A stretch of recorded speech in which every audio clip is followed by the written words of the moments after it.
Chapter 48. Fang Yan walked in front while Jiang Qin and Yuan Lin, the two young and unadorable Lolis, followed behind Fang Yan on his left and right. When Fang Yan walked, they also walked. When Fang Yan stopped, they also stopped. They were like Fang Ying's two little tails. Of course, these tails were a bit too pretty. Fang Yan helplessly turned around to look at them and said with a bitter smile, "Why did you two come here?" Jiang Qin squinted her eyes and smiled. The corners of her mouth curled up and her nose trembled slightly. She said, "To find you." "Why are you looking for me?" Fang Yan asked. Fang Yan hoped that they didn't know anything. He hoped that these dirty things hadn't intruded into their innocent and pure world. Jiang Qin giggled as she looked at Fang Yan. She pursed her lips and didn't say anything.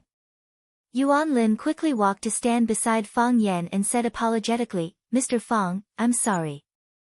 I dragged you into this." Looking at the girl's delicate and white face, seeing the fear and worry in her eyes, Fang Yan's heart softened. He said, "This matter has nothing to do with you." "How is it not related to me?" Yuan Lin shook her head. The hair that had just covered her ears also swayed like a black wave. "When they bullied me, if you didn't stand up for me, why would those bad guys take revenge on you? It was because of me. If it wasn't because of me, you wouldn't have been harmed like this." "I'm fine." Fang Yan couldn't help but rub the girl's curly hair. He said with a smile, "Look, am I not fine now? What's wrong with me?" "But..." The girl opened her eyes wide and thought for a moment. She said, "Is there really nothing wrong?" "No." Fang Yan shook his head firmly.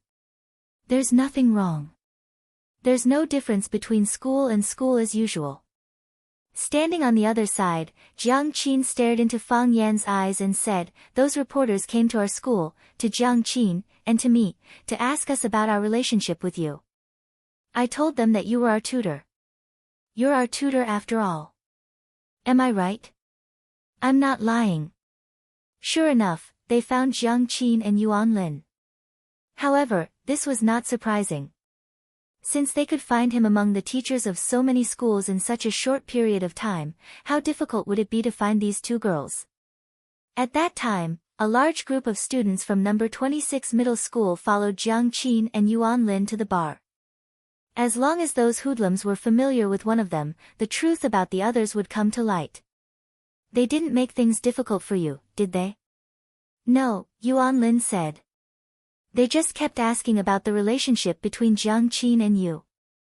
They also said that they took photos of Jiang Qin and you hugging and dancing together." Jiang Qin giggled and said, "I said I didn't believe it and asked them to show me the photos, but they didn't agree.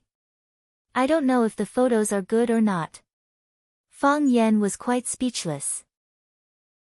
At this time, he still had to consider the difficult problem of other people's photography skills. But she didn't take the photos well. It didn't show the cleverness and beauty in her eyes, but made him look handsome and outstanding. Yuan Lin rolled her eyes and was very dissatisfied with Jiang Qin's behavior. "We both insisted that you are our tutor. They couldn't ask anything, so they had to leave. However, I heard that the questions they asked were very unfavorable to you. They seemed to be deliberately targeting you." Fang Yan looked at Yuan Lin in surprise and thought that this girl's mind was quite sharp.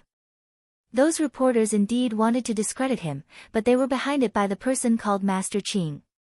"Did they look for you guys again after that?" "No," Jiang Qin said. "However, this matter still spread in the school. Now Yuan Lin and I are both famous in the school, although we were famous in number 26 middle school before." "How famous?" "They all said that Yuan Lin and I are fighting for a teacher's boyfriend." Jiang Qin curled her lips. "Those little brats, what do they know?" "You are also a little brat," Fang Yan said. "I am not." Jiang Qin hated being called little brat. "How am I little? I am not little either." Yuan Lin didn't want to be outdone. Fang Yan saw the students coming and going looking at them curiously. He didn't want to be entangled with these two girls, so he said, "This matter is over." You don't have to worry at all. He had to focus on his studies. School is over, go home quickly. Don't worry your parents. Fang Yan waved at them and walked quickly to the bus stop. Jiang Qin and Yuan Lin looked at each other and followed behind Fang Yan to the bus stop. Seeing the two little tails appear again, Fang Yan had a headache. He looked at Jiang Qin and Yuan Lin and said, "Didn't I tell you to go home? Why are you following me?" "I am going home," Jiang Qin said innocently. "Jiang Qin invited me to her house for dinner." Yuan Lin giggled, showing two cute dimples on her face. "When did I invite you to my house for dinner? It's not too late for you to invite me now." "Why should I invite you?" "Because you are my best friend and bestie. But ever since Fang Yan appeared, I feel that there is a crack in our relationship. Am I not trying to make up for it? If you want to make up for it, stay away from Fang Yan, okay? You don't even cherish me as a friend." Fang Yan was speechless. What are these two little brats arguing about? Fang Yan took Jiang Qin and Yuan Lin home. Jiang Qin rushed to open the door and shouted, "Mom, I am back." Strangely, he didn't hear any response from Sister Li. The door was open, but there was no sound. "Mom!" Jiang Qin stood in the yard and looked around, shouting, "I am not dead yet." Sister Li's gloomy voice came from upstairs. Jiang Qin looked up and complained, "Mom, what are you doing upstairs? Yuan Lin is shameless enough to come to our house for a free meal. Cook more tonight." "Hello, Auntie." Yuan Lin greeted Sister Li sweetly. "Yuan Lin is here." Sister Li squeezed out a rare smile. "Let Jiang Qin play with you." Sister Li looked at Fang Yan and said, "Mr. Fang, come upstairs. I have something to talk to you." Fang Yan had long seen the alertness and alienation in Sister Li's eyes. Usually, she treated him more affectionately than her own daughter, but today's attitude was particularly different from the past. Fang Yan nodded and said, "Okay. I will go upstairs now." "Mom, what's the matter?" "I am hungry." "Let's cook first," Jiang Qin said. Jiang Qin was also a smart girl. When she saw her mother's expression, she knew that things were not good. She wanted to delay some time first. She would act as a spy to inquire about the enemy and then share the situation with Fang Yan in time. "I will talk to Fang Yan first," Sister Li said stubbornly. "It's okay. I will talk to your mom first. You two go eat some fruits when you are hungry." Fang Yan looked at Jiang Qin and comforted her softly. Seeing the tone of Fang Yan when talking to her daughter, Sister Li's expression became even uglier. The second floor of the main building belonged to the landlord's family. Although Fang Yan had eaten here many times, it was the first time for him to go upstairs. As soon as he went upstairs, he saw a huge living room. Sister Li sat in the corner of the sofa in the living room, staring sharply at Fang Yan who had just come upstairs. Yes, she was looking at Fang Yan. The sky was dark, and the living room lights were not turned on. Sister Li's eyes emitted a frightening light in the dark, looking like a wolf. "Pa!" Fang Yan stood at the door and reached out to turn on the light. The light was dazzling. Sister Li squinted her eyes. It was the same action of squinting. Jiang Qin looked cute and charming, but when Sister Li did it, it gave people a feeling of killing intent. "Who told you to turn on the light?" Sister Li said angrily. "It is too dark. I am afraid you can't see the sincerity in my eyes," Fang Yan said with a smile. He walked to the sofa opposite Sister Li and sat down. He said, "Sister Li, what do you want to know? Ask away." Fang Yan's initiative caught Sister Li off guard. She was fully prepared for Fang Yan to deny it, and then she would tell the facts and evidence to beat him to the ground. She held back her strength, but it felt like punching cotton. After thinking for a while, she said, "Fang Yan, tell me, how have I treated you since you came to our house?" "Sister Li is very good to me," Fang Yan said. Then why are you treating me like this? Is this how you repay me? Sister Li's voice suddenly became fierce, and her voice rose a lot. Sister Li, in fact, you can say it more clearly. Because it is easier for me to explain to you. Fang Yan said with a straight face. He could understand a mother's psychological feelings at this time, so he didn't feel angry at all. I asked you to tutor Jiang Qin. Why did you take her to the bar? Sister Li asked. Fang Yan thought about it and said, Sister Li, do you think it is bad to go to the bar? Of course not. I don't think it is good either. Fang Yan said. So, I accompanied Jiang Qin. I was worried that she would encounter some unpredictable danger if she went alone. You are quibbling. Sister Li heard Fang Yan shamelessly attribute the responsibility to protecting Jiang Qin, and the fat on her waist was trembling with anger. Fang Yan, you are a teacher. Is this how you teach your students? Jiang Qin is still a child. How can you take her to the bar? How could you? How could you carry her to the dance? Sister Li's eyes were red, and she said in a hoarse voice, Fang Yan, do you know? I have the thought of killing you. Chapter 49. I know, Fang Yan said softly. He took a tissue from the paper tube on the coffee table and handed it to Sister Li, saying, Sister Li, there's a big misunderstanding in this matter. I don't know if my explanation will convince you, but no matter what you say or do, I will completely understand. All right. Then explain it to me. Give me an explanation. Sister Li wiped the tears from the corner of her eyes with a tissue and said. On the night I tutored Jiang Qin for the first time, I did accompany Jiang Qin to a bar. That night, a classmate of Jiang Qin's was celebrating her birthday. Jiang Qin wanted to go and celebrate with her friend. At that time, I had two choices. I could either reject her or let her go by herself. Either you agree to go with her or you go with her. You can tell me, Sister Li said. Tell me. I won't allow her to go out. Fang Yan smiled and said, Sister Li, do you know Jiang Qin's character? If you had forbidden her to go out that night, would she not have gone? Sister Li thought about it seriously and said unwillingly, but you can't you hold her and dance? She was only a student, a child. Why would she dance?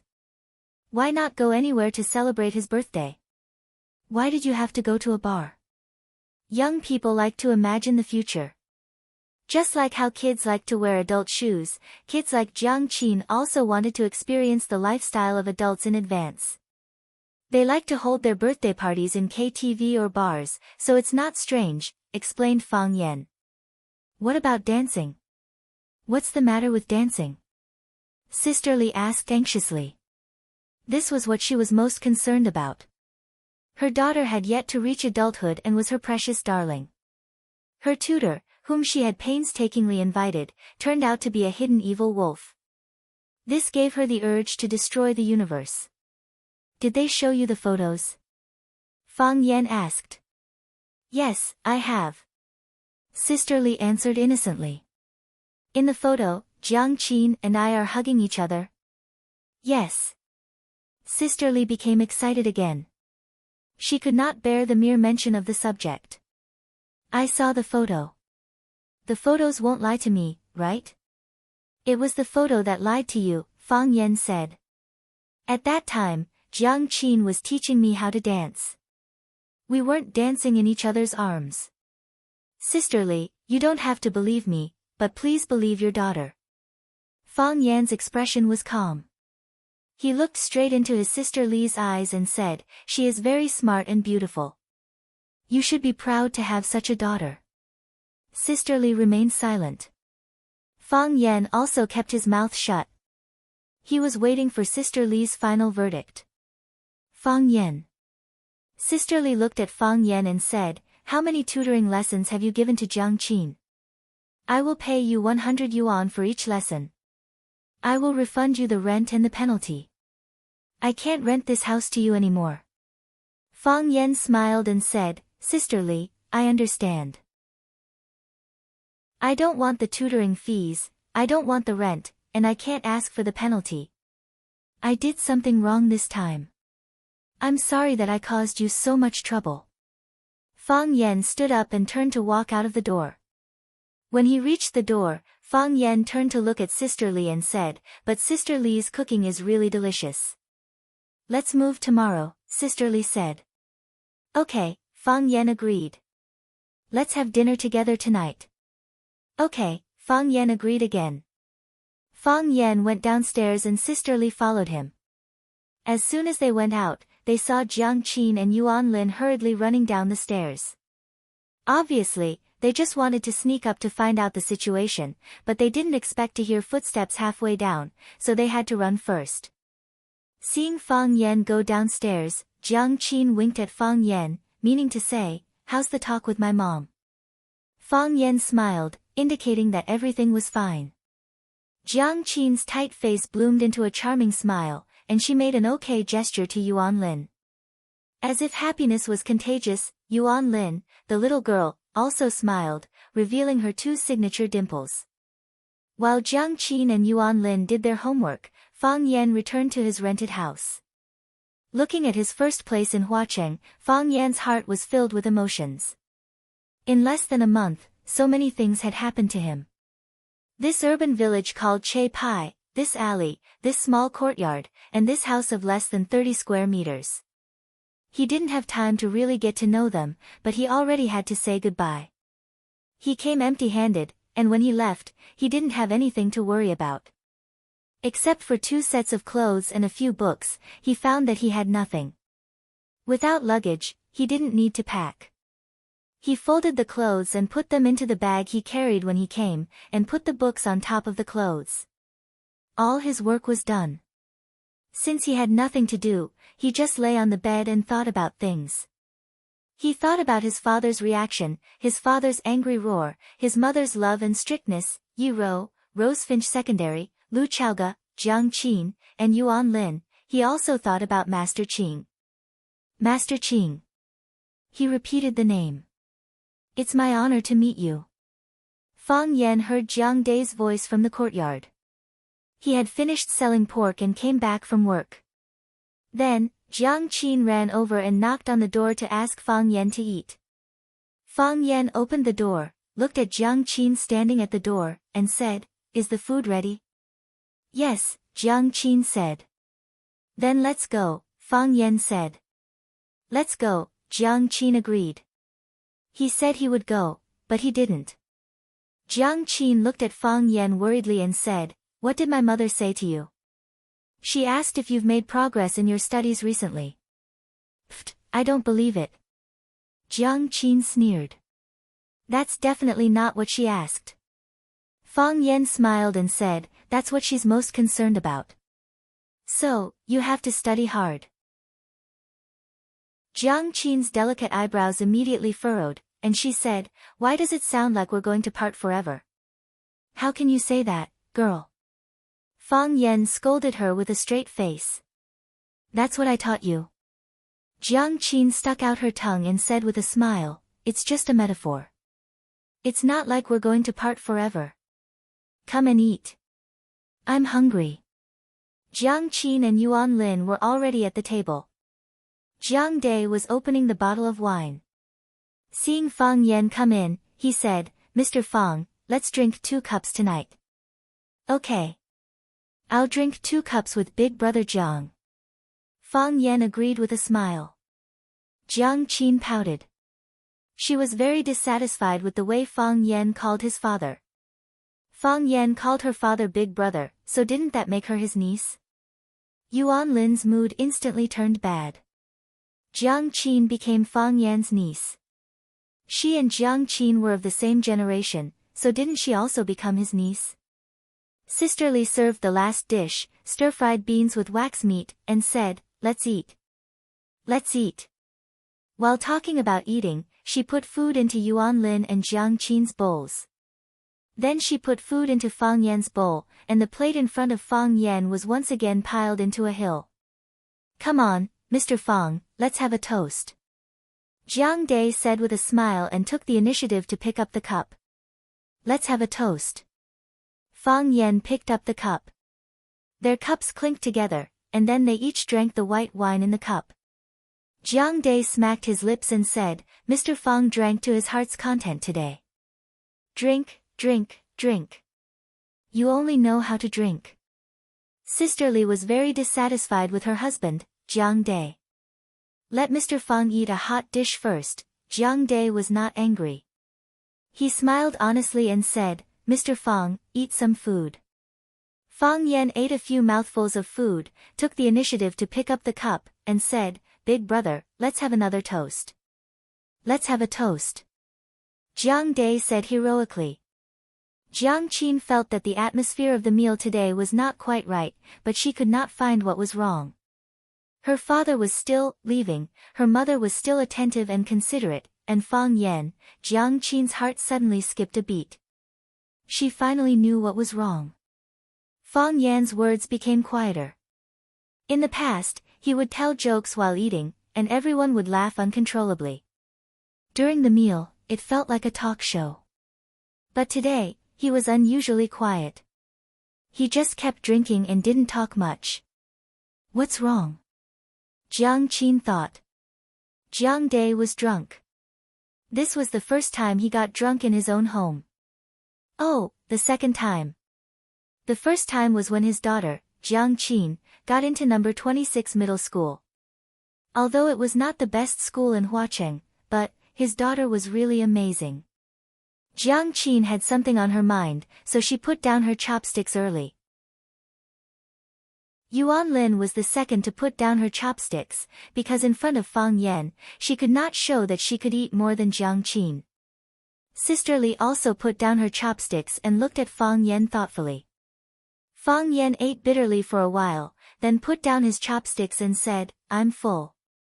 Sister Li wanted to say something but stopped.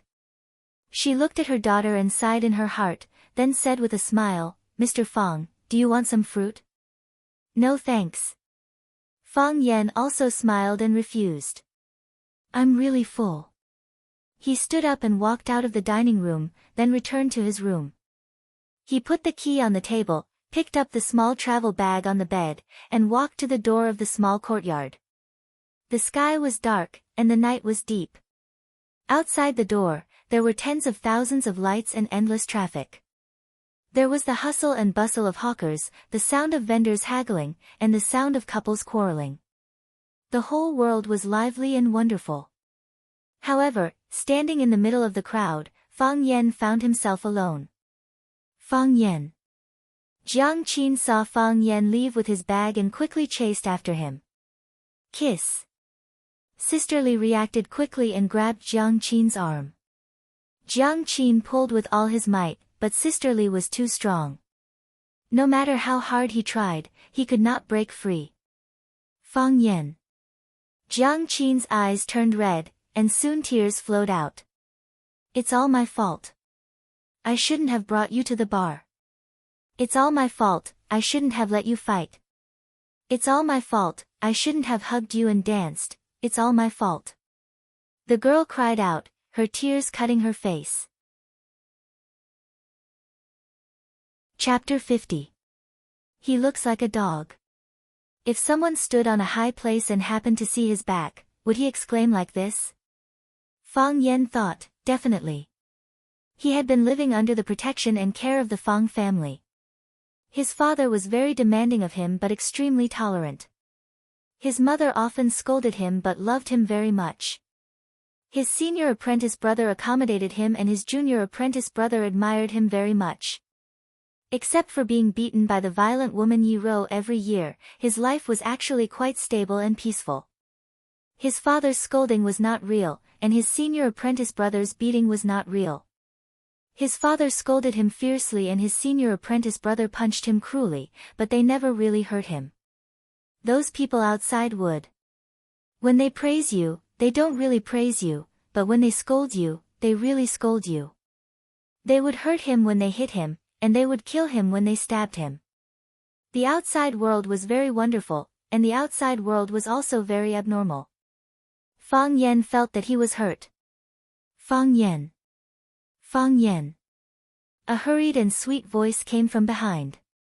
Fang Yan turned around and looked at Yuan Lin, who was running with a school bag on her back, and said, "Why did you run out?" Without waiting for Yuan Lin to answer, he said, "You should call me Mr. Fang." Fang Yan, Fang Yan. Fang Yan is not for you to call me that. Who? Yuan Lin put her hands on her knees, leaned forward and panted, and said, I don't want to call you Mr. Fang. Jiang Qin didn't call you that. Why should I call you that? Then she said, "Of course I ran out. I want to go home, or where am I going to sleep? I thought you were going to sleep at Jiang Qin's house." Fang Yan said. No. My mother doesn't allow me to spend the night outside. Yuan Lin waved her hand and said. Fang Yan, where are you going? Me? Everywhere is my home. Fang Yan said with a smile. If you really don't have a place to sleep, you can sleep under the bridge for the night. No, Yuan Lin said anxiously. How can people live there? It's dirty, messy, and dangerous. She bit her lip and thought hard. Suddenly, she said with surprise, "Why don't you sleep in my house?" Fang Yan stared at Yuan Lin with wide eyes. This little girl dared to bring a man home. I told Mom that I found a very good home tutor. Yuan Lin said with a smile. It just so happens that you can help me with my Chinese. Fang Yan laughed. This little girl was really too naive. Bringing a man home in the middle of the night and saying that he was her tutor. Her parents would probably call the police, right? Don't worry. I have a place to stay. Fang Yan comforted her. The school had already assigned me a house, but I thought that since I already rented a house here, I might as well stay here for now. Now it seems that it's not suitable for me to live here anymore. Actually, Yuan Lin said with a bitter face, actually, Jiang Qin is very reluctant to let you go. It's the first time I've seen her cry so much. It's not your fault. Those bad guys were doing bad things, so someone had to stand up for them and uphold justice. If someone wants to blame, it should be me. Fang Yan smiled and said, It's your fault for being too good-looking and attracting the attention of the hooligans. Yuan Lin was happy and shy, and said, I'm not as good-looking as Jiang Qin. This girl really indirectly admitted that she was good-looking. Fang Yan waved his hand and said, You go back. It's so late. If you don't go home, your parents will be worried. I want to walk with you. Yuan Lin said. I know you're in a bad mood. Why am I in a bad mood? Isn't it just changing places to live? Fang Yan said with a smile. The house in the school is better. There's no rent. Good people don't get good rewards. No one will be happy. Yuan Lin said. Fang Yan's spirit was lifted, and he looked at the beautiful and lovely girl in front of him in surprise. It was the first time he looked at her so carefully and seriously. Sometimes he felt that she was young and immature, and sometimes she showed a maturity that didn't match her age. She could see through his heart, which Fang Yan didn't expect at all. Isn't this a normal thing? Why do you look so surprised? Do you have a cigarette? Fang Yan asked. No. Yuan Lin shook her head. I don't smoke. Do you have money? Fang Yan asked again. I'll go buy cigarettes for you. Yuan Lin said, turned and ran to the convenience store on the side of the road. Soon, Yuan Lin came back with cigarettes and a lighter. Fang Yan sat on the bench at the bus stop, tore open the cigarette pack, and put the cigarette in his mouth, but he didn't light it. Yuan Lin sat next to Fang Yan, looked at him curiously, and asked, Don't you need to light it? No need. I'm afraid I'll choke. Fang Yan said. Then why did you buy cigarettes? I just want to see if smoking and drinking can relieve the sadness in my heart. Is it solved? Yuan Lin asked with her eyes wide open. Fang Yan thought about it seriously and said, I feel a lot better. No wonder everyone likes to find someone to chat with when they're in a bad mood. I'll try it too. Yuan Lin took out a cigarette and put it in her mouth. Fang Yan snatched the cigarette away and reprimanded, "Students are not allowed to smoke." The buses came and went one after another, coming and going again. There were fewer and fewer people on the platform, and finally there were only two lonely figures. Fang Yan didn't leave, and Yuan Lin didn't leave either. Fang Yan didn't speak, and Yuan Lin didn't speak either. The two of them just sat side by side, watching the traffic in front of them. The lights were on, and the world gradually quieted down. Puff! Fang Yan spat out the cigarette in his mouth on the ground, crushed it with his foot, and said, "Go back." "Okay." Yuan Lin said. She played with the mobile phone in her hand, and then frowned. "Lend me your mobile phone," Yuan Lin said. "Don't you have a mobile phone?" Fang Yan said. "My mobile phone is out of money. I can't call it." Fang Yan handed over the mobile phone and thought that the students nowadays were so pitiful. Their mobile phones often stopped working because of arrears. Yuan Lin took the mobile phone and searched for a while. Sure enough, she found her pitiful number in the blacklist. Damn Jiang Qin. Yuan Lin cursed in her heart. Her fingers quickly moved, restored her number from the blacklist, and then threw Jiang Qin's number into the call rejection list. After doing all this, she returned the mobile phone to Fang Yan with satisfaction and said, "Forget it. It's so late, and it's better not to disturb others by phone." Yuan Lin got up from the bench and said, "Fang Yan, I'm going back. Call Mr. Fang." Fang Yan said angrily. "Goodbye, Fang Yan," Yuan Lin said with a smile. She reached out to a taxi, opened the door and got in. These children. Fang Yan shook his head. When he woke up, it was a new day. Before Fang Yan opened his eyes, a faint fragrance came to his nose. His mouth, nose, heart, and lungs were full of the fragrance of the osmanthus. There was an osmanthus tree at the entrance of the courtyard, and the osmanthus was in full bloom. This feels so good. Fang Yan thought in his heart. When he was at home, he could also enjoy this kind of life. When he woke up in the morning, the fragrance of flowers was everywhere, birds were singing, some people were singing, and more brothers were practicing Tai Chi. Life was comfortable and easy, as if he was living in a paradise. He also found the feeling of home here. But why couldn't he be happy at all? Fang Yan's heart was inexplicably painful. He thought of the picture of a girl being grabbed by her mother and unable to break free, crying over and over again, "It's all my fault, it's all my fault," Fang Yan said softly. The sky was misty, and the clouds were very low. It seemed that a storm was coming. The weather forecast said that there would be heavy rain today. It seemed that there were times when the forecast was accurate.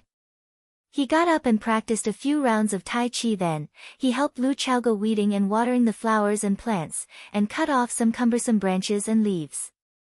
After that, he took a bath and changed his clothes. After that, Fang Yan opened the door of the courtyard and went out. Li Ziqiang was about to go to school with a newspaper under his arm. When he saw Fang Yan coming out of Lu Chaoga's courtyard, he couldn't help but be stunned. "Good morning, Director Li," Fang Yan greeted with a smile. "Well," Li Ziqiang responded. "Fang Yan, why are you here?" "Principal Lu said that her house was empty, so she lent it to me," Fang Yan said.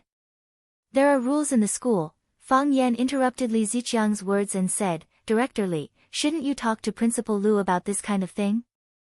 You two are at the same level, right?" Li Ziqiang thought it was true. What was there to talk about with a teacher? If Lu Chaoga didn't give him the house, how could he be qualified to live here? Li Ziqiang was about to say a few harsh words to tell him to behave himself and not to think that living here made him an arrogant leader of the school. Before he could do that, he realized that Fang Yan had already turned around and walked away. "Pretty boy." Li Ziqiang spat at his back. After he finished cursing, he felt a little sad. He also had a beautiful heart, but he didn't have a beautiful face. Fang Yan didn't walk out of the teacher's courtyard. Instead, He walked east along Bird River. He walked past the newly built teacher's building and the courtyard of the villa before stopping in front of a small building at the entrance of Bird River. This small building was mostly made of wood. It was slightly older than Lu Chaoga's building. However, it was 3 stories high, and the area of the courtyard was several times larger than Lu Chaoga's courtyard. Fang Yan knocked on the door, and the wooden door opened. A silver-haired old man in a white tang suit walked out. He had tiger-like eyes and thick eyebrows, and he was full of energy. It looked like it had an intimidating aura. Fang Yan greeted him with a smile and said, "Grandfather, you haven't had breakfast yet, right?" The old man glanced at Fang Yan and said, "Let's go. Justice is more important than food." Chapter 51. Clear Sky Building. Fang Yan accompanied his grandfather, Lu Gong, out of the taxi. Looking at the name of the building written in gold at the entrance of the square, he said with a smile, "This is a record of merit. Do gangsters also like to be elegant?" Lu Gong completely ignored it and walked straight to the entrance of the building.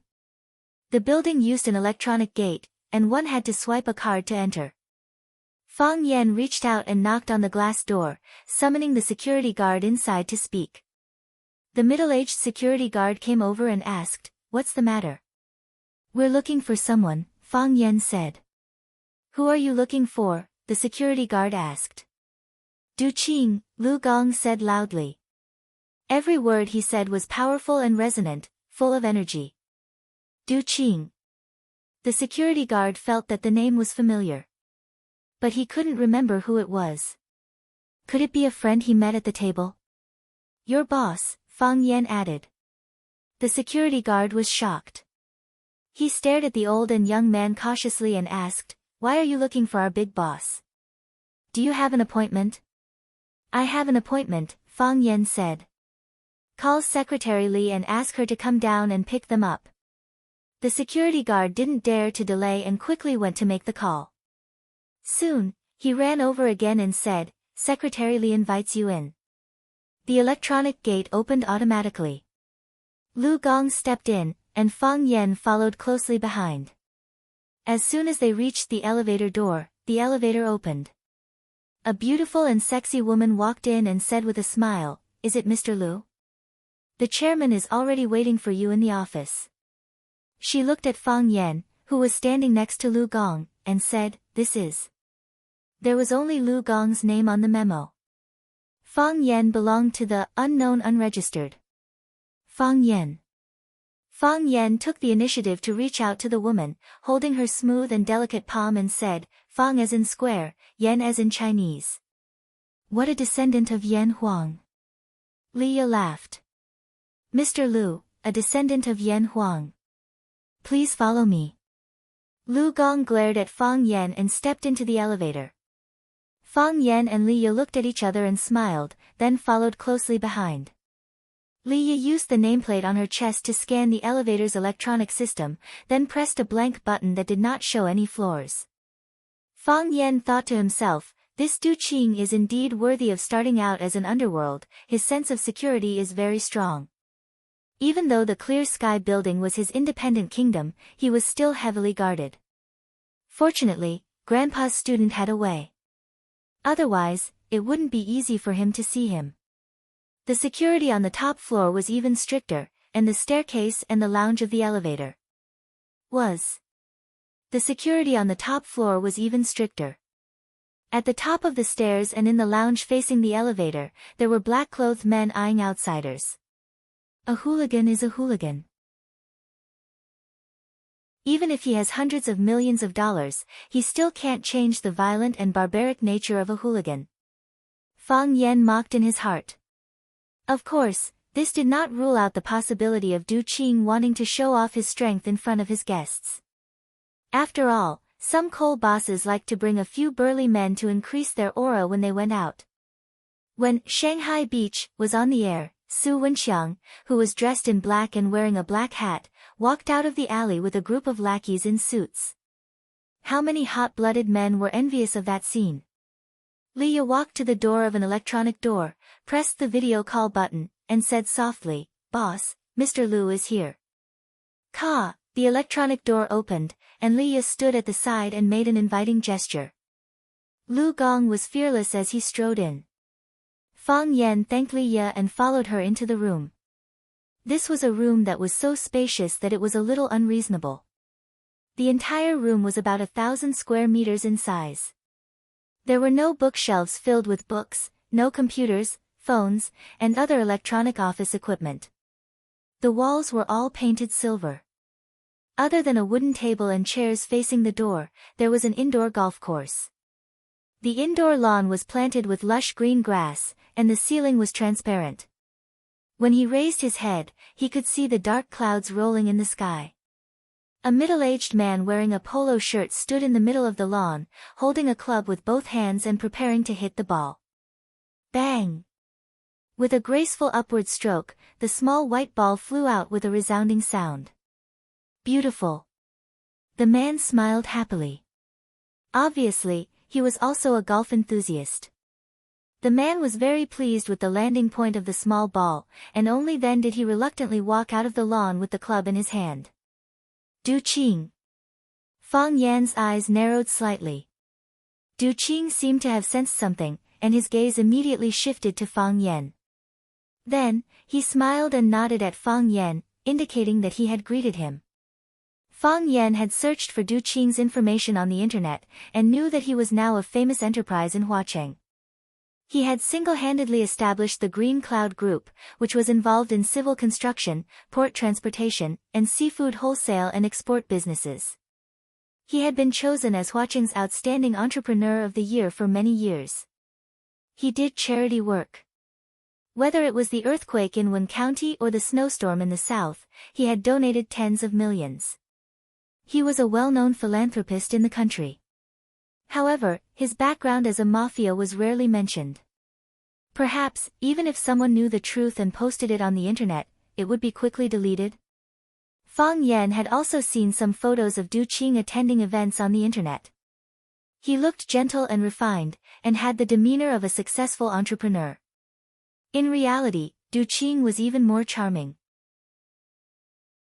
He looked younger than in the photos, and his mental state was easier to show. He had a square face, swept-back hair, and wore white casual pants and white casual shoes. A black polo shirt pulled down his age, and he looked much younger than his actual age. This was a handsome man. Or rather, this was a refined man. If one did not know the inside story, they would not be able to connect this person with Huacheng's mafia tycoon, Master Qing. Yes, this man controlled the underworld forces of Huacheng.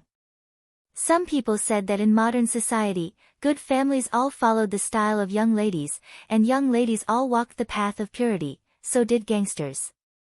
Old Mr. Lu, nice to meet you. Du Qing took the initiative to extend his hand to Lu Gong. His smile was very friendly. Lu Gong placed his right hand behind his back and said expressionlessly, "There's no need for a handshake. Your hands are covered in blood from fighting and killing, and my handwriting is covered in ink from flipping through books. We are not the same kind of people." Du Qing's gaze turned cold, but it returned to normal in an instant. He laughed and said, "Old Mr. Lu is really a humorous person." "It's just the truth." "It's not really humorous," Lu Gong said with a straight face. Du Qing was still smiling, but his smile had obviously become gloomy. He said, "Then, what is old Mr. Lu's purpose in meeting me?" "To seek justice for my grandson." Lu Gong pointed at Fang Yan and said. Du Qing looked at Fang Yan and said, "Little brother, this is the first time we've met, right? Why do you have a murderous look in your eyes when you see me? You want to kill me, and I want to kill you. What's wrong with that?" Fang Yan laughed. "What's your name?" "Fang Yan."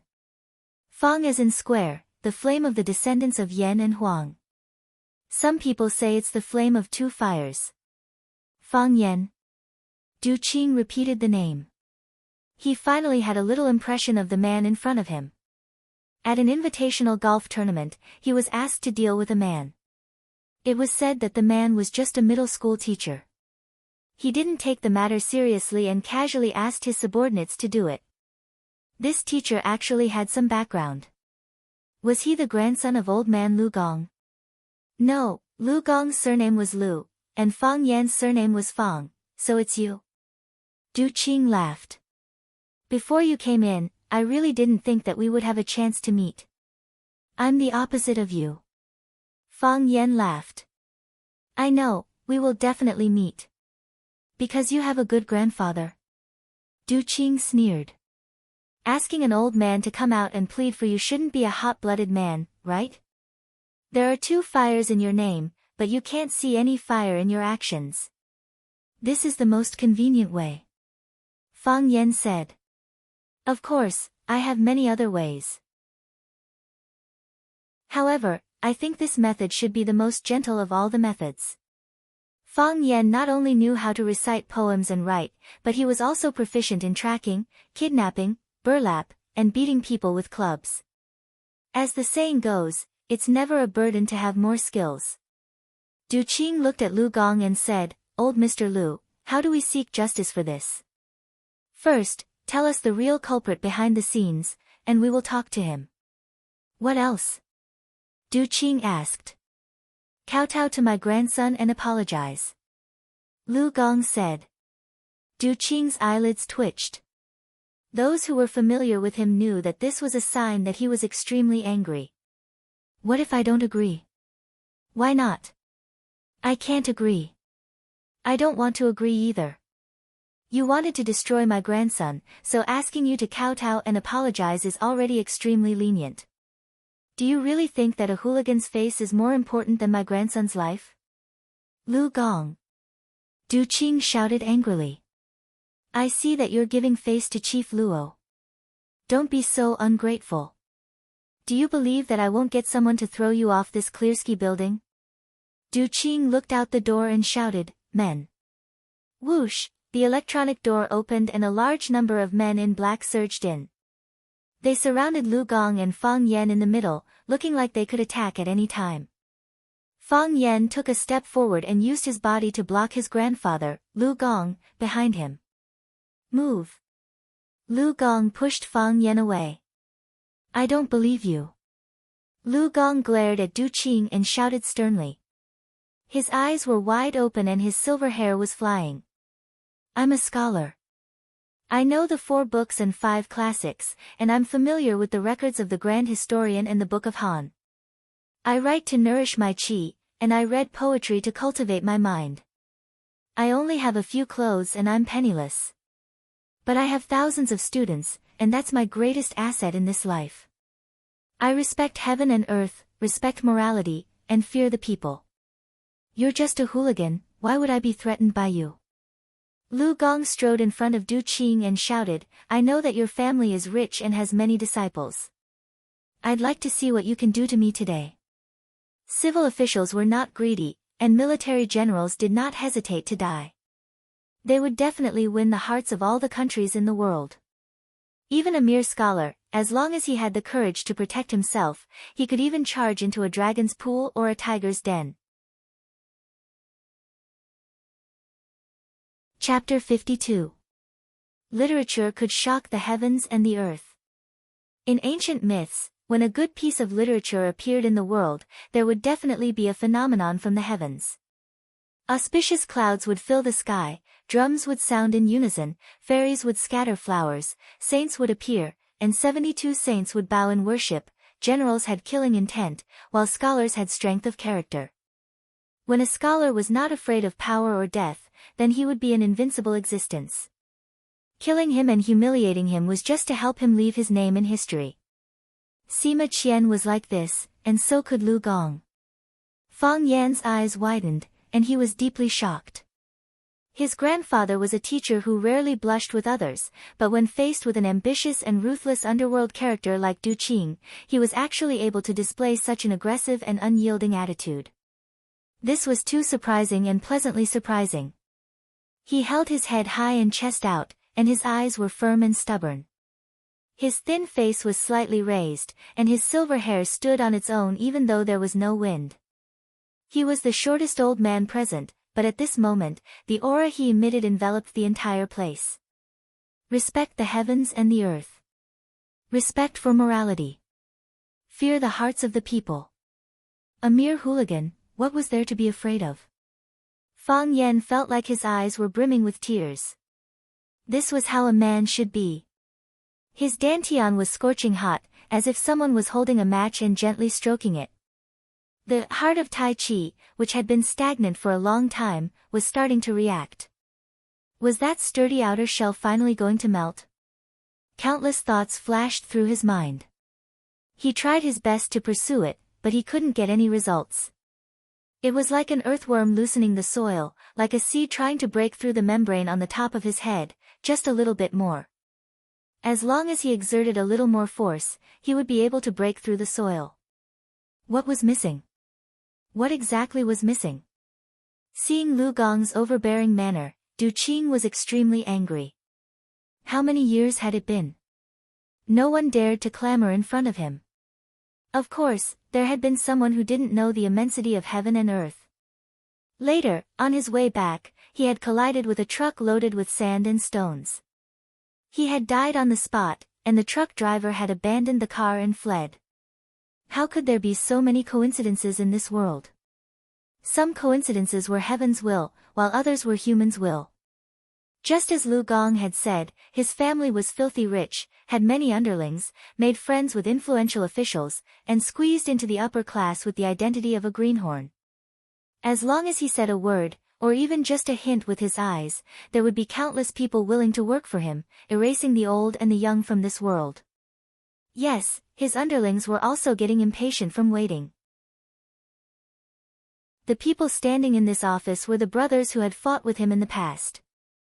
When these arrogant soldiers and valiant bandits heard Lu Gong's words, their eyes turned red and they clenched their fists tightly.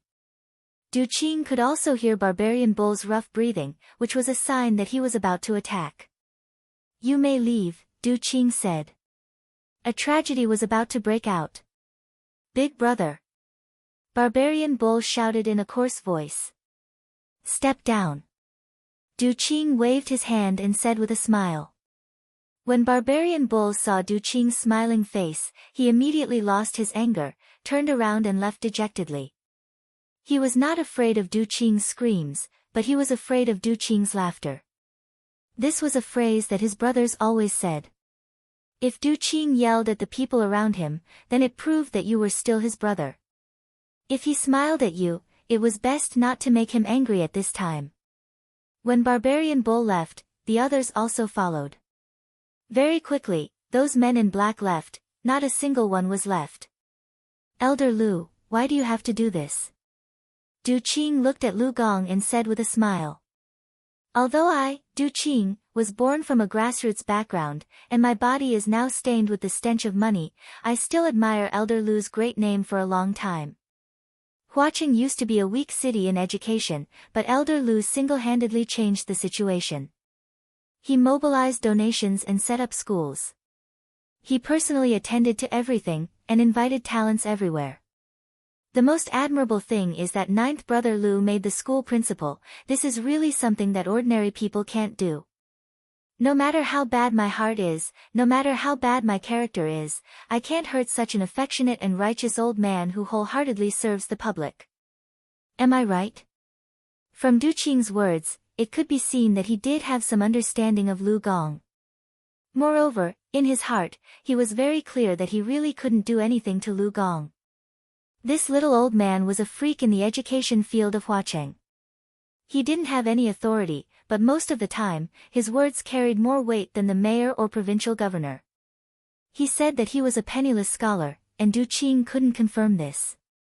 However, he said that he had tens of thousands of students, and this was the capital that he was most proud of. Du Qing knew this very well. More than tens of thousands. He served as the principal of 9 middle schools, and when he found a more suitable candidate, he immediately gave up his position. When he gave up his position for the 9th time, even the central government was alarmed. Every time the country's president and prime minister visited Huacheng, they would request to meet this bookworm, whose name had shaken Huaxia. As the principal of 9 schools, how many students did he have? Among these people, how many of them were high-ranking officials or even important ministries and commissions? The official with the surname Zhang, who regarded him as his teacher and father, was now the head of a municipality, and it was only a matter of time before he rose to the center of the country's power. No matter how influential Du Qing was, would he dare to touch an old man like this? Thinking of this, Du Qing secretly cursed the eldest young master Jiang, one of the 4 prodigies of Huacheng, Jiang Zhongzhu. Didn't you say that the person you wanted to mess with was just an ordinary middle school teacher? Even old man Lu Gong had come forward. Was this still an ordinary middle school teacher? What a scam! Du Qing admitted defeat, and his words all hit Lu Gong's weak spot. Only then did the old man's expression improve a little.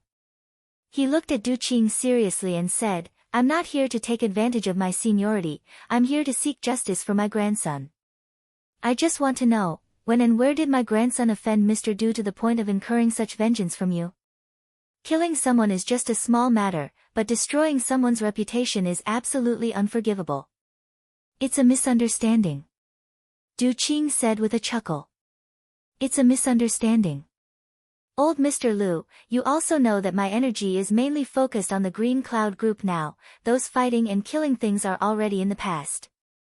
However, after all, I've been in Jianghu, my brothers in Jianghu should still give me some face. Shall I find someone to ask?" "Ask," Lu Gong said.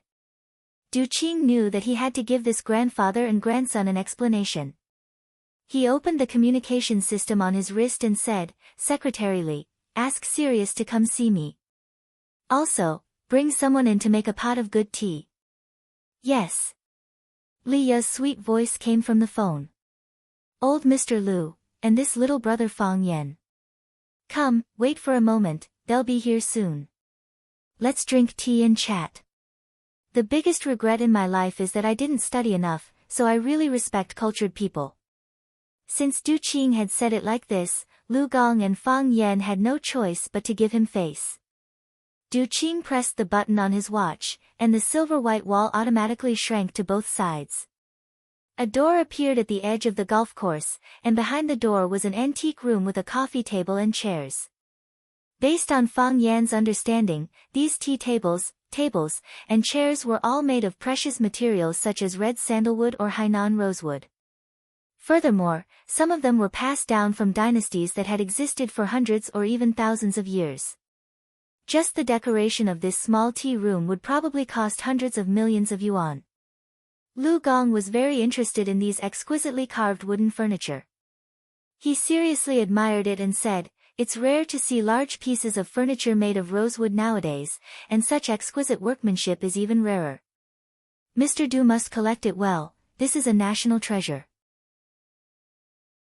"Old Mr. Lu is right, Du Qing will definitely obey."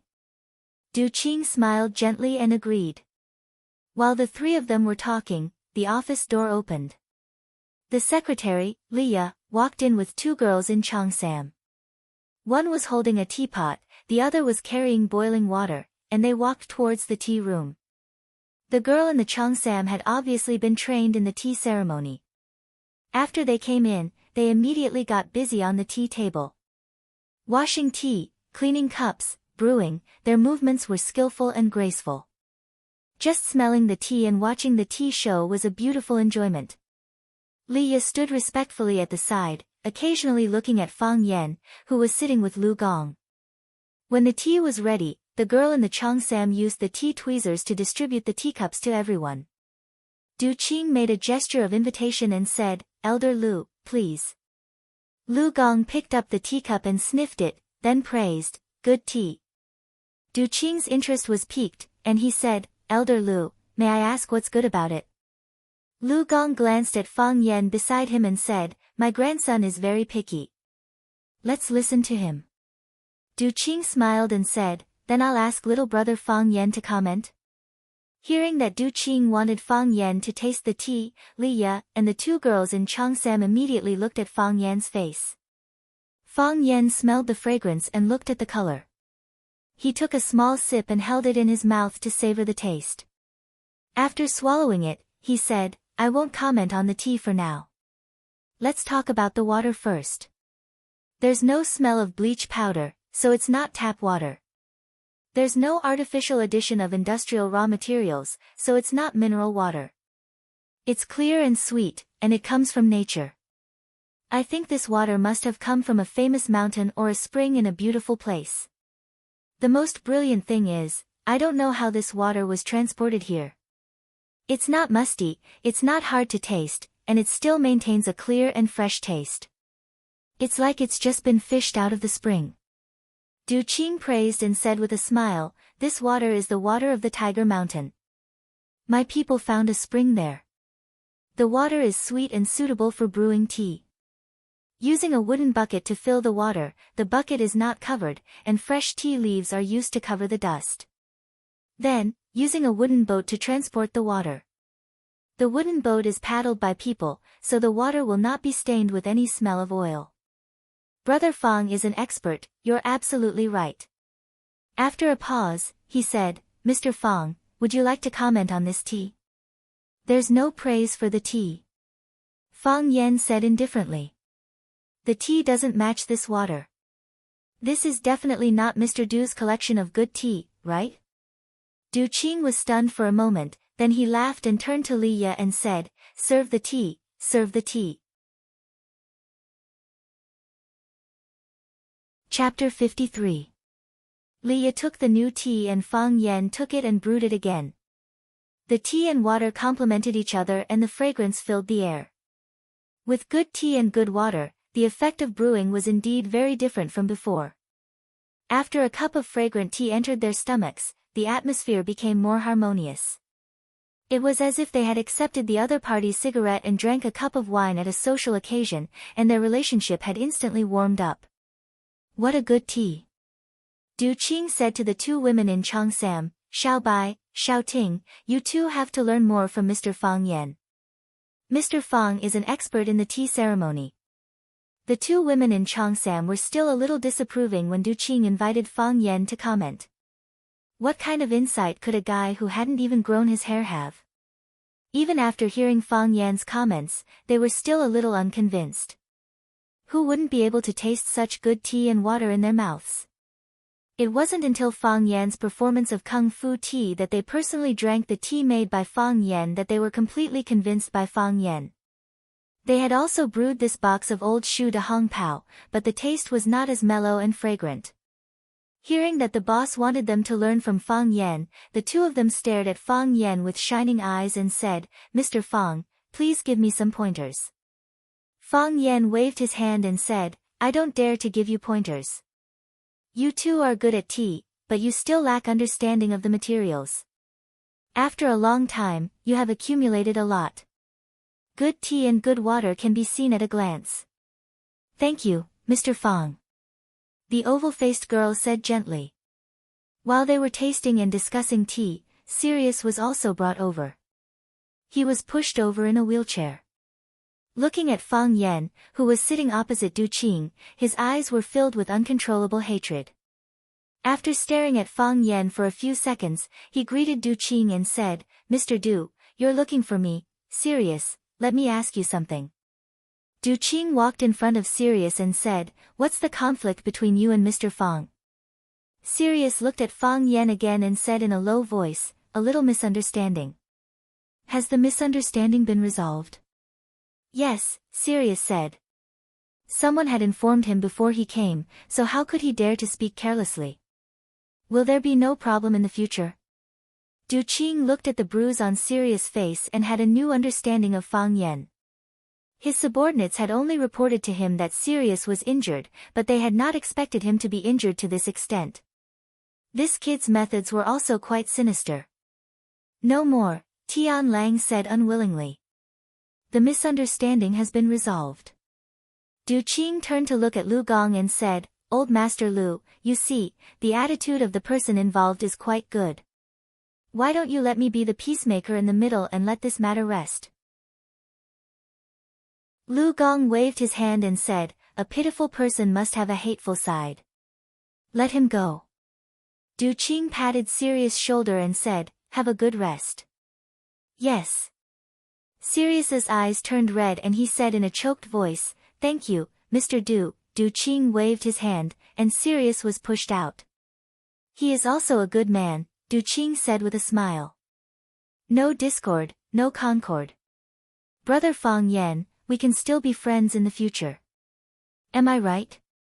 "We are already friends," Fang Yan said with a smile. "Mr. Du, I have had a deeper conversation with Brother Wolf. He said he was following orders. I heard that someone wanted to frame me. I'm really curious.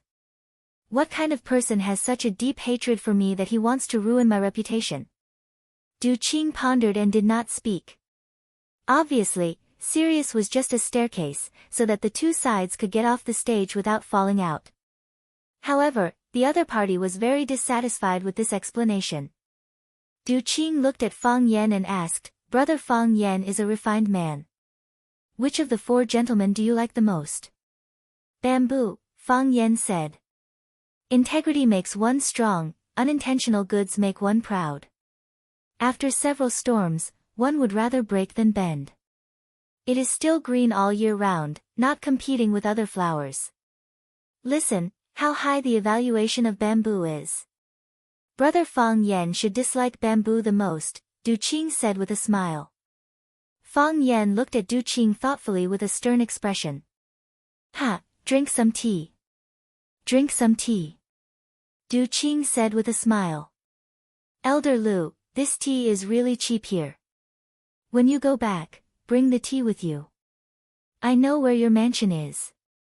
I will get someone to send the newly fetched spring water over. A refined man should do this kind of thing. It is a waste for a rough person like me to drink this." Lu Gong refused and said, "I don't deserve it. No matter how good this tea is, I will feel uneasy. If I feel uneasy, the tea will be tasteless." "Then grandfather will give Mr. Du a piece of calligraphy," Fang Yan said with a smile. "Grandfather's calligraphy is no worse than Mr. Gong's." Du Qing was overjoyed and said, "Then I am really grateful. To be able to receive a gift from old Mr. Lu, this Du is truly fortunate." Lu Gong glanced at Fang Yan and did not refuse in the end. 3,000 guests of Chunshan, 5 feet south of Shaodu City. 2 lines of large characters appeared on the expensive Xian paper. The ink was full and strong. Lu Kai thought for a moment, then wrote his own signature at the bottom in small script. Du Qing felt as if he had received a treasure. He bowed to Lu Gong again and said, "Thank you, Elder Lu, for the calligraphy. I will definitely hang it on the wall. I will study and appreciate it every day." 3,000 guests of Chunshan, 5 feet south of Shaodu City. This was a couplet written by the Secretary General of the outgoing President Li Yuanhong. It described the great Shanghai Du Yuesheng. Du Yuesheng was one of the most famous figures in the Qing gang in modern times. He was known as Huaxia gang boss and Huaxia's #1 gang leader. His life was all-powerful. He was in the business world, the military, the political world, and other fields. It could be said that there was no one before him and no one after him. Just like those ordinary hooligans who idolized Chen Haonan from Young and Dangerous, Du Qing also had admirers. That was Du Yuesheng, an influential figure from hundreds of years ago. They had the same surname, Du, and both started in the underworld. Who didn't want to become the current Lord Chunshan like Du Yuesheng? It could be said that Lu Gong's couplet vividly expressed his thoughts. "It's none of my business," Lu Gong said indifferently. He was not interested in these things at all. "Liya, wrap up the tea and give it to Brother Fang Yan. Also, I will personally send Elder Lu's writing fee to your house." After sending off Lu Gong and Fang Yan, Du Qing stood in front of the calligraphy and admired it happily. Liya pushed open the door and walked in. She said, "Uncle Du, usually when people give you such expensive gifts, you don't look this happy. Isn't it just a piece of calligraphy? What does a child know?" Du Qing said with a smile. "Do you know how the former Prime Minister praised Old Man Lu? The Prime Minister's original words were, 'I am the Prime Minister of the political world, and you are the Prime Minister of the academic world. After thousands of years, the people will forget me, but they will still remember you. The Prime Minister of the Academic World. This Prime Minister of the academic world is unyielding, but I've never heard of him giving words to anyone. I can tell that he was unwilling at first. It's just that fellow surnamed Fang is greedy and lustful, so he asked grandfather to exchange words. Greedy and lustful? Du Qing laughed. This is your evaluation of Fang Yan? That's right. Doesn't he just want our old tree to Hong Pao?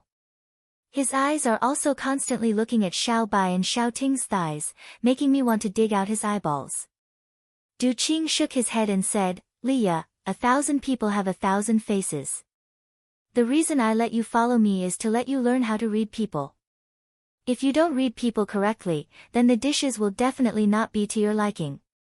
This Fang Yan is not as bad as you said. On the contrary, he is a first-class figure. What's so great about him? Leah was a little unconvinced. Leah was the daughter of an old friend of Du Qing's. During a gang conflict, he rushed over to help him block a fatal shot. Du Qing was alive, but his old friend was dead. From then on, Leah became Du Qing's adopted daughter. He didn't have any children of his own, so he completely treated Leah as the successor of his Azure Cloud group. Therefore, when he had time, he was willing to teach her more things.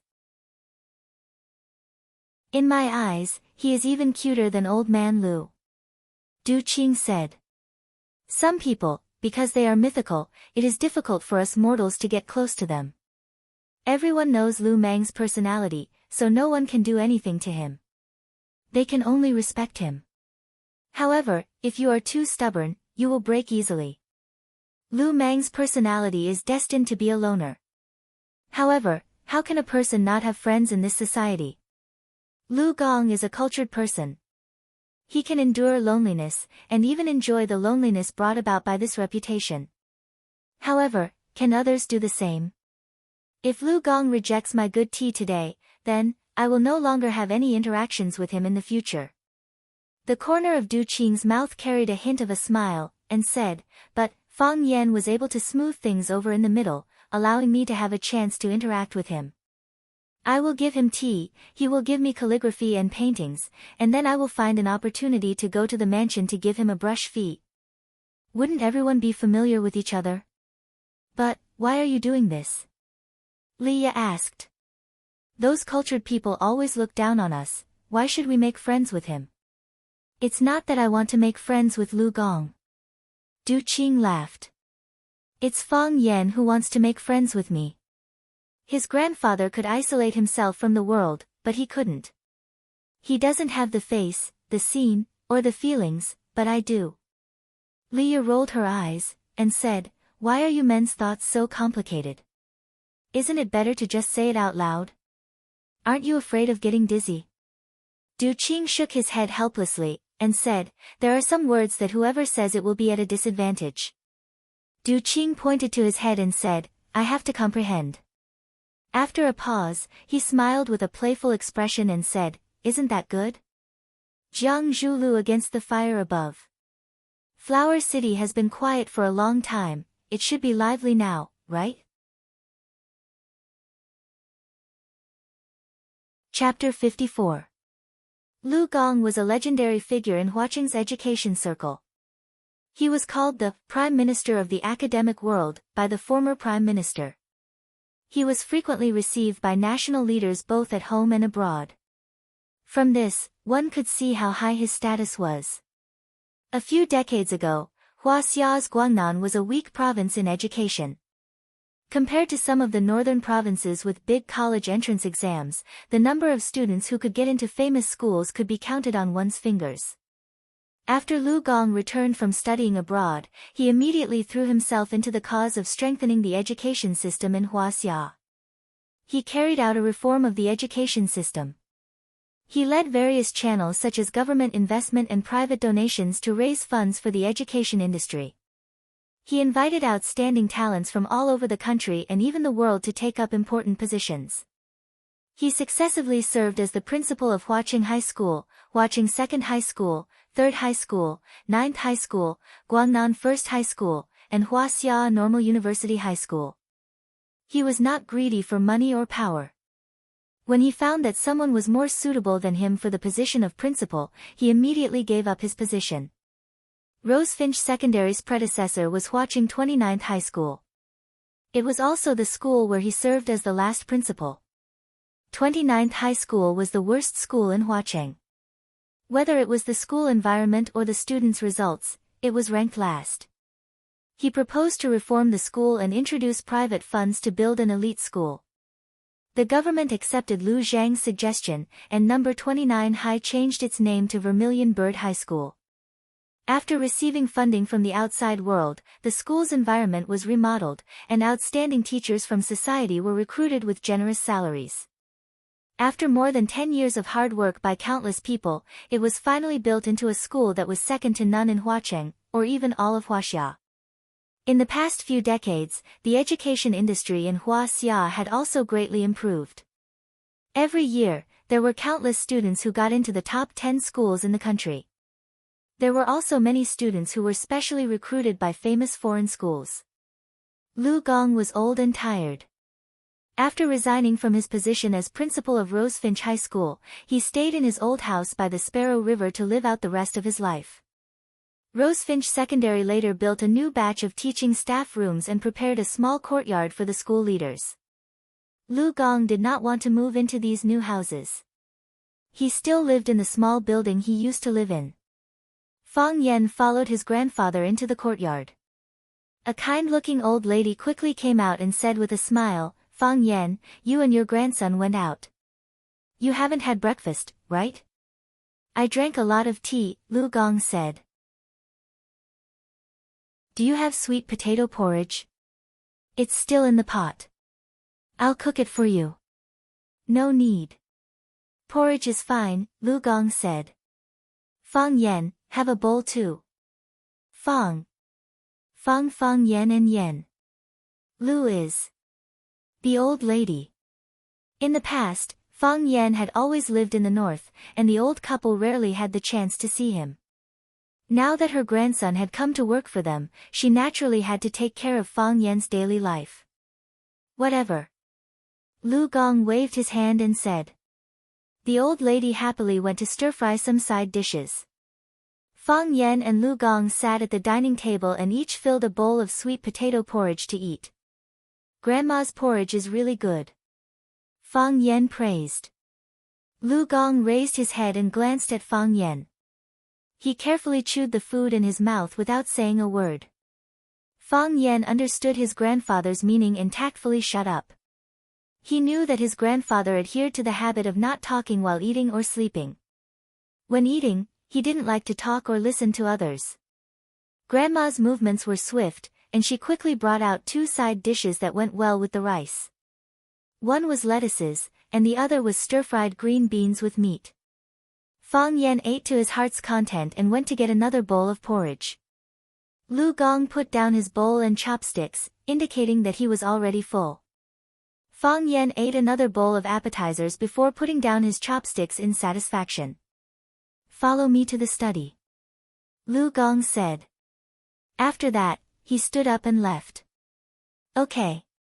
Fang Yan agreed. "You just dropped the bowl.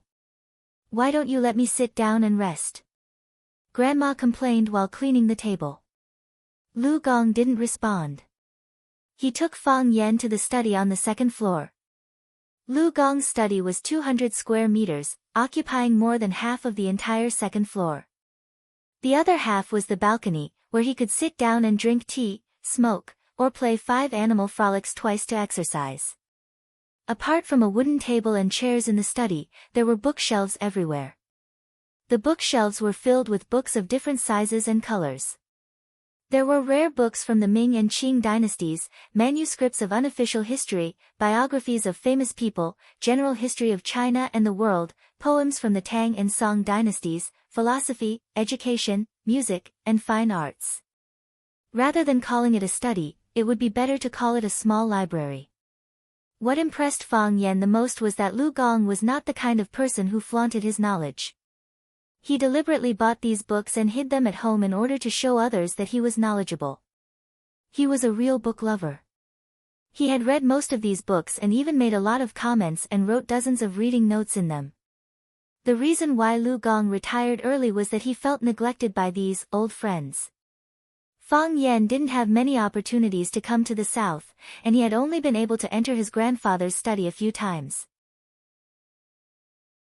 He looked at the huge study enviously and reached out to take a thread-bound book called Zhua Zongtang's Anecdotes from the bookshelf. "Stop!" Lu Gong shouted. Fang Yan quickly withdrew his hand and looked at Lu Gong in confusion. "Wash your hands first." Lu Gong pointed to the corner and said. "My hands are clean." "That's what you think." Fang Yan smiled bitterly. He had to wash his hands and wipe them with a white towel before he dared to touch these little treasures. Every book is the author's painstaking effort. You must have respect for words, Lu Gong educated him. "I understand." Fang Yan looked at the romantic history of Lu Sanbian in his hands and was immediately filled with respect. Lu Gong sat down in front of the desk and looked at Fang Yan. "Fang Yan, you want to make friends with Du Qing?" "It's not exactly making friends." Fang Yan smiled. He walked in front of Lu Gong and explained, "It's borrowing each other's power. He wants to borrow your power, and I want to borrow his power. Just teach and educate people." "Borrowing power?" Fang Yan smiled bitterly and said, "Grandpa, that's what I thought too. But didn't you see the actual situation? I didn't provoke anyone to be my language teacher, but they did this to me. 2 fists are no match for 4 hands. No matter how strong the boss is, it can't withstand a group attack. There has to be a teammate to help at the critical moment. Even if they don't help, it's fine to stand at the side and shout." Lu Gong pondered and said, "Have you found the person behind the scenes?" "I've finally found it," Fang Yan said. "Who is it?" Lu Gong's eyes were sharp as he said coldly. Fang Yan knew his grandfather's stubborn temper. If he knew who the enemy was, he would definitely fight them to the death. He was strict with himself, but he also doted on him. "Grandpa, leave this matter to me," Fang Yan said with a smile. "If you let an old man handle everything, wouldn't it make your grandson seem incompetent?" "Be careful," Lu Gong reminded him. "It's not like before." "I understand," Fang Yan agreed. "Teach and educate people well and bring out a few good seedlings. I don't expect you to make all the students in your class great. I also know that it's not realistic. However, if you can bring more good students out, you will be making a great contribution to society." Lu Ken tried his best to persuade him. He had been an educator his whole life, so as long as there was a chance, he would educate people. This was also the reason why his grandmother had repeatedly asked Fang Yan to stay, but he still insisted on renting a house outside. He wasn't afraid of his grandfather and father who knew martial arts, but he was afraid of his grandfather who was a scholar who didn't even have the strength to truss a chicken. "I will work hard to learn from you, Grandpa." Fang Yan took the opportunity to flatter him. Lu Gong's expression looked better as he said, "I didn't approve of you learning martial arts in the past. In times of peace, what's the point of learning those fighting and killing skills all day? Isn't it enough to practice the 5 animal frolics and do a few rounds of Tai Chi every morning? Reading more is the right way. You will naturally have a scholarly air." "You're right, Grandpa." Fang Yan thought of the burning feeling in his dantian again. He knew that he must have been touched by something, or else this wouldn't have happened. He said, "Grandpa, you faced so many strong enemies today. It made my blood boil. I admire you." "Strong enemies? They're just gangsters." Lu Gong sneered. "They are afraid of me. I don't fear them." Du Qing worked his way up from the bottom, so he naturally knew that life wasn't easy. "What's in it for them to torture my old bones? If only I could do the same as Grandpa," Fang Yan said with a smile. This sentence wasn't completely flattering, but it also had his true thoughts. When he saw his grandfather proudly say, "I know your family is rich and has many disciples. Let's see what you can do to me today." His heart was really touched. Why can't you do it? Lu Gong asked. You've been well-read since you were a child, and your martial arts are superior to your peers. You write well, draw well, know how to play the zither, play the flute. You're smart and observant. You have much more than me and many people. Why can't you do it? Fang Yan looked at his grandfather in surprise. Why did this old man think so highly of him? Because you lack spirit, Lu Gong said seriously. A man can't stand without a soul. The reason why you're a man is not because you're 8 feet tall, but because you have spirit. Napoleon was 5 feet 2 inches tall, but he rode his horse and pointed his sword at the world, becoming a great man of his generation. Fang Yan, you have so many talents, why can't you get what you want? Spirit. You lack spirit. Fang Yan seemed to be possessed, and his mind kept repeating this sentence.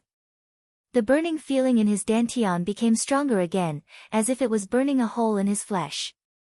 His forehead was dripping with sweat, and his face became extremely ugly. Boom, there was a sharp pain in his mind, like fireworks exploding in a galaxy. The sky was full of stars, dazzling. Chapter 55. Seeing Fang Yan's strange expression, Lu Gong didn't ask. Instead, he stood up and shouted, Fang Yan, what do you want? What do I want? Fang Yan had a splitting headache. What do I want? What do I want? Do you want the world or the beauty? Do you want to be at the peak of martial arts or be admired by thousands? Do you want to leave your name in history or be a teacher? Tell me, what do you want? Fang Yan hadn't thought about it. He had never thought about it. Since he was a child, he had been learning all kinds of skills under the arrangement of his family. Tai Chi sans ho, zither, chess, poetry, painting, and tea. When he first sparred with Yi Ro, his only goal in life was to defeat Yi Ro. For this goal, he had worked hard for countless days and nights. However, he didn't know whether it was because he didn't have enough talent or hard work. Year after year, he was defeated by Yi Ro again and again. He couldn't even achieve this only goal. Especially in the last 2 years, his Tai Chi stage didn't improve, but it seemed to be stagnant. Of the 11 stages of Tai Chi, he had originally cultivated to the 4th stage, floating clouds and willow catkins without roots, flying with the vast heaven and earth. For 2 years, his heart didn't understand anything, his strength didn't increase, and his martial arts didn't improve.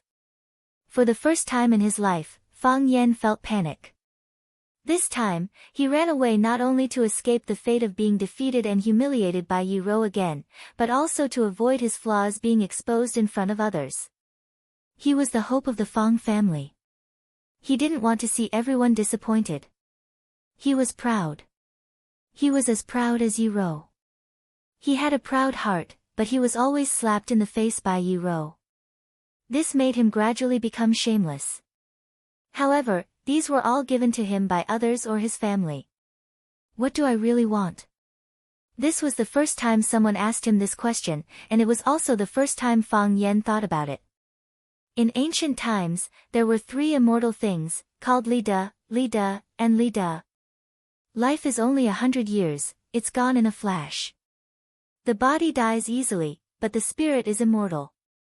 Fang Yan, are you going to make a contribution or a statement? Fang Yan looked up at Lu Gong, who was looking at him expectantly. That was the expectation an elder had for a junior, the expectation a family had for their closest relative. This was the expectation that the inheritor of a culture had for the inheritor. Fang Yan's mouth opened slightly, but no words came out. Lu Gong walked up to Fang Yan, patted him on the shoulder, and said, no matter what, a person must have a mind. Even if you are a teacher, you must be different from others. You are still young and have a long way to go. Think about it slowly. There's no hurry. Grandfather. Fang Yan looked up at Lu Gong. Lu Gong was overjoyed. Could it be that after his warning, his grandson, Fang Yan, had finally decided to give up martial arts and enter the literary world, turning over a new leaf and becoming an educator with ideals and pursuits? If that was really the case, then the Lu and Fang families were really lucky. I won't do this again, Fang Yan said as if he was making a promise. His expression was solemn, and his voice was extremely heavy. Sitting on the cement bank of the Sparrow River, Fang Yan didn't make a sound for a long time. The burning sensation in his dantian had disappeared, and the pain in his head had also stopped. From the outside, he didn't look any different from before. However, Fang Yan knew that he had changed a lot. His Taiji heart, which Fang Yan thought was dead for a long time, finally began to move again. Although it was extremely slow, he could feel a fine flow of qi. What did Taiji practice? To train the body, the most important thing was to accumulate strength. Training the body was to train strength. Strength was produced by the contraction and relaxation of muscles, and was related to the support of bones. There was an optimal point to exert strength. Moving forward or backward by an inch would result in a different amount of strength. In real life, there were weights, dumbbells, push-ups, and other physical exercises. Those that trained muscles were all training physical strength. Strength was the flow of qi. In order to achieve a certain goal, the movement of the body and energy were called strength. If a move was a combination of a body with a purpose, then strength was a combination of qi with a purpose. For example, in the movies, two people would punch and kick each other, or slash each other with a knife and a sword. That was a move. However, when Xiao Feng stood still and waved his hands, suddenly, a huge white dragon roared and rushed toward his opponent. That was the 18 dragons subduing palms formed by the combination of strength and qi. From the special effect, it could be seen that strength and qi were of a higher level than strength. Fang Yan was born in a Taiji family, so he had a deep understanding of the differences between strength, and qi. The Taiji heart was a circle formed by qi in the dantian. It couldn't be seen or touched, but it could be clearly felt. The circle of qi rotated freely, and thousands of threads flowed into the 360 acupoints and 84,000 pores in the body. It was very comfortable. It was a gas station that supplied qi to every meridian and acupoint in the body. 3 years ago, Fang Yan discovered the Taiji heart. 2 years later, the Taiji heart was still. Now, it had finally come back to life. Fang Yan was so excited that he wanted to shout and yell to vent. If he hadn't discovered that his Taiji heart had disappeared, he wouldn't have done such a shameful thing as running away from home. Of course, it was a blessing in disguise. He hadn't been out for long, but after hearing what his grandfather, Lu Gong, said, he activated the Taiji heart again. Why? In Fang Yan's heart, he found the answer that he couldn't figure out. You lack spirit, his grandfather said. This sentence pointed to Fang Yan's heart. Could it be that people needed spirit, and so did Taiji? Only when people had spirit would they have a soul. And when Taiji had spirit? Yes, when Taiji had spirit, it had qi. Fang Yan was suddenly enlightened, and he couldn't help but want to praise himself for being a genius. But when he remembered that he promised his grandfather that he wouldn't do anything stupid again, he could only suppress this impulse in his heart and secretly gave himself a thumbs up to comfort himself. Hey! A girl's voice came from behind. Fang Yan turned around and saw Qi Nitian in a white school uniform standing in the grass under the ginkgo tree. The leaves and grass were covered with dew, crystal clear and crisp, like a young and beautiful girl. Fang Yan looked at Qi Nitian in surprise and asked, Qi Nitian, why don't you go to class again? I'm waiting for the language class in the afternoon. Qi Nitian smiled. She patted the white bag on her shoulder and said, Look, I even brought a raincoat. After school yesterday, Fang Yan gave the students a task. They must bring raincoats to class today. There was a light rain in the morning, but it stopped now. But the sky was still gloomy, and the clouds were very low. It seemed that it would rain again in the afternoon. Don't you have to go to other teachers' classes? Fang Yan said angrily. Skipping class is bad behavior. It will bring a bad influence to other students. Is that so? Chinitian tilted his head and thought for a while, then said, "So what? Do I need to be responsible for the lives of every student in the class? They see you as their idol, so I have to follow the rules, not be late, not skip class, listen carefully, take notes, and be a role model? If that's the case, am I still the Chinitian that they liked before?" Chinitian said proudly. "The reason why I am Chinitian is that I can do whatever I want and want whatever I want. I'm just being myself, and there's no need to change myself." Fang Yan shook his head with a bitter smile and said, "You are really not likable. You will like it." Chinitian looked at Fang Yan and said very seriously, "Even if you don't like it now, it doesn't matter, because we still have a long time. Men looking for another partner is no different from animals looking for a mate. They will find the one who has the same smell. Why do I have to like you? To satisfy your bad taste? It's not like that."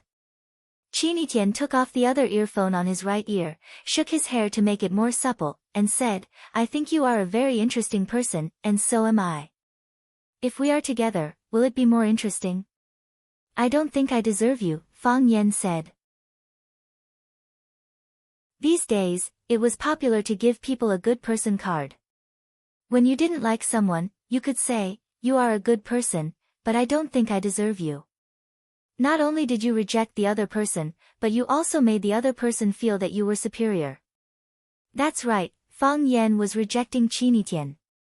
He wanted to make the other person retreat, so that even if she was rejected by him, she wouldn't hold a grudge.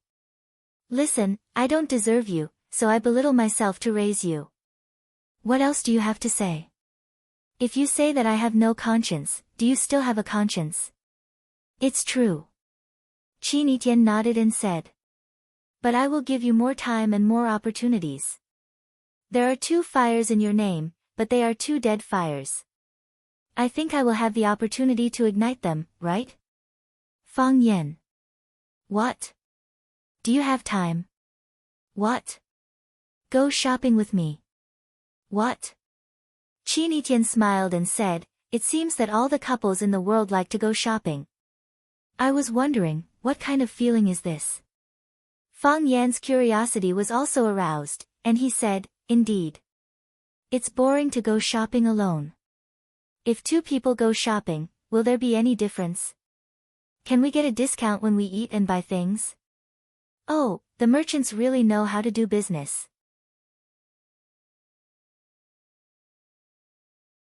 Chapter 56.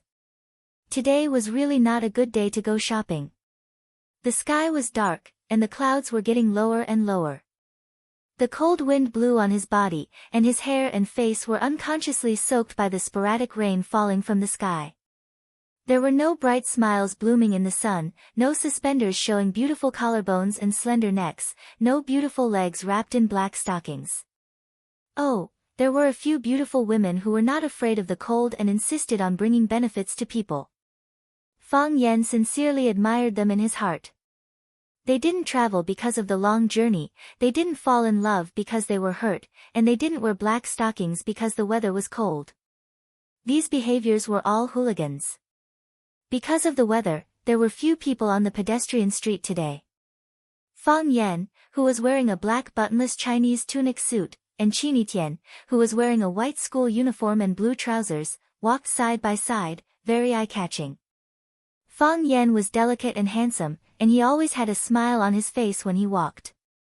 He raised his head slightly, looking quite proud, as if he had just beaten Yi Ruru hard, instead of being beaten by Yi Ruru and running away from home. Chinitian was like a lotus flower in clear water, without any makeup. But that face without makeup gave people a soul-stirring beauty.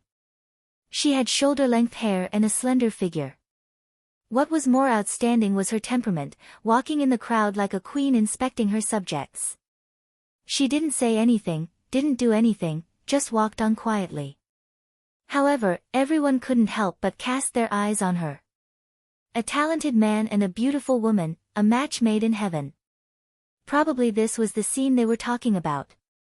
Because of the lack of business, many salespeople and owners of stores were looking out. There was surprise and envy in their eyes. But most of them were admiration. That girl is so beautiful, like a fairy in a painting. The boy is also very handsome. But the clothes he is wearing are too old-fashioned. If he changed into our new sweatshirt, it would be more matching. It was just a simple matter of a man taking a girl out for a walk, but it had become the material and seasoning of their discussion. Qin Yitian was very tall, almost reaching Fang Yan's chin. Fortunately, she was tall. Otherwise, she would not have been able to control her innate aura of supremacy. I really don't know what's so great about her, Fang Yan thought to himself. Just because she's pretty, strong, and good at her studies, she can be so arrogant. If that's the case, shouldn't I write a sign around my neck with the words "I am teacher Qin Yitian, Fang Yan" written in red? Did Fang Yan do that? No. Therefore, Mr. Fang was actually a very low-key man. As they walked, Qin Yitian suddenly handed his white handbag to Fang Yan. Fang Yan looked at her in confusion and asked, "Why?" The boys seemed to give the girls their backpacks, Qin Yitian said, pointing at the few couples on the street. Fang Yan studied it carefully. It was exactly the same as what Qin Yitian said. The girls were shopping happily, and the boys were carrying female bags, not knowing whether to laugh or cry. Must it be like this? Fang Yan asked. Qin Yitian did not answer. She looked at Fang Yan and nodded lightly. Her smile was faint, indifferent, and elegant. Ba, ba, ba. Fang Yan quickly spat in his heart. What's wrong with me? Why do I always think of words like noble, elegant, and tall when I'm around this girl? What's so elegant about a smile? I'm being cheap. Fang Yan scolded himself in his heart. I must stay true to myself. I can't be easily bewitched by this little fairy, little witch. Fang Yan took Qin Yitian's white bag and carried it on his shoulder. He looked at it carefully and was happy. This bag matched him quite well. When they walked to the door of a Hong Kong-style fishball restaurant, Qin Yitian stopped again. Hungry? Fang Yan asked. No. Qin Yitian shook his head. Then what do you want to do? Qin Yitian pointed at the couples who were lining up and said, it seems that they all like to eat this. You go and line up too. Fang Yan and Qin Yitian, each holding a bowl of fish balls in their hands, stood at the door of an Italian restaurant. Fang Yan chewed the hot fish balls and asked, Miss, can we go in and eat together? Is there a discount? The waitress nodded with a smile and said, Sir, our restaurant is having a promotion. Today is the last day. If 2 people eat, one of them will get a 50% discount. Fang Yan and Qin Yitian looked at each other and thought that these businessmen really knew how to do business. After eating and drinking to his heart's content, Fang Yan went to the washroom. When he came back, Qin Yitian was paying the bill with his card. Fang Yan said reproachfully, this kind of thing should be done by a man. How can I let a girl pay the bill? Where do you want me to put my face? The waitress looked at Fang Yan with appreciation and thought that this man was very good. You don't have money like me. Qin Yitian signed her name on the receipt printed out by the POS machine without hesitation. Fang Yan felt a pain in his chest as if he had been stabbed by a knife. He felt that he had completely lost face this time. Therefore, the waitress looked at Fang Yan with eyes full of contempt. After the meal, Fang Yan accompanied Qin Yitian to continue shopping. Passing by the door of a shop called Jiangnan Silk and Satin Shop, Fang Yan took the initiative to stop. Qin Yitian looked up at the name of the shop and then looked at the cheongsam and silk scarves sold inside. He understood and a faint smile appeared on the corner of his mouth. Let's go in and have a look. Fang Yan said with a smile. You treat me to dinner, and I'll buy you a small gift. Okay. Qin Yitian readily agreed. Welcome. The staff of the silk and satin shop were all wearing tang suits and the women were all wearing cheongsam, which looked quite retro. A saleswoman greeted them and asked with a smile, Sir, Miss, please feel free to look around. We have a lot of new styles in our shop. Fang Yan looked around and said, I want to buy a cheongsam for my friend. Is there a suitable one? The saleswoman had already seen Qin Tian beside Fang Yan.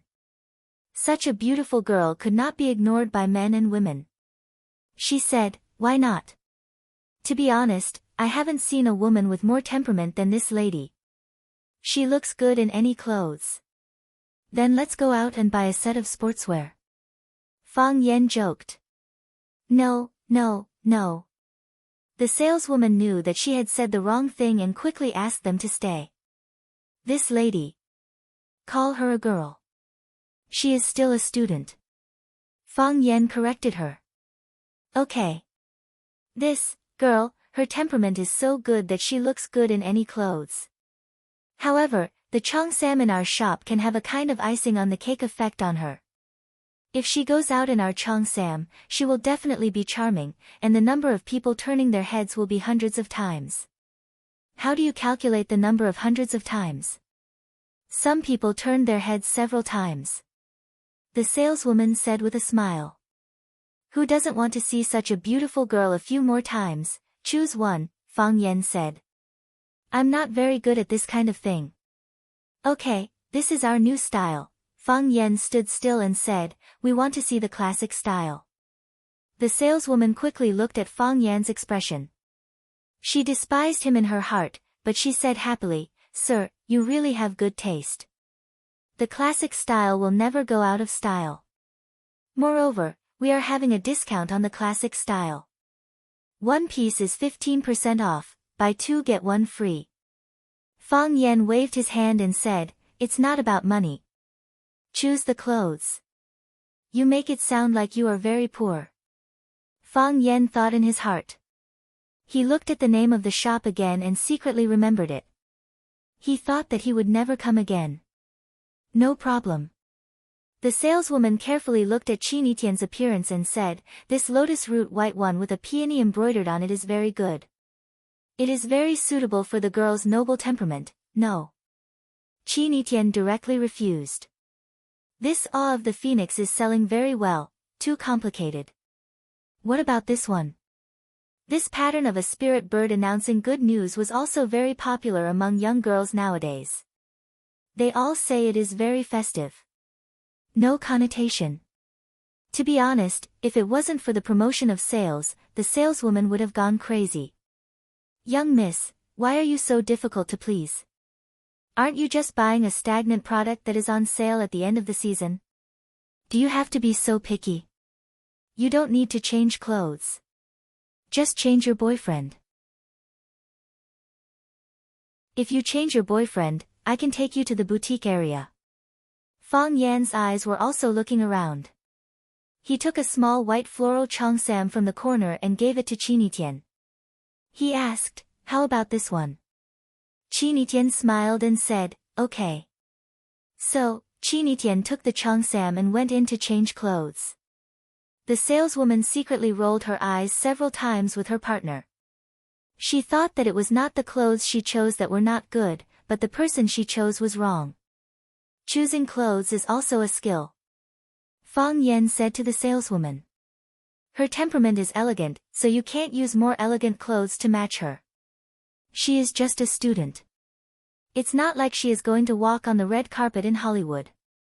Why does she need to be so dazzling? Especially that Awe of the Phoenix. Not only did it ruin the clothes, but it also ruined the person. You are right. I didn't expect it. The saleswoman said with a smile that did not reach her eyes. I didn't expect you to be so knowledgeable about clothing matching, because I see a lot of people. Fang Yan said with a smile. I knew you don't like me. Ka, the wooden door of the changing room opened. Qin Tian, who was wearing a floral cheongsam, stood in front of Fang Yan. Fang Yan's pupils dilated. He hurriedly wondered if he had forgotten something important. Oh, it was a heartbeat.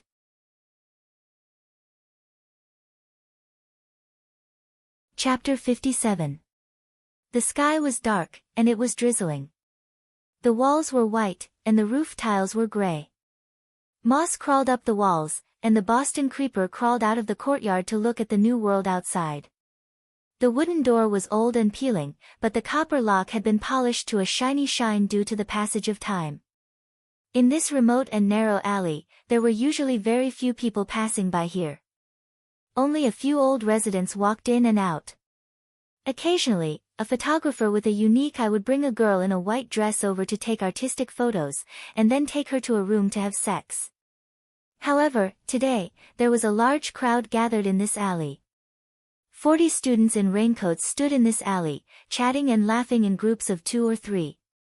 The line stretched infinitely, and it looked quite lively and spectacular.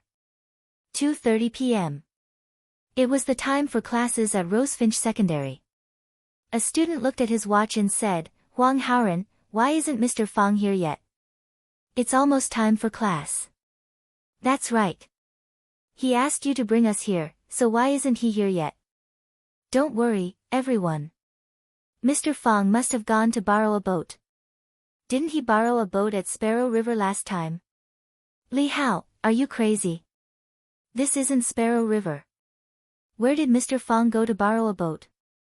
Where did he come from if he borrowed a boat?" "I'm just joking. You really don't have a sense of humor." Huang Haoren frowned slightly, hesitating if he should give Mr. Fang another call to urge him. Zheng Guodong, Li Yang, and Qin Tao had also come to class today, because they really couldn't take any more days off. Moreover, if they kept taking days off, even if Fang Yan couldn't control them, they would have already lost the war. However, they had learned their lesson and didn't rashly say anything to start a war. Chen Tao took out a cigarette and smoked it, then took the initiative to light it for Zheng Guodong. He said sarcastically, "I wonder what this idiot is up to this time. Maybe it's a surprise." Zheng Guodong laughed coldly. "In any case, we'll just follow the plan we discussed. We won't take the initiative to provoke him in order to avoid giving him something to use against us." This time, even Zhang Xiaofeng, that old fellow, stood up to protect him. "Even my father is not very easy to talk to. However, if you don't court death, you won't die.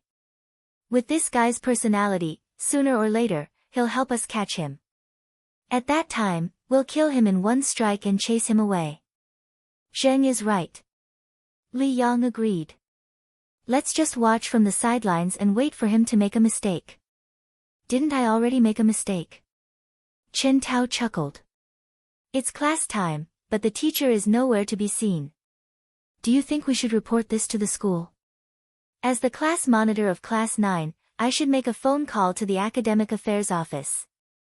Zheng Guodong said proudly as he took out his phone from his pocket and prepared to dial. "Mr. Fang is here," someone in front exclaimed. Then, a group of people rushed in the direction where Fang Yan came from.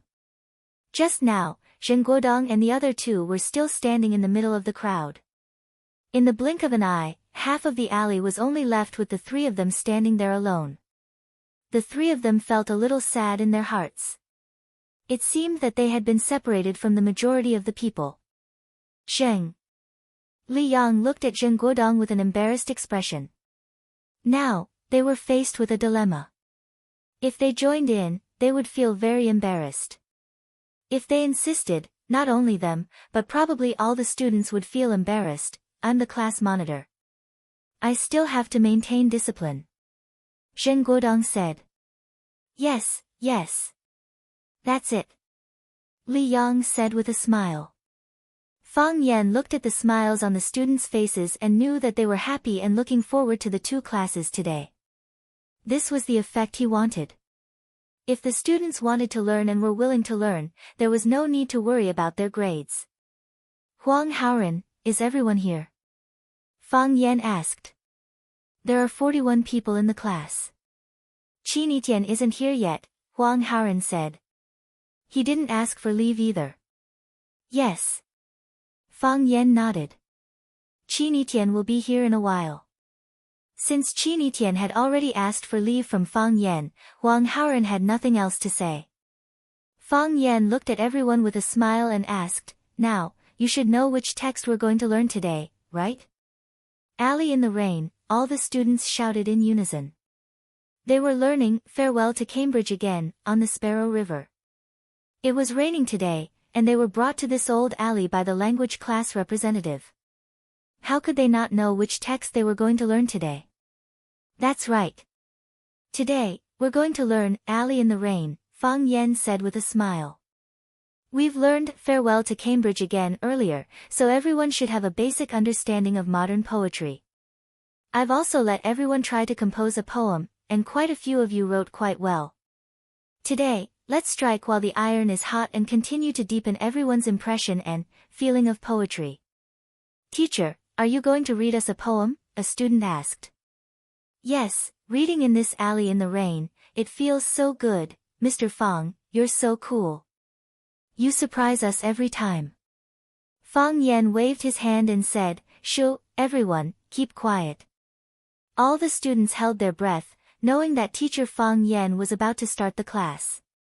Fang Yan combed his hair, making it look even messier. Then, he borrowed a pair of black-rimmed glasses from a male student and put them on the bridge of his nose, making him look more artistic. Bang! He opened the oil paper umbrella in his hand and raised it to cover his head. Fang Yan held the umbrella and walked to the middle of the alley.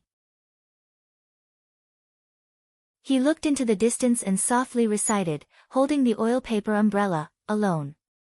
Wandering for a long, long time. In a lonely alley in the rain. I hope to meet a girl like a lilac, a girl with a grudge, clack. Clack. Clack. A girl wearing a white cheapao with floral patterns slowly walked over. Her long hair was coiled up on top of her head, and the red high heels on her feet tapped on the stone path, producing a clear and melodious sound. Heavens, there's really a lilac girl, that's Chinitian, it's Chinitian, oh my god. Chinitian is so beautiful. She's so beautiful. My goddess, even Zhen Guodong, Li Yang, and Qin Tao were excited. Zhen Guodong grinned and said, Fortunately, we're here. Otherwise, we wouldn't be able to see Chinitian. Shu, Huang Haoren was the class representative of the Chinese department. He had the responsibility to maintain class discipline. Now that the students were disturbing teacher Fang Yan's class, he could only stand up and remind everyone to keep quiet. Seeing Huang Haoren's action, the students immediately fell silent. Zhen Guodong opened his mouth, but he finally swallowed the words he wanted to say. He was afraid of causing public anger, and even more afraid of incurring the wrath of the goddess. He was also a pursuer and admirer of Chinitian. Fang Yan was more and more satisfied with Huang Haoren.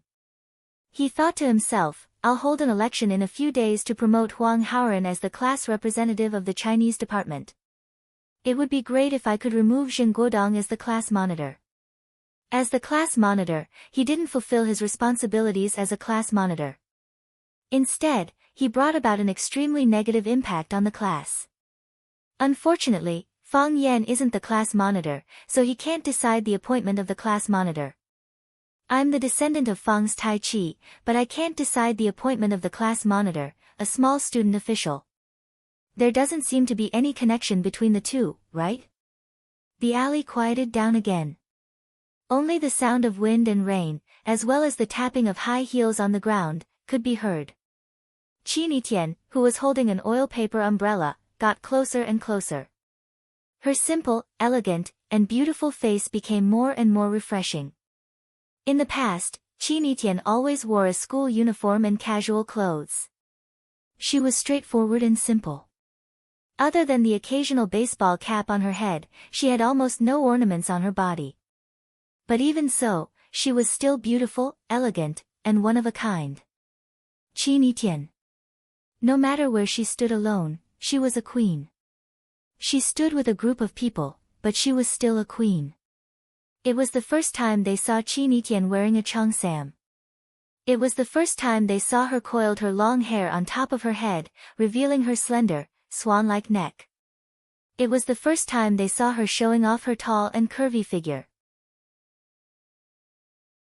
It was also the first time they saw her wearing red high heels that seemed to be able to step into the depths of one's soul. When Fang Yan saw Chinitian wearing a cheongsam for the first time, he felt his heart skip a beat. These boys had even worse self-control.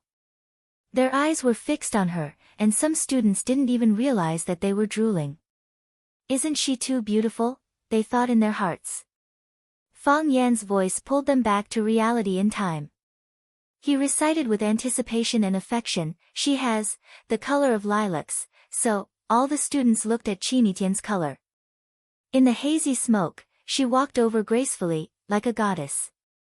No, she was a goddess.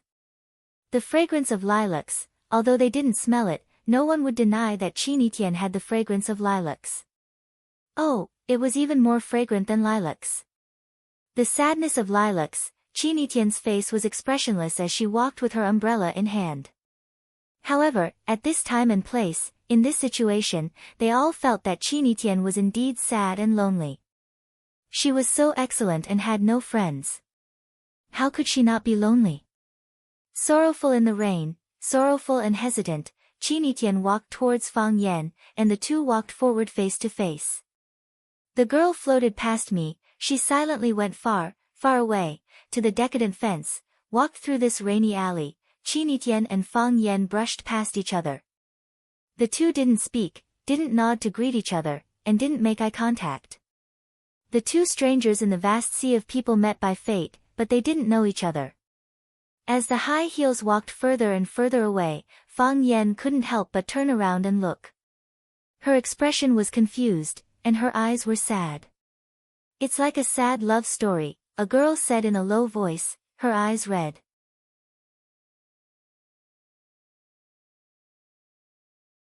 Chapter 58. Poetry emphasized artistic conception.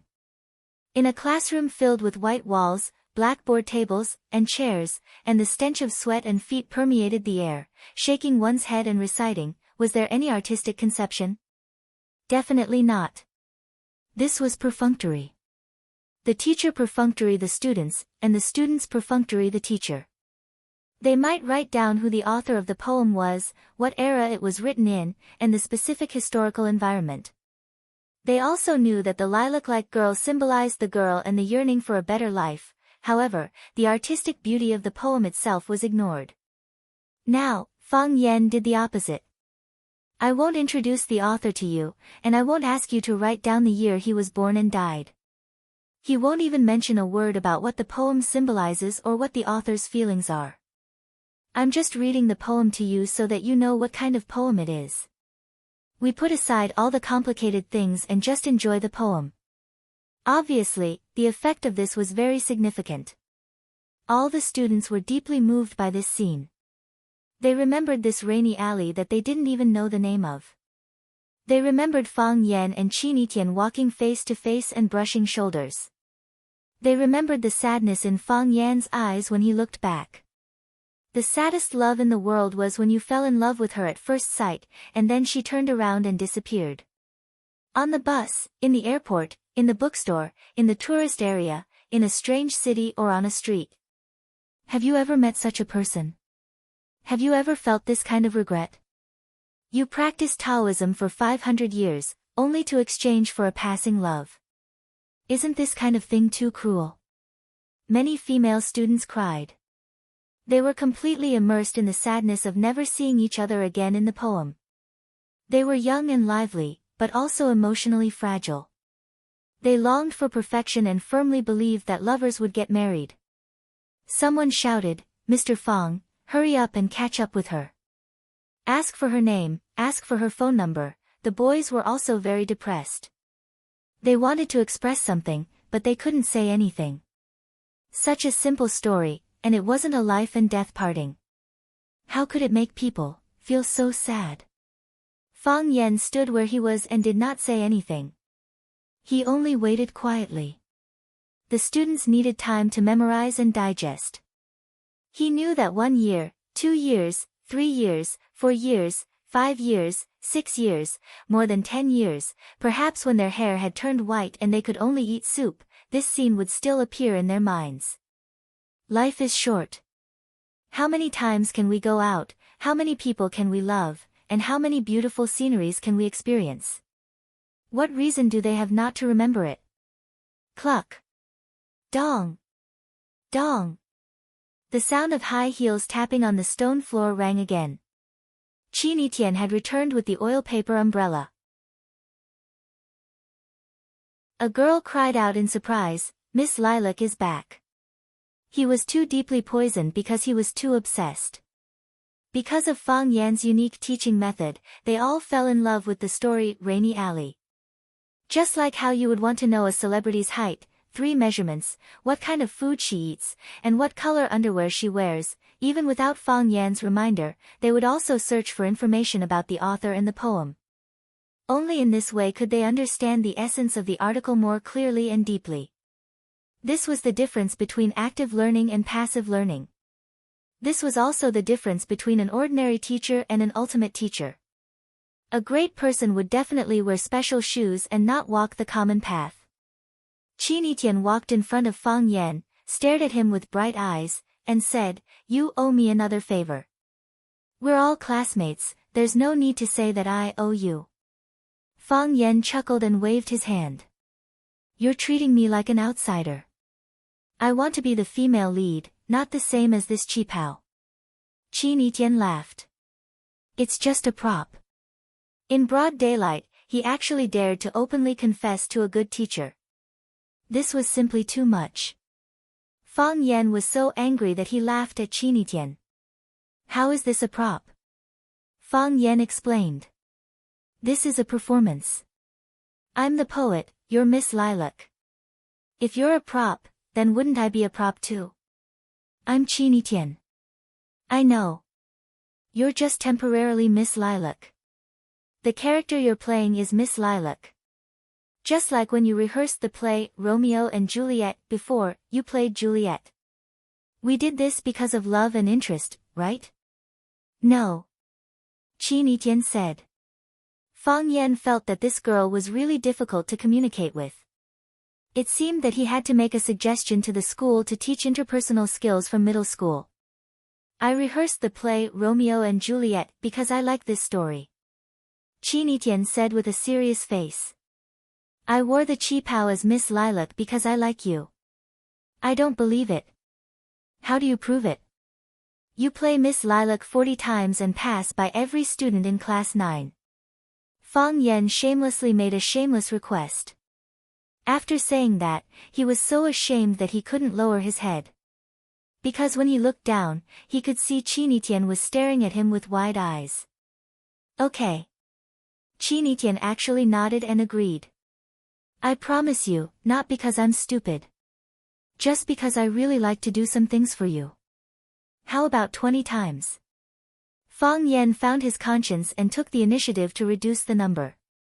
"No, 40 times. Qin Etienne insisted. "You want me to be a prop, and I want you to remember me." Holding an oil paper umbrella, alone wandering in a long, lonely alley, I hope to meet a girl like Lilac. A lilac girl. Cluck. Cluck. Cluck. Qin Etienne holding an oil paper umbrella slowly walked over. The scene was so beautiful that it was intoxicating. The boy's pupils dilated, the muscles on his cheeks trembled, and his hands loosened and clenched. His mouth squirmed, but no sound came out. "Yi Xiang, hurry up and recite," someone urged. Yi Xiang's face turned red, and he said with a sad face, "Teacher, I forgot my lines." Fang Yan smiled, thinking that he also made a mistake. This Miss Lilac was too beautiful, and affected the student's performance. "I won't make such a mistake next time." "Next," Fang Yan said. Because time was limited, everyone only had one chance. He hoped that everyone could grasp it well, but if someone really couldn't grasp it well, Fang Yan didn't know what to say to them. Yi Xiang handed the oil paper umbrella in her hand to the next student, and Qin Etienne once again held an oil paper umbrella and walked out from another entrance of the alley. She approached silently. As she approached, her eyes cast a breathless gaze. Next, Fang Yan shouted. Number 1 began, number 40 ended. Qin Etienne was number 41 of class 9. Wearing high-heeled shoes and holding an oil paper umbrella, she walked from one end of the alley to the other, and from the other end to the other end, while the poet was reciting the poem. She was as fresh as a poem, and as beautiful as a painting. Every time someone recited a poem, she walked with the umbrella. No rest, no pause. It was as if she didn't know fatigue. Her expression was as calm as ever, her movements were as elegant as ever, and her long hair was neatly coiled on top of her head. It was still the same the first time she walked. The lilac girl in the poem had only brushed shoulders with the poet once, but Chinitian had walked 37 times. Fang Yan couldn't help but shout for Chinitian to stop a few times. But Chinitian refused. If they wanted all the students to have a chance to recite a poem during class time, they had to cherish every minute and second. Moreover, the students really hoped to have a chance to recite a poem. They were eager, just like rowing a boat in the Sparrow River to recite a poem. This was the learning method they were looking forward to. In the decay of the rain dispelled her color, dispelled her fragrance. Next, Fang Yan shouted. Chinitian walked for the 38th time. The girl floated past me, she silently walked away, far away. Next, Fang Yan shouted. Chinitian walked for the 39th time. My hope floated past a girl like lilac, a girl with a heart full of sorrow. Number 40. This was the last student in the class. Except for Chinitian himself. Chinitian stopped and stood under the eaves with the umbrella in the rainy alley. She was slim and elegant, even more beautiful than the lilac girl in the poem. Fang Yan was moved by Chinitian. All the students were moved by Chinitian.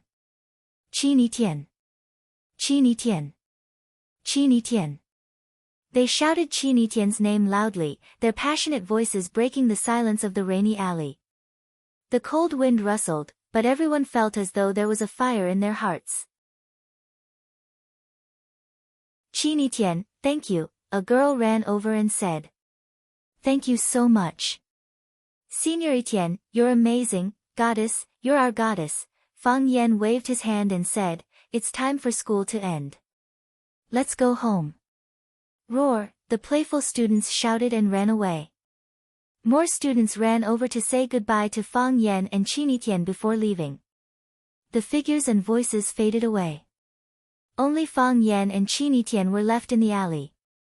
Have they all left? Chinitian asked. Yes, Fang Yan said. Chinitian's knees went soft and she was about to fall to the ground. She really couldn't take it anymore. Fang Yan was quick.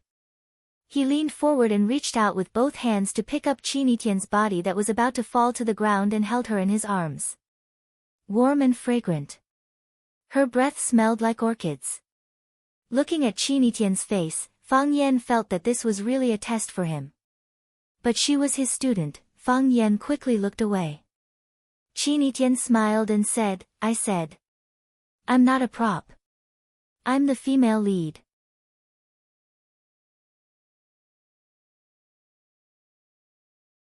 Chapter 59. In the milk tea shop, Fang Yan took off the high heels on Chinitian's feet.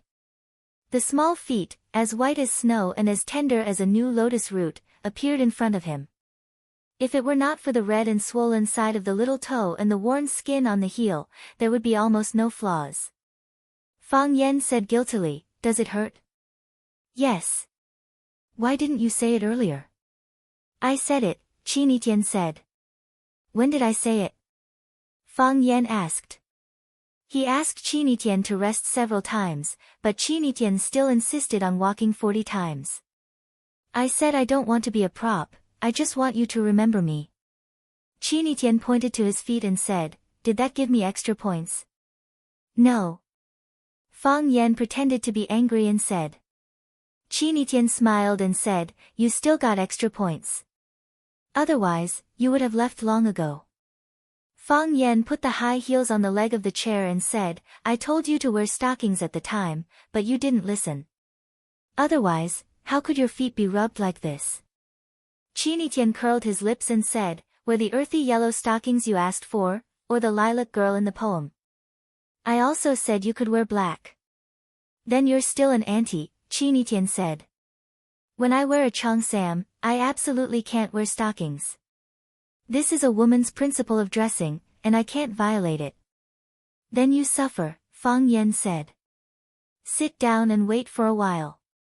I'll go buy you some medicine to rub on. Don't let the wound get inflamed. Chinitian smiled and said, go and come back quickly. You can't run away. Am I that kind of person? Fang Yan was angry. Fang Yan bought medicine and cotton cloth in the pharmacy. When he returned to the milk tea shop, he found that Chinitian was surrounded by a group of students in school uniforms. Senior Sister Etienne, is Rosefinch High School fun? I also want to take the Rosefinch exam in the future. Senior Sister Etienne, do you live here? Your house is here too. We are neighbors after all. Senior Sister Etienne, I'll treat you to some milk tea, Chinitian answered with a smile and quickly wrote something with his hands.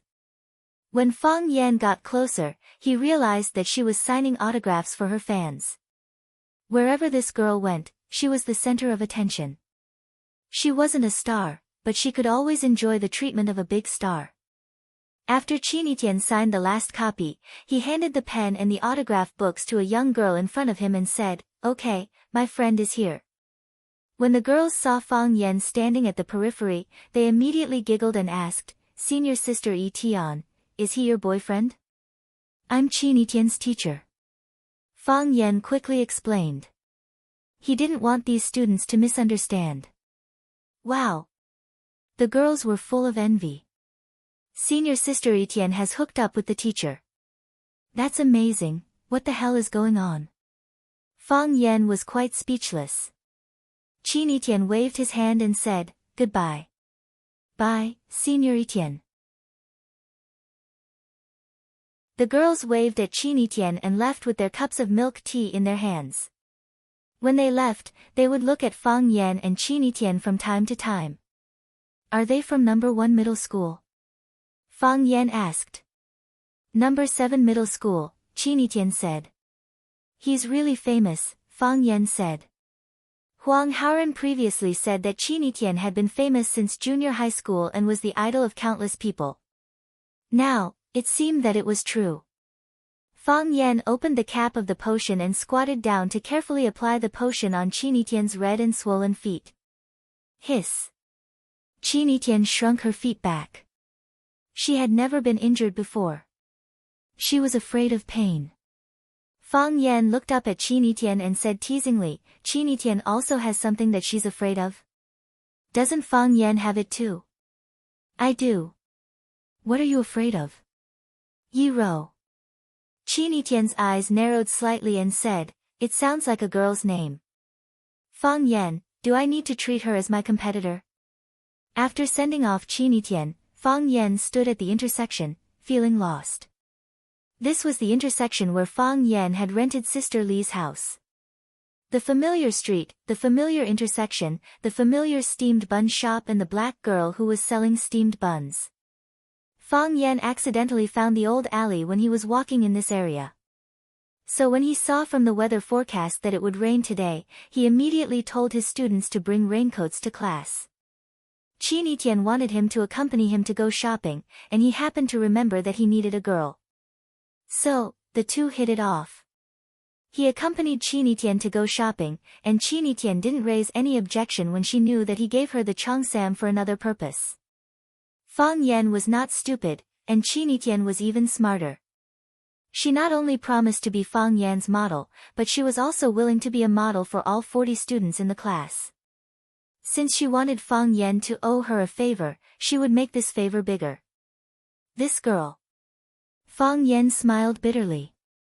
He thought that with his handsome and profound knowledge, he would definitely be liked and favored by girls.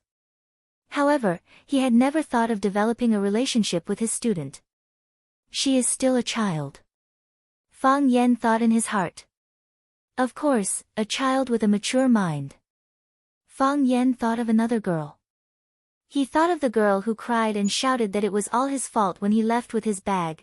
I hope everything is fine with her, Fang Yan thought in his heart. Teacher Fang Yan. A clear voice rang in his ear. Fang Yan turned around and saw Jiang Qin in his school uniform and carrying a bag at the bus stop not far away. He was looking at him with a surprised expression. Fang Yan smiled bitterly. He was thinking of Chow Chow, and here he was. Was Chow Chow doing track and field? He ran really fast. Jiang Qin quickly rushed toward Fang Yan, the bag on his shoulder swaying left and right, as if it would fall at any time. Mr. Fang, why are you here? Jiang Qin stood in front of Fang Yan. His eyes curved into a beautiful crescent, and his eyes were full of smiles. I brought my student here for class. Fang Yan said. Class? Jiang Qin looked confused. However, he quickly pushed this question aside and said, then are you standing here waiting for me? Not really, can you come to my house for dinner? I will ask my mother to cook something delicious for you. Jiang Qin said and reached out to pull Fang Yan's arm. Jiang Qin. Fang Yan stood still. No matter how hard Jiang Qin tried, he couldn't move. Fang Yan looked at the girl's blushing face with heartache and said softly, it's not convenient today. When is it convenient? Jiang Qin grabbed Fang Yan's arm and refused to let go. She looked up at Fang Yan. When do you say it is convenient? Jiang Qin. Fang Yan didn't know how to explain the current situation. Adults have adult considerations and scruples, but some words can't be said too clearly to the child. Jiang Qin's eyes were red. Her beautiful eyes stared at Fang Yan's face and said, my mother is worried that I will like you, right? Don't think so much. Fang Yan advised. You think too much. Jiang Qin shouted angrily. When did I say I want to like you? When did I say I want to fall in love with you? When did I? I just like to be with you. I just like to talk to you. I just like to listen to you tell me the story of the heart of the essay. I treat you as a teacher, as a friend. Why do you think so much? Why are your thoughts so complicated? Fang Yan was speechless. Yes. Although Jiang Qin was weird, she was a girl who knew how to be reserved. She was young and lively, beautiful and fashionable. However, she was also strict with herself.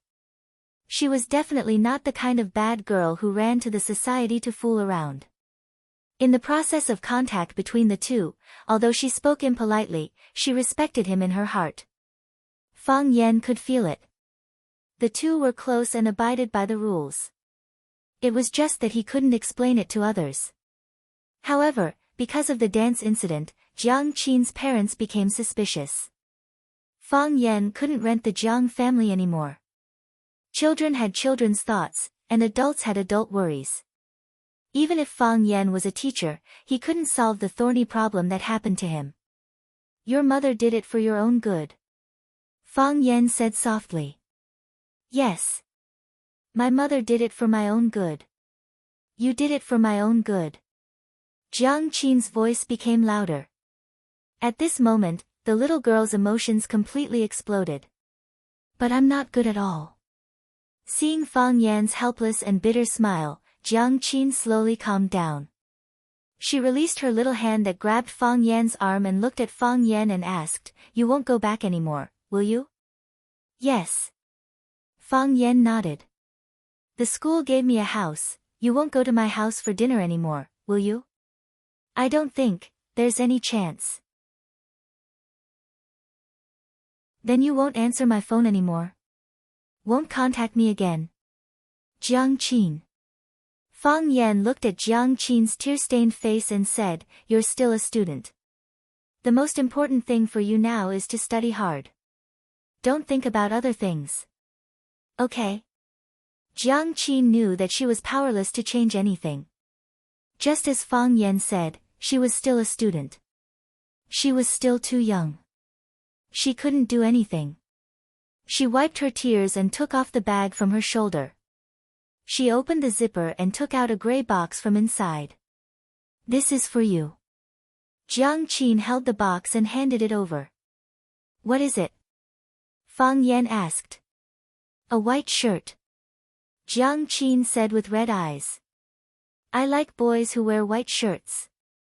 I like the way you look in white shirts. You must look better than anyone else in it. At that time, falling in love with someone was not because you had a car or a house, but because the sun was shining that afternoon and you wore a white shirt.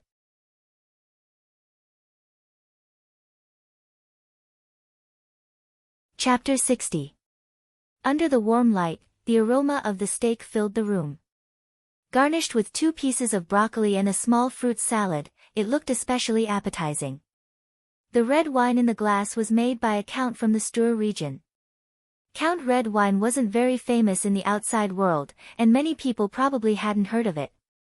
Search engines couldn't find any information about it. That was because Count red wine wasn't sold to the public. After the Jiang family bought the winery, which was located in the best wine production area in France, they drank some of the wine and gave the rest to their friends and business partners. The wine and dishes were delicious, and people were whispering to each other. The atmosphere at dinner was quite harmonious. A noblewoman in a black dress cut the steak on the plate in front of her elegantly, but didn't put it in her mouth. She looked at Lu Chaoga and asked, "Chaoga, how are you doing at school?" "Very well." Lu Chaoga put down the fork in her hand and answered in a low voice. "I heard from Zhu Lu that some people were bullying you. Why are they so hateful? Should I ask Zhu Lu to talk to your school? Or should I ask your uncle Jiang to talk to the director of education?" The noblewoman seemed to care a lot about Lu Chaoga, as if she was going to take care of everything when it came to Lu Chaoga. "No need," said Lu Chaoga. She wiped the corner of her mouth with a white cloth and said frankly, "There were some small disputes, which are inevitable in any job. I can handle it." "That won't do. Our Chaoga is so outstanding. Why should they bully you?" said the noblewoman unhappily. "Mom." Jiang Zhulu put down the knife and said with a smile, "You said that Chaoga is so outstanding. Why are you still worried about her? Don't worry. No one can bully her. You're always on her side." The noblewoman glanced at Jiang Zhulu and said, "Luckily, Chaoga isn't your wife yet. If you get married, I won't have a say in this family." Lu Chaoga didn't say anything and lowered her head to cut the tomatoes on the plate. Seeing Lu Chaoga's reaction, Jiang Zhulu smiled gently and said, "Mom, don't you trust me and Chaoga? Are we the kind of people who don't know how to be filial to the elderly?" "No. Of course not." The lady's beautiful face darkened. She looked at her son and Lu Chaoga with a smile and said, "Chaoga, Zhulu, when are you two going to get married? He's not young anymore. He should be married, right? In the past, when you said that you wanted to be busy with your career, I agreed. Now, Zhu Lu's career was going well, and Chaoga had become the vice principal of the school. That was a success, wasn't it? What other excuses do you have? I'm still waiting for my grandchildren." "Mom." Jiang Zhulu consoled, "We will consider all of these things." "What comprehensive consideration? By the time you've considered everything, I'm already on the verge of death. Why don't you just listen to me and get married on New Year's Day this year? We can find an auspicious day next year. I've already done some calculations. Zhu Lu's fate is ocean-bottom gold, and Zhaoga's is water. You two are perfect for each other. Zhaoga can also bring good luck to her husband." Lu Chaoga put down her knife and fork and said, "I'm full. Enjoy your meal." After that, she got up and left the dining room, heading upstairs. Jiang Zhulu put down his cutlery as well, his eyelids drooping slightly. Qiang Longtan stared at his wife sharply and said, "Don't you understand that you shouldn't talk when you're eating? Do you have to follow these stupid rules when you're eating? It'd be great if we could sit down together and chat happily. Let the kids decide for themselves." After saying that, Qiang Longtan also left the dining table. "Hey, old Jiang!" the rich woman called out.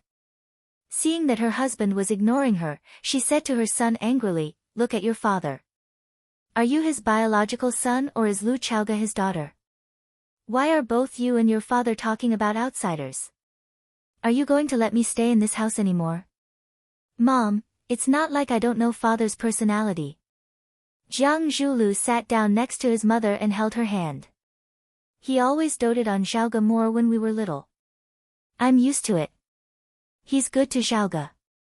Am I not doing the same for Xiaoga? It's because I'm too good to her that I want her to become our Jiang family's daughter-in-law.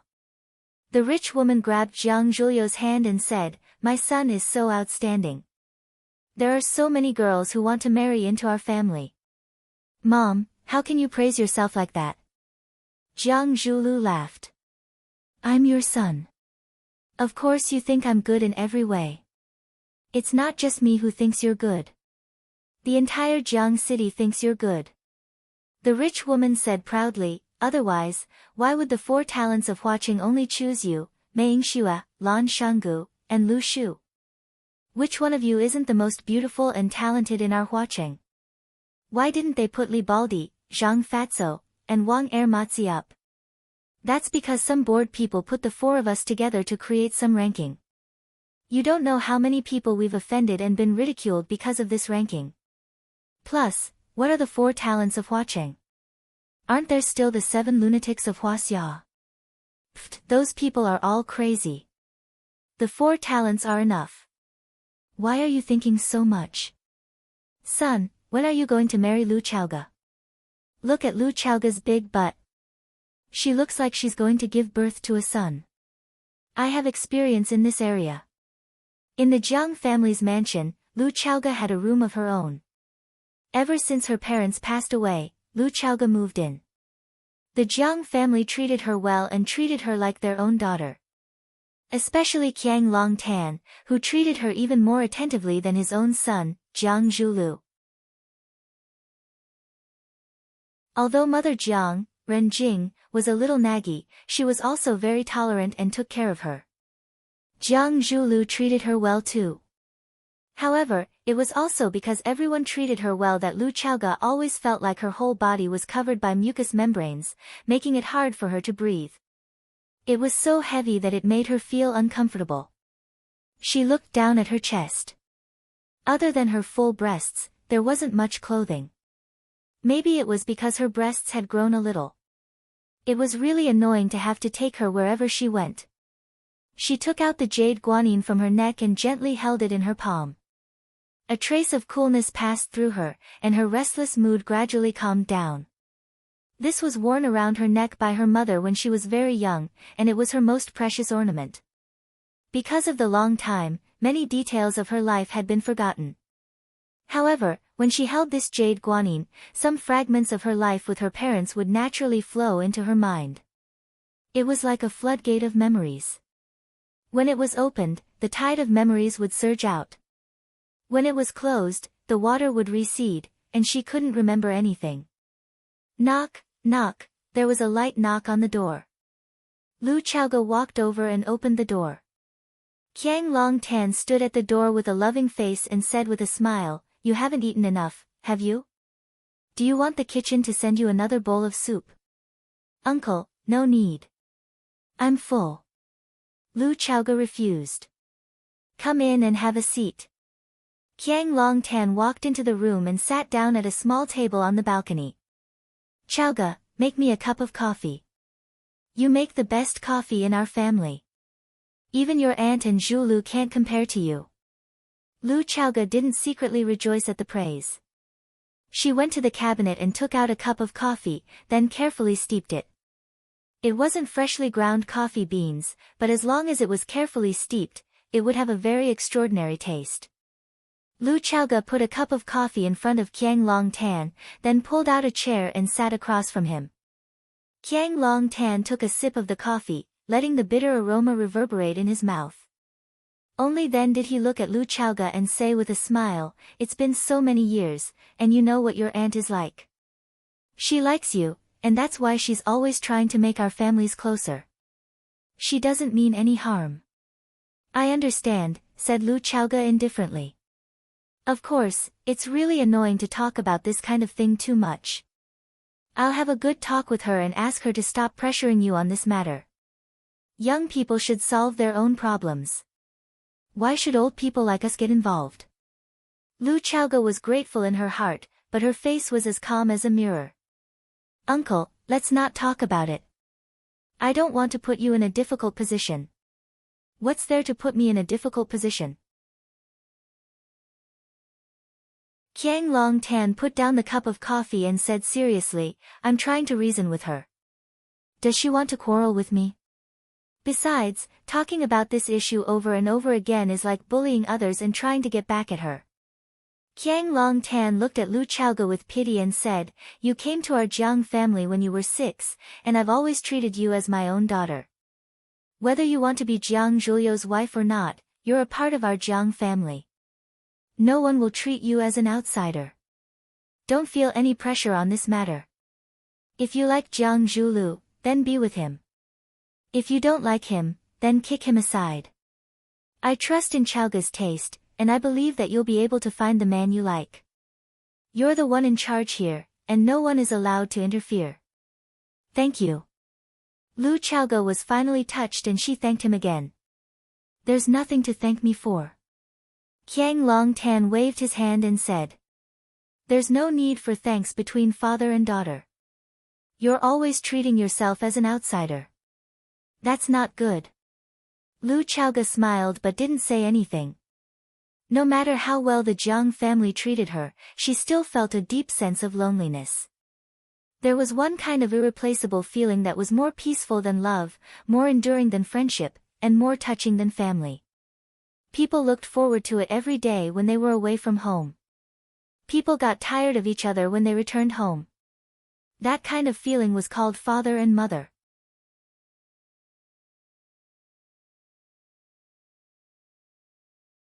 Chapter 61. Jiang Zhuliu went upstairs and saw that the door to Lu Chaoge's room was open. His father's voice came from inside. He didn't go in but went to his study on the 3rd floor. He picked up the phone on the desk and saw that there were several missed calls. However, none of these people were worthy of him calling back. He rummaged through the phone book and dialed the person he wanted.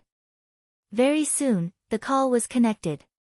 The person smiled and said, Young Master Jiang, how come you have the time to call an uncouth man like me? The weather is good today. I'm going to ask Mr. Du out for a few rounds. I wonder if Mr. Du has time. That's too bad. Today, one of my brothers is getting married. I have to go and help him. The wedding date can't be changed. How about? Young Master Jiang, let's postpone it for 2 more days. Then postpone it for 2 more days. The smile on Jiang Zhuliu's face gradually faded. Mr. Du, why did you stop on the small matter I asked you to do? Small matter? What small matter? Du Qing asked. Fang Yan. A high school Chinese teacher. Jiang Zhuliu cursed in his heart. This old fox. Wait until you beg me one day. See how I'll torture you. Oh, my young Master Jiang. It would have been better if you didn't mention it. Now that you mention it, I have to complain to you. Didn't you ask me to do that matter? I didn't think much and handed it over to my reliable brother. But guess what? Jiang Zhuliu didn't answer. He hated this way of talking that deliberately left people hanging. If Du Qing was his subordinate, he would have smashed him with the club. They've come to find us. Du Qing understood Jiang Zhuliu's personality. He didn't starve him for too long and said the answer himself. Not only did he come, he also brought a big shot that I can't afford to offend. Jiang Zhuliu smiled and said, Mr. Du, you're too humble. In Huacheng, is there anyone that you can't afford to offend? Oh, my young Master Jiang, you're putting me on a stove. I come from a small family. There are many people in Huacheng that I can't afford to offend. I can't afford to offend you, young Master Jiang. That brat brought Lu Gong to my door. Old Lu scolded me harshly, and I apologized to him. I even used my old tree big red gown to compensate him. Tell me, what the hell is going on? Lu Gong. Jiang Zhuliu was thinking about the background behind this name. The Prime Minister of the academic world. The former Prime Minister personally evaluated it, Du Qing reminded. Hearing Du Qing's words, Jiang Zhuliu had an impression. That old man was indeed an anomaly. He didn't have any power or influence, and the highest position he had was the principal of a school.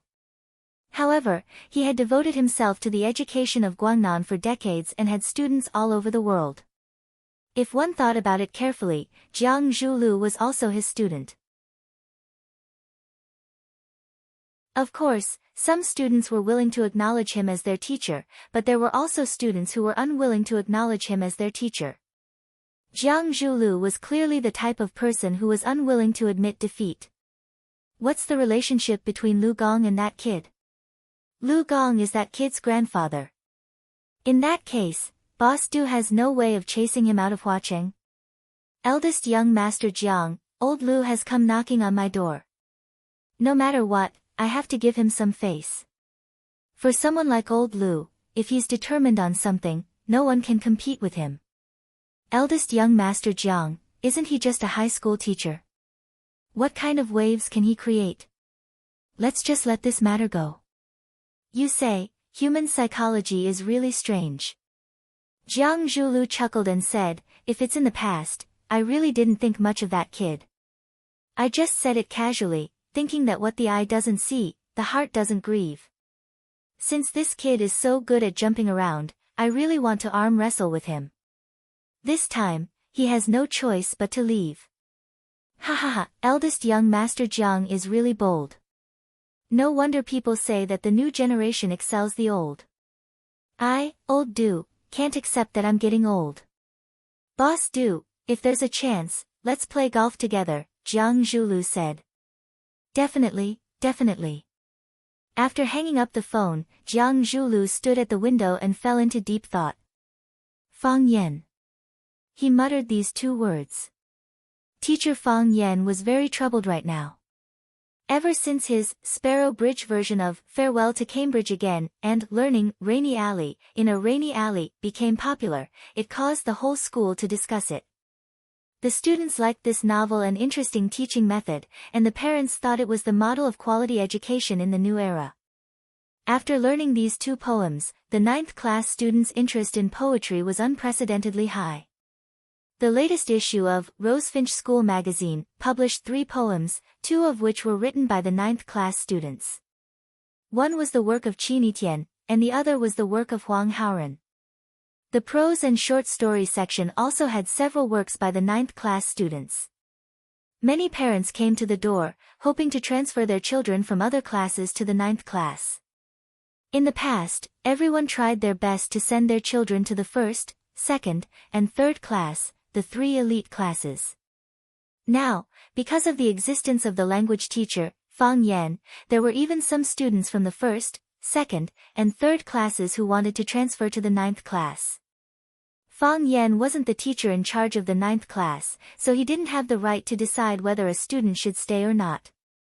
However, some parents were anxious, thinking that Fang Yan was also a teacher in the school and could definitely help solve this problem. Fang Yan usually rejected such requests. His own job wasn't stable, how could he have the ability to transfer other children's classes?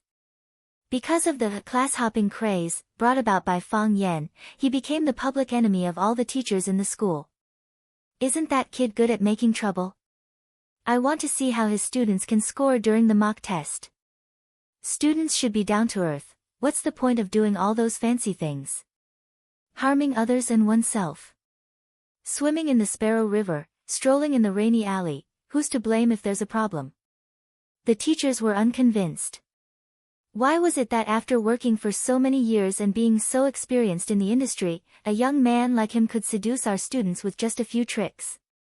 The teacher in charge of the 1st, 2nd, and 3rd class, these 3 top classes, were even more prejudiced against Fang Yan, feeling that he had stolen their limelight.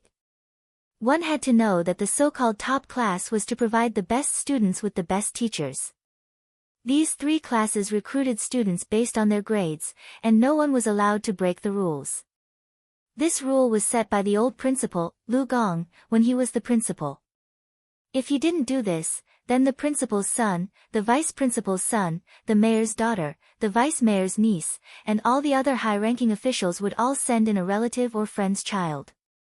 How could the top class still be a role model?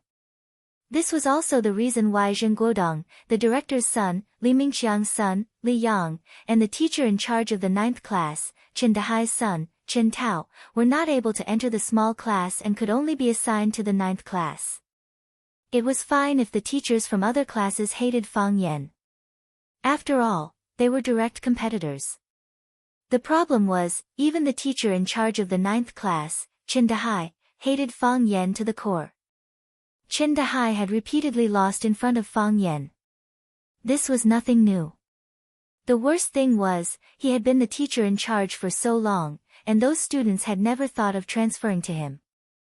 Now, Fang Yan had only been here for a month, and those students were fighting to be the first to vote. Wasn't it obvious who was better and who was worse? Therefore, Chen Dehai's heart was filled with anger, and he looked like he could explode at any time. Fang Yan turned a blind eye to his aggressive attitude. During class and after school, when he ate, he didn't even put him in his eyes. This made Chen Dehai feel even more insulted. When Fang Yan was standing on the podium, a boy stood at the door of the classroom. Reporting. The boy shouted with a clear voice. Fang Yan turned around and was stunned by the boy's handsome appearance. Isn't this guy the young version of Louis Koo? When Louis Koo and Li Ruodong acted in The Legend of the Condor Heroes, he was still a pretty boy. Later, he took the self-deprecating route, which made him one of the 3 most influential black stars in Hong Kong. Wow, it's Tang Cheng! A girl exclaimed. Tang Tang! Why is he in our class? Isn't he in the first class? What is this guy doing here? Fang Yan frowned. It seemed that this guy was very famous. What's the matter? Fang Yan asked. I'm here to report. Tang Cheng said with a smile. When he grinned, 2 charming dimples immediately appeared on his face. So handsome! Another group of infatuated girls exclaimed. Report? Fang Yan looked at Tang Cheng and said, Are you a student of the 9th class? From now on, yes. Tang Cheng handed over the paper in his hand and said, This has Principal Zhang's signature. It's Principal Zhang again. Fang Yan cursed in his heart. This old guy pushed Qin Etian over, making him live in fear every day, for fear that if he was not careful, she would take the opportunity to take him down. Now there's Tang Cheng. Does he think that the 9th class is an entertainment company? Handsome boys and beautiful girls kept recommending him to this class. Fang Yan took the paper and looked at it. There was indeed Zhang Xiaofeng's handwritten letter, and it was also stamped with the school's seal. It should be true. Which class were you in before? Fang Yan asked. The first class. Tang Cheng said. Huh. Fang Yan was even more depressed. Another one from the first class, aren't you adding fuel to the fire? Isn't the first class fine? Why did you come to the 9th class? Fang Yan asked. Because. Qin Etian also came. Tang Cheng looked at Qin Etian in the last row of the classroom and said enthusiastically, I was afraid that she would be lonely here. Wow, there was another burst of exclamation. However, this time Fang Yan didn't understand what the students were shouting about. They came to find Qin Etian, what does it have to do with you? Besides, he said that he was worried that Qin Etian would be lonely in the 9th class. Didn't he mean that except for him, Tang Cheng, no one else was worthy to be Qin Etian's friend? This kid's tone was really arrogant. Of course, I also want to know the famous teacher Fang Yan in the school. Tang Cheng took the initiative to extend his hand to Fang Yan, and got along with Fang Yan with the etiquette of an adult, and said, Mr. Fang, please advise me in the future. Fang Yan hesitated a little, but still reached out and shook hands with him. Soon, he felt a strong force coming towards him. You know martial arts? Fang Yan looked at Tang Cheng with some surprise.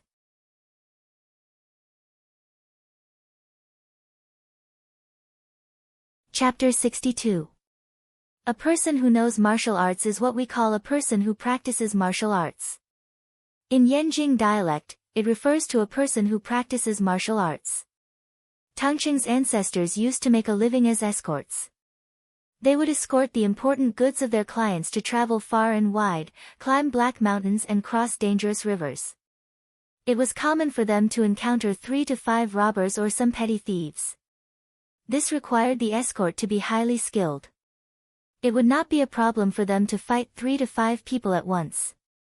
Now, the Tang family started off as a logistics company. They had hundreds of cargo ships that passed through Huaqing's major ports to various parts of the world. They were a famous shipping tycoon in Huaqing. Although the Tang family's method of escorting had changed, the Tang family's pursuit of martial arts and strength had never stopped. Influenced by his ancestors, Tangqing also developed a strong interest in this area. Moreover, Tangqing was quite talented in this area.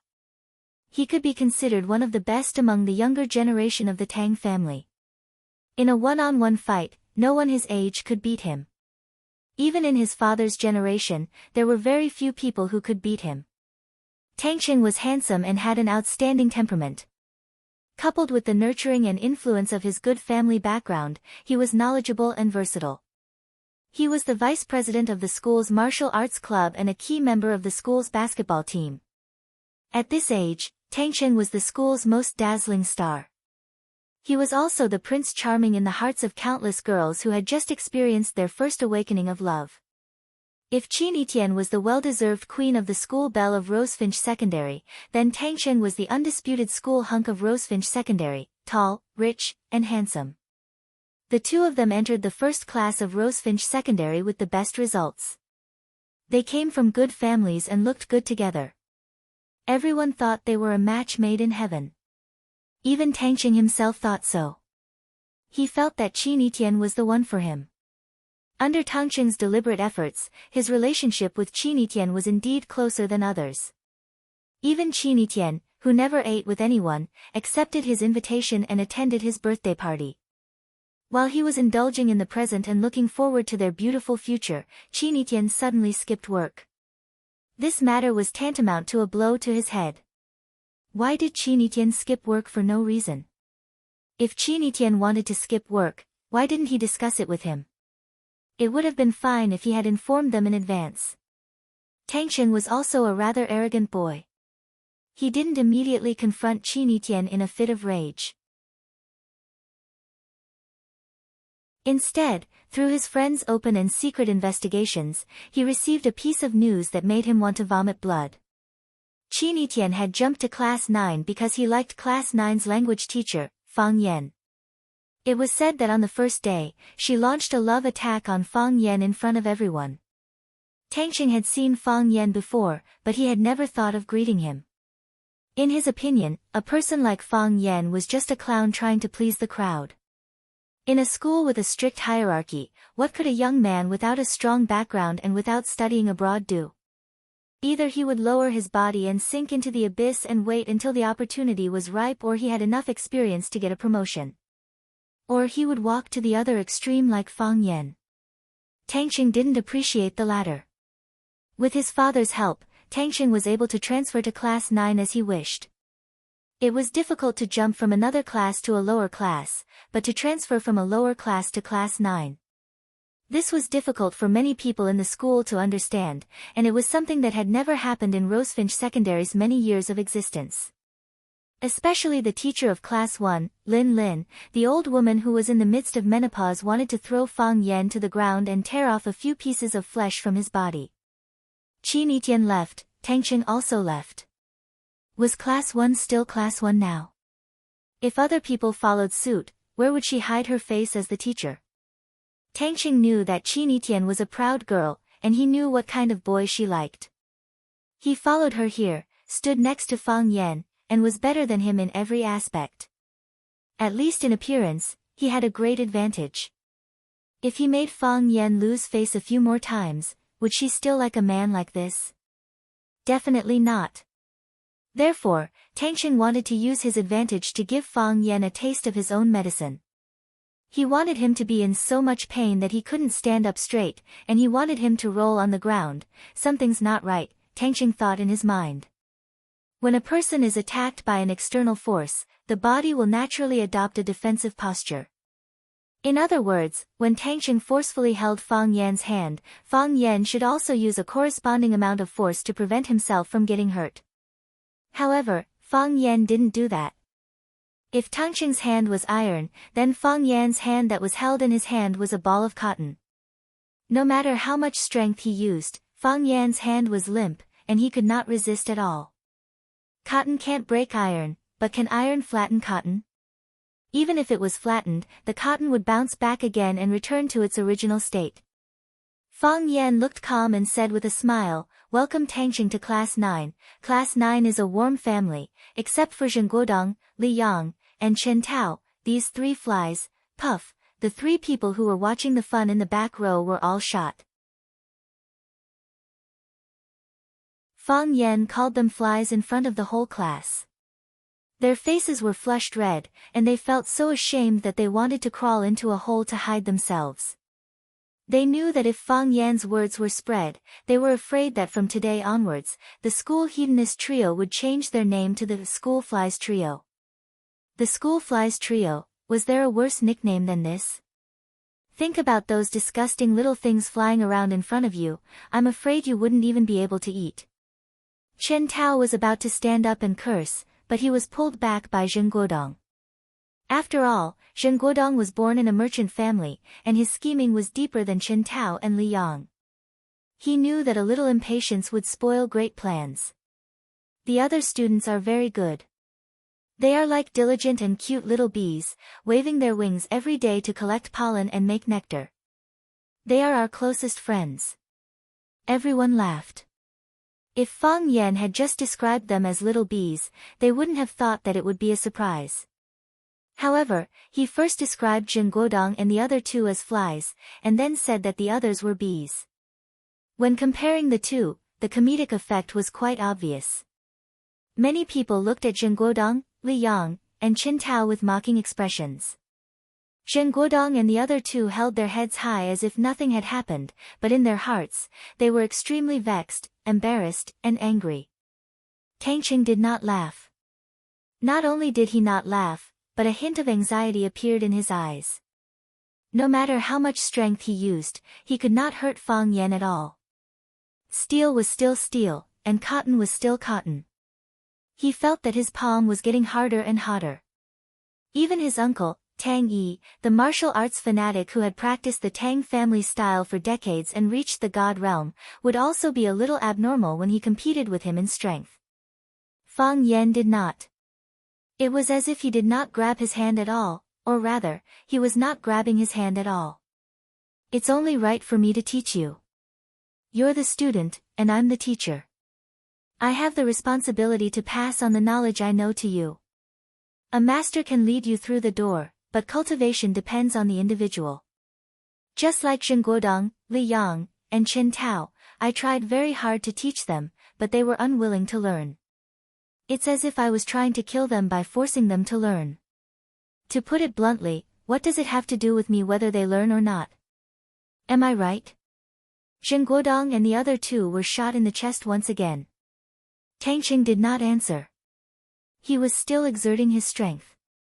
He was exerting his strength to show Fang Yan his strength. But why was this guy not reacting at all?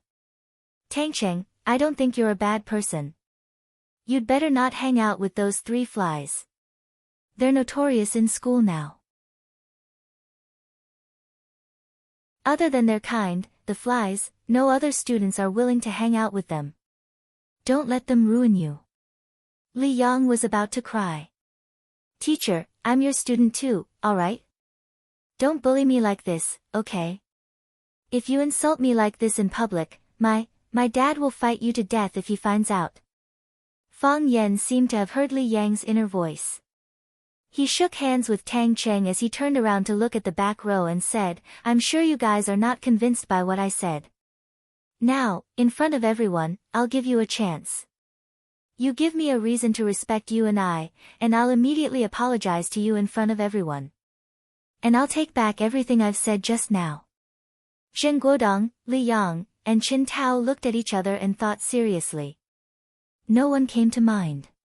Fang Yan sighed softly and said, I don't ask you to respect your teachers and unite with your classmates. I don't ask you to have high personal quality and cultivation. Even if you have the cheek to say that you're filial to your parents at home, I'm willing to pretend to believe you. I can't verify this kind of thing, can I? But you don't even dare to say this, don't even dare to tell a lie. Is this the only advantage you have? The reason you don't dare to say it is not because you don't want to lie. It's because you don't realize that this is a virtue worthy of respect. Am I right? Fang Yan turned to look at Tangcheng and said, Student Tangcheng, take this as a warning. You're all students, and the first task now is to improve your studies. Don't learn from Zheng Guodong and the other two, always playing tricks behind the scenes to harm teachers and bully classmates. Fang Yan leaned close to Tangcheng and whispered, let us father and son have a private word.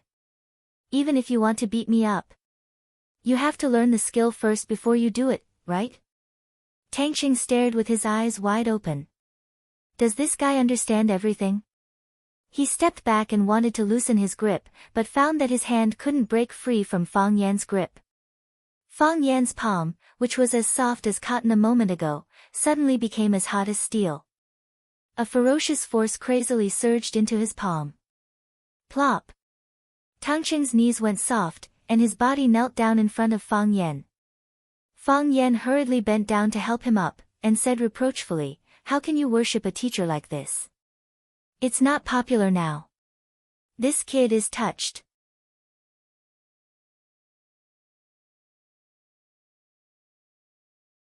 Chapter 63. Because Fang Yan was reprimanding the three flies, Zheng Guodong, Li Yang, and Chen Tao, everyone's eyes were on the three of them. Some students noticed that Fang Yan and Tangcheng shook hands for too long, but they didn't think too much about it. What's so great about a teacher shaking hands with a student for a long time? Didn't they see that they were talking? However, as they were talking, Tangcheng suddenly knelt down in front of Fang Yan, which surprised them. Why did he kneel down for no reason? What era is this? Do people have to kowtow and kneel when they come to be apprentices? Is it really like what Mr. Fang Yan said, that Tangcheng was touched by his earnest and well-meaning teachings? Tangcheng is indeed a man of etiquette, the boys thought in their hearts. They heard that he was born in a martial arts family, so he paid more attention to etiquette than others. His kneeling posture is so handsome. No wonder he's the most handsome boy in Rosefinch Secondary. The girls naturally had their own thoughts. Although they all knew that the person Tangcheng liked was Qini Tian, who was sitting in the last row of the classroom, it was also pleasing to the eye and motivating to learn, wasn't it? It was a pity that Tangcheng was suffering in silence. His right hand was still held in Fang Yan's hand. His hand, which was soft as if he could crush it with just a little bit of force, had now become hard and hot. An irresistible force surged towards him, suppressing him so much that he couldn't move his body or speak.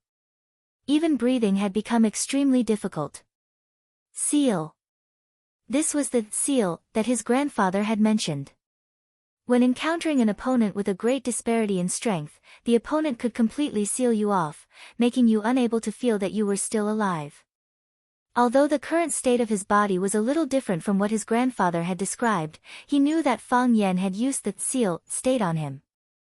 Now, he could do nothing but watch as Fang Yan used him as a prop to put on a one-man show. Fang Yan bowed slightly, one hand holding Tangcheng's palm, the other holding his left arm, looking as if he was trying very hard to pull him up. He said, Student Tangcheng, I can understand your intentions, but you really don't need to be so courteous. Since you came here with the principal's letter of introduction, I naturally have to accept you as my student. Just like I said, as long as you don't be led astray by students like Zheng Guodong. Zheng Guodong, Li Yang, and Qin Tao wanted to hug each other and cry. Fang Yan glanced around the classroom and said, There's a table in the last row. You can go and sit there. The seat Fang Yan mentioned was next to Qini Tian, and there was only one empty seat there. Now, all the empty tables in the class were used up.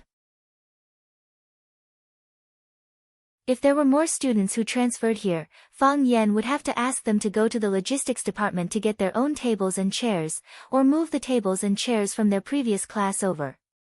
However, Fang Yan was thinking whether he should make a suggestion to the school leaders to prohibit students from small classes from transferring to the 9th class. What would happen if they kept moving around? While speaking, Fang Yan also released the palm that was holding Tangqing's hand. His palm was free, and Tangqing's body immediately regained its strength. He wanted to throw a punch at Fang Yan and fight him to the death. It was humiliating. It was too humiliating. However, he thought about it again, and finally didn't make this decision. Just like what Fang Yan said in his ear, if you want to beat him up, you have to learn the skills first, right? Fang Yan's performance today was unfathomable. Before he understood him thoroughly, he couldn't make any reckless moves. If he beat Fang Yan in front of so many people, then, soon, he would become the fourth fly in the eyes of Fang Yan and all the students. After all, Fang Yan's identity as a teacher had a natural advantage. If he didn't give enough respect, it would be disrespecting his teacher.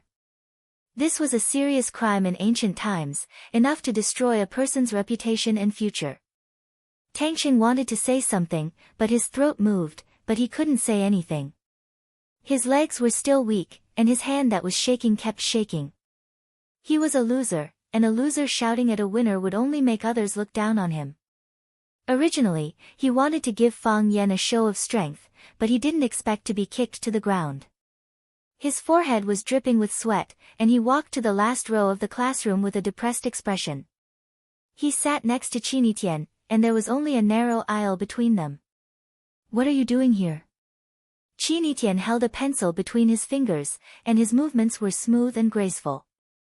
Ho Xiaolong, who was next to him, liked Qinitian's leisurely and lazy posture when he turned the pencil, but he was too embarrassed to stare at it, so he could only sneak a glance from time to time with a guilty look. Tangqing was beaten by Fang Yan and even knelt down in public. He was very discouraged and lost his fighting spirit. He said, "I'll accompany you." "I don't need you to accompany me," Qinitian said. "Go back. Class 1 is more suitable for you." If Qinitian said such words to him in the past, Tangqing would be indifferent.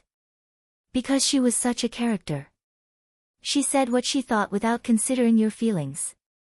Or, your feelings had nothing to do with her. Tangqing had long been used to her way of speaking. But today, after being hit by Fang Yan, he was particularly sad to hear Qinitian's words. After sitting for a long time, Tangqing's mood gradually calmed down. He turned to look at Qinitian and said, "Do you like him?" "If you mean Fang Yan." Qinitian smiled. "Yes." Tangqing's heart sank. Ho Xiaolong, who was sitting next to Qinitian and eavesdropping on their conversation, also felt his heart sink. "It's not like this. The story is not like this." Ho Xiaolong roared in his heart. He was a fan of novels and had read many stories such as, "My Desk Mate is the Campus Belle," and, "The Beautiful Campus Belle Falls in Love with Me." In those stories, the male protagonists were generally ordinary little losers. However, by chance, they became entangled with the most beautiful campus belle in the whole school and even became desk mates. At first, of course, the campus belle looked down on them. However, after a long time of dating, their little universe began to explode.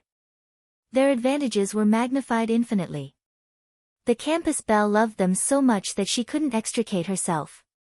All kinds of tall, rich, and handsome men came to challenge them, but they were beaten into pieces. Ho Xiaolong was fully prepared to fall in love with the campus belle. However, how did Qinitian fall in love with the teacher? He had never read a story like, "The Teacher Falls in Love with the Campus Belle." "What do you like about him?" Tangqing tried to keep himself calm and asked in a low voice. Qinitian thought for a moment and said, "I don't find anything that I don't like." Tangqing knew that Qinitian rarely gave such a high evaluation to a boy. Nothing that he didn't like? That meant he liked everything. "You should know." Tangqing wanted to laugh. He wanted to say this sentence in a relaxed and teasing tone. In this way, even if Qinitian was angry, he could say that it was just a joke. However, he couldn't laugh no matter what.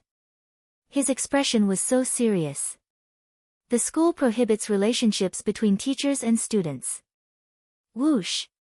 The tip of the pen drew a breathtaking arc and then stopped between two of Qin Etienne's fingers. She tilted her head and looked at Tang Cheng. She said, "Is this a problem?" "Isn't it?" The previous language teacher of the 9th class was fired because he had an ambiguous relationship with a student. Fang Yan. Does he dare? If he can make me fall in love with him, I will immediately quit school and wait for him. If he is fired because he is in a relationship with me, then I will earn money to support the family. Qin Etienne said with his mouth twitching. Tang Cheng's words were nothing to her. Qin Etienne. Tang Cheng couldn't suppress the anger in his heart. It was as if he had experienced the betrayal of the person he loved the most. Although they had never promised each other. However, she should be his. Everyone thought so.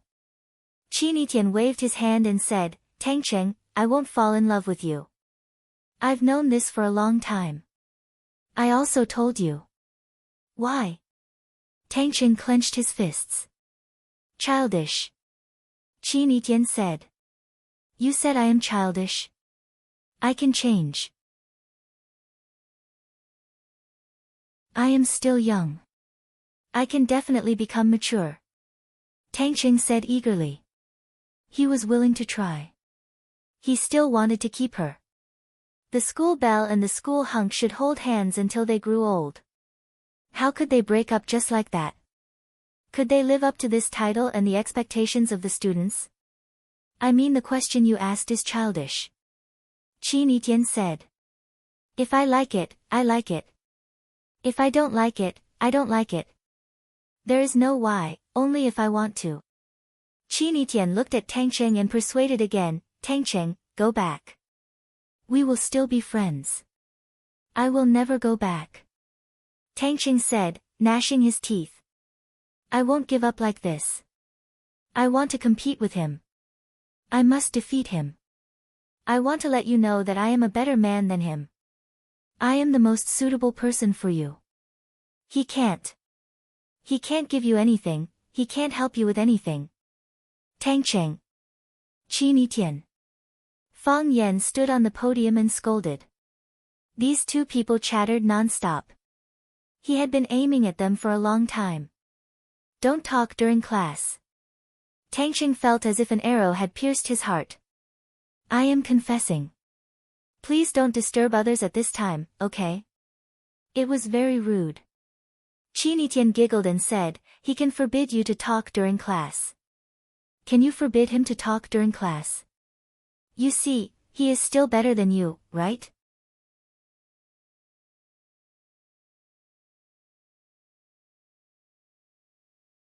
Chapter 64. The Tea People's Commune. The house had not been renovated for a long time and looked a bit old and decayed. A few shabby tables and chairs were placed randomly and did not have any sense of beauty. Secluded and clean, these were probably the few advantages of this tea house. There were no other customers in the tea house, except for Fang Yan, who had just walked in. There was only a tea house waiter who was lying on a rattan chair and dozing off. Fang Yan deliberately increased his footsteps, wanting to wake the tea house waiter up. Unexpectedly, the waiter was sleeping soundly. He did not know if he heard the footsteps, but he just turned over and continued to sleep. Fang Yan had no choice but to shout, "Waiter, give me a pot of Longjing tea." The waiter finally woke up. He was a middle-aged man in his 30s with slightly curly hair and a pale face. He wiped the water stains from the corner of his mouth, adjusted the glasses on the bridge of his nose, looked at Fang Yan and asked, "What do you want?" "A pot of Longjing tea," Fang Yan said again. "No," the waiter said. "Then what tea do you have here?" Fang Yan asked. "Do you want Maojian tea?" "Only Maojian tea. We grow it at home and stir-fry it by hand." The middle-aged waiter began to advertise his product. Fang Yan carefully looked at the middle-aged man and asked, "Are you the boss?"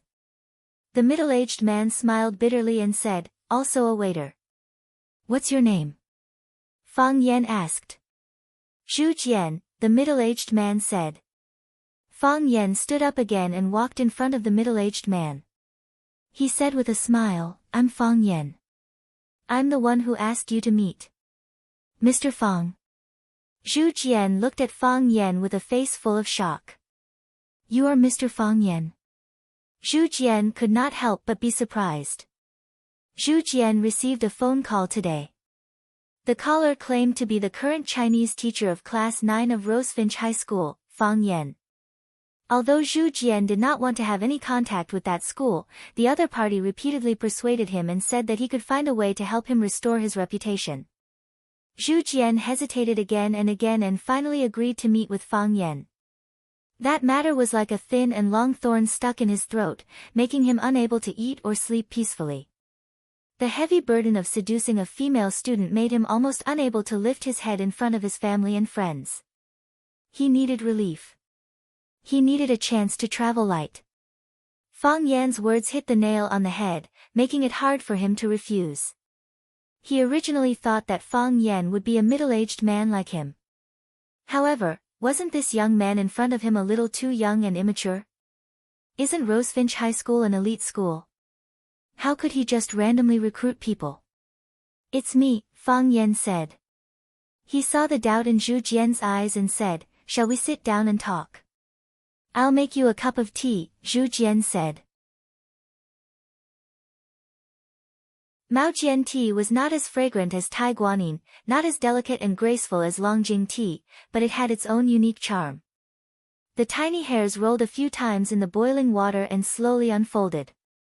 A layer of fine white hair floated up and down in the glass. At first glance, it looked like the tea had not been cleaned.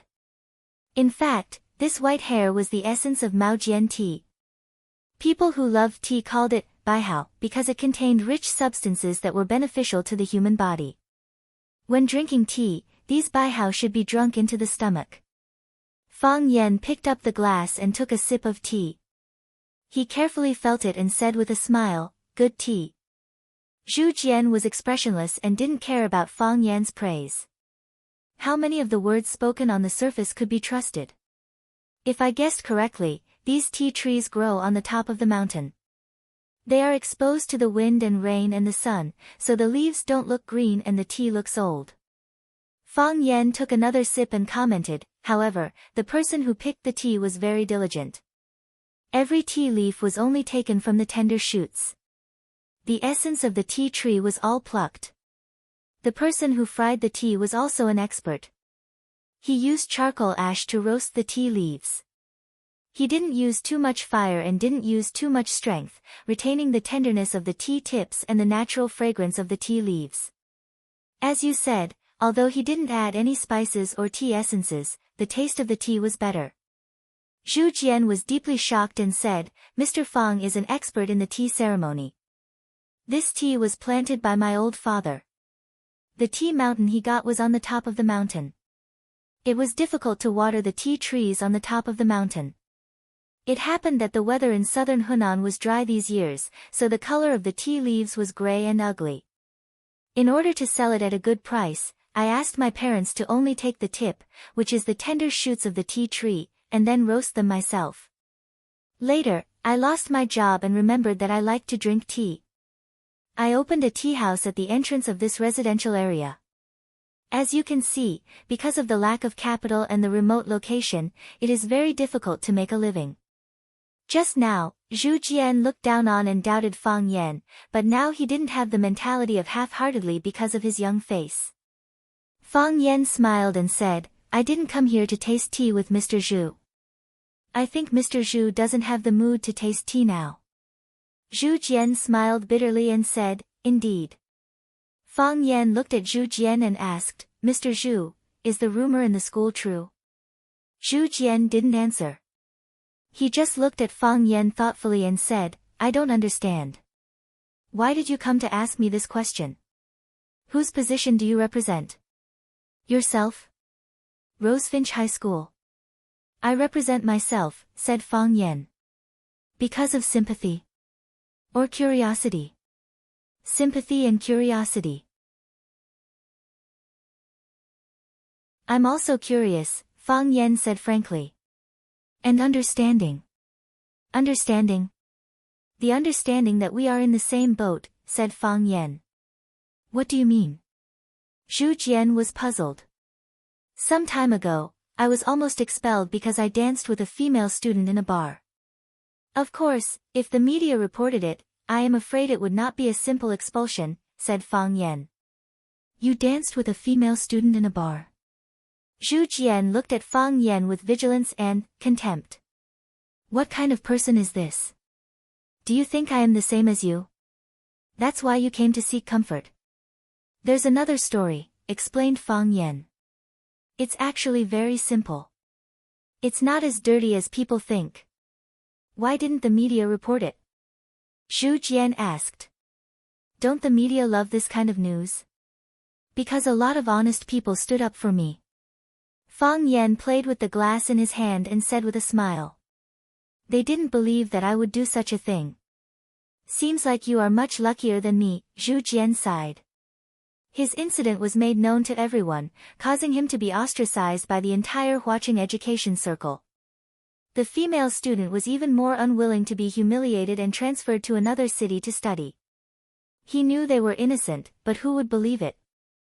I don't deny that, said Fang Yan. My luck has always been good. Because you've been wronged before, so you want to come and listen to my story. If possible, will you help me reverse the verdict? The most important thing is to prove your innocence, said Fang Yan. This accusation is too heavy. If it's on someone's head, they won't be able to relax for the rest of their lives. And that female student. Although I have never seen her. But if she was really wronged, then this incident may destroy her. Yes. Zhu Jian's face was filled with pain. He covered his face with both hands, and tears flowed through the gaps between his slender fingers. His fingers were wet, and the tears flowed to the back of his hand. Destroy her. Fang Yan sighed softly. After a long time, Zhu Jian moved his hands away from his face. There were still traces of tears in his eyes. I can tell you clearly that we are innocent, said Zhu Jian. I swear on my personality. No, my everything. I believe you. Fang Yan nodded. What the hell happened? You are the homeroom teacher of class 9. Do you know Zheng Guodong? Asked Zhu Jian. Yes. Fang Yan nodded. Does it have anything to do with him? I had many conflicts with Mr. Fang when I first became the homeroom teacher of class 9. He skipped class to drink, beat up classmates, and was the bully of the class. And he had dealings with some gangsters in the society. The way he did things didn't seem like a student. He was molesting a female student by the Sparrow River, and I happened to see him. I yelled at him and chased him away. Then, I took off my coat and put it on the girl.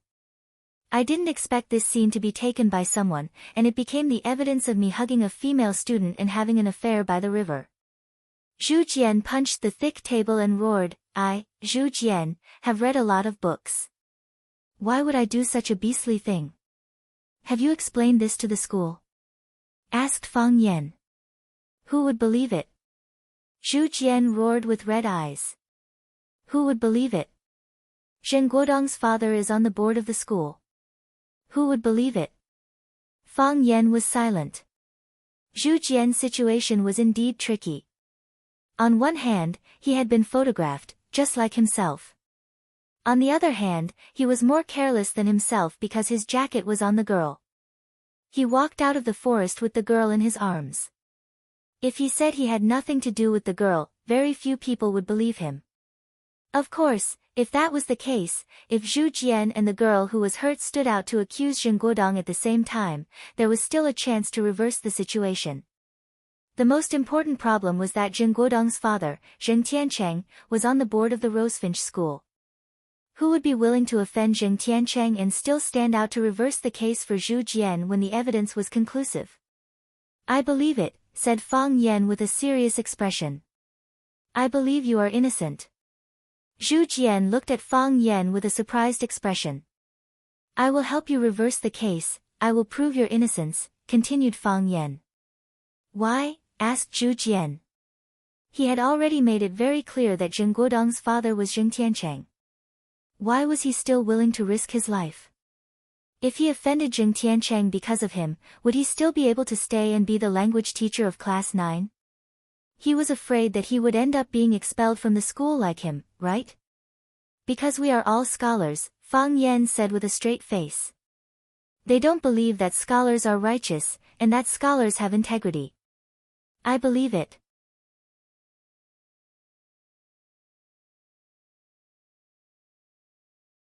Chapter 65.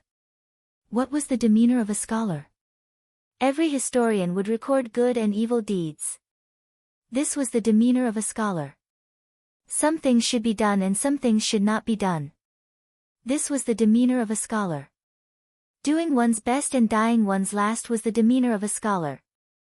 Worrying about the worries of the world first and enjoying the joys of the world later was also the demeanor of a scholar.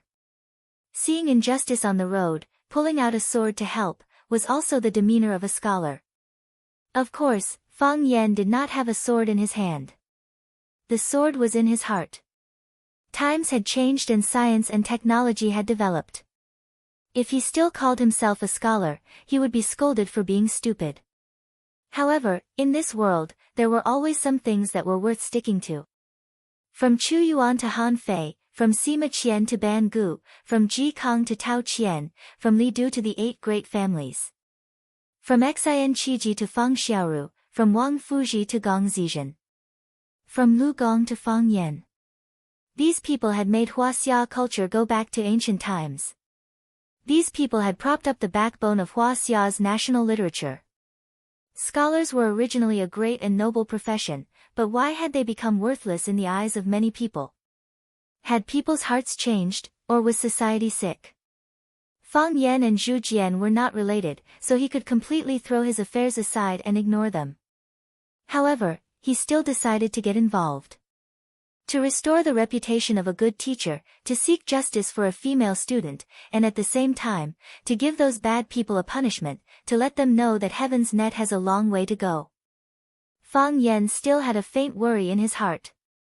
He had also had many conflicts with Zheng Guodong, Chen Tao, and Li Yang. He knew that with his ability, there was no way to awaken their minds and urge them to mend their ways. And they were also unwilling to give up after the last humiliation. The relationship between teachers and students was so bad that a big conflict was inevitable. Last time, they were able to drive Zhu Jian away with a vicious scheme, causing him to lose his reputation. Next time, would they be merciful to him? They often suffered from Fang Yan's sarcasm and attacks, but they stubbornly refused to change classes. Wasn't it to give him a fatal blow? How could Fang Yan not know what they were thinking and how they were glaring at him with evil eyes? Thank you for your kindness. Zhu Jian poured out his heart. Moreover, he felt much better now that he had gained the trust of his peers. However, Teacher Fang, it's better if you don't get involved in this matter. Too complicated. Because Zheng Guodong's father is Zheng Tiancheng? Fang Yan asked. Zheng Tiancheng is a famous entrepreneur in Huacheng. He is well off and has a wide network. We are just poor teachers. How can we be his match? Zhu Jian shook his head and smiled bitterly. He was afraid that he would drag Fang Yan down with him. If that was the case, he would feel even more guilty and uneasy. Besides, it's been so long. We don't have any witnesses, and we don't have any material evidence. What can we do to seek justice? In the past, Zheng Guodong wouldn't admit it. Now, he won't admit it. Then should we just let the good be wronged and the bad be happy? Fang Yan retorted. No one is willing to offend the bad. If that's the case, won't the bad get worse? Zhu Jian opened his mouth and said, I'm afraid that I'll affect Mr. Fang. To be honest, it's fine if I suffer, but I've already dragged a young girl into it. I can't bring trouble to Mr. Fang. Don't worry. Fang Yan comforted him with a smile. They can't touch me. Zhu Jian looked at Fang Yan in surprise. He didn't understand what he meant. Zheng Tianchang was the school director of Rosefinch Secondary. Many of the school's higher-ups were promoted by him. As long as he said a word, Fang Yan would be kicked out of the school. Why did a little teacher dare to say that they couldn't touch him? Fang Yan pointed a finger at the ceiling and said, I have someone up there. Zhu Jian understood and said, You are. Which family's young master are you from? Don't tell anyone. Fang Yan reminded him in a low voice. I want to keep a low profile. Understood. Zhu Jian nodded. Why do you want to come to Rosefinch Secondary to teach? For a woman, Fang Yan said. Wasn't it what those hedonistic young masters and rich young masters were supposed to do when they flew into a rage for a beauty? It was the same in movies and TV shows. Who? Lu Chaoge. Ah. Zhu Jian gasped in shock. This guy actually wanted to hit on the principal. Screech. The black Bentley Continental slowly stopped at the school gate. Lu Chaoge unfastened her seatbelt and was ready to get off. Shall I take you to school? Jiang Zhulu asked with a smile. There's still a long way to go. No need. Lu Chaoge refused. If she entered the school in such a luxury car, the school would probably stir up gossip about her again. She was a serious and strict woman. She wanted people to know her because of her ability and her work, not because of anything else. Is there a need to be so careful when everyone knows about it? Jiang Zhulu said. Know about what? Lu Chaoge turned to look at Jiang Zhulu and asked. Everyone knows that you will be my woman in the future. Jiang Zhulu grinned. When he smiled, 2 deep dimples appeared on his cheeks. It was very charming. A man with an extraordinary background, an outstanding aura, a luxury car, and a luxurious mansion. Such a man could easily make a woman fall for him. However, this was clearly not the dish that Lu Chaoge liked. Jiang Zhulu. Lu Chaoge's face was cold as she shouted. I understand, I understand. Jiang Zhulu smiled and waved his hand. I know what you want to say. I also know that you don't have that kind of feeling for me now, but there will be a day when you will be conquered by me, right? No. Lu Chaoge said. Jiang Zhulu, you should know very well that many of the things you do will only produce the opposite of the desired effect. For example, putting Zheng Jing by your side. Jiang Zhulio's heart was as clear as a mirror. Although Zheng Jing doesn't have great wisdom, he still has some tricks up his sleeves. His eyes are sharp, and he can help you do a lot of things in school. This is just one of them. What else? Also, you don't have to do anything for me. Lu Chaoge said. It was a very strange feeling. For a woman, if a man was so gentle and considerate to her, shouldn't she feel very happy? Why didn't she feel this way? Instead, she felt that it was a heavy burden. Every time he did something for her, Lu Chaoge felt that she owed him more, as if she would be letting him down if she didn't marry him in the future. However, Lu Chaoge really couldn't find the feeling of a boyfriend and a girlfriend in him. What kind of feeling is that? Lu Chaoge thought in her heart. She didn't really understand. This sentence is really hurtful. Jiang Zhulu said with a chuckle. If you like someone, you like everything about them. If you don't like someone, you reject everything about them. It seems that I still have a long way to go before I can return the beauty. Lu Chaoge didn't want to say anything more to him because she had already said what she should say countless times. She opened the door and got out of the car. Jiang Zhulu shouted from behind, Lu Chaoge, remember, you are mine. Not someone else's, and not with the surname Fang or Li. Those hoodlums and clowns, they don't deserve you. Lu Chaoge suddenly turned around and stared sharply at Jiang Zhulio's face. Your reaction is very intense. Jiang Zhulu laughed. What? Did I say something right? What are you trying to say? Lu Chaoge looked at Jiang Zhulu and asked.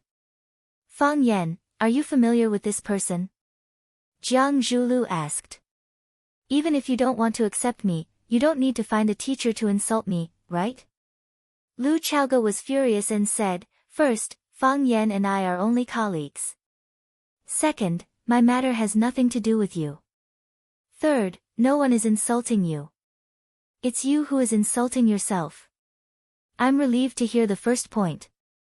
Jiang Zhulu waved his hand toward Lu Chaoge and said, hurry up and go to work. Otherwise, you'll be late.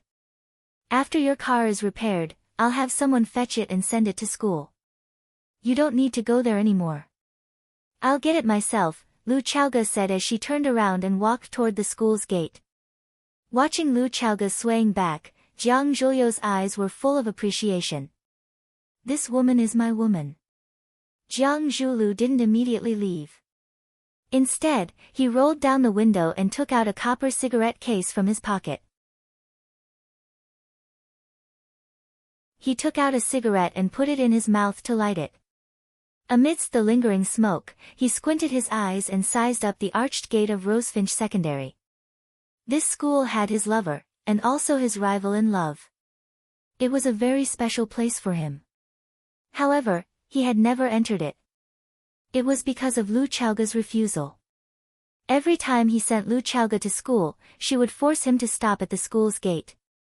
He believed that one day, Lu Chaoge would invite him inside.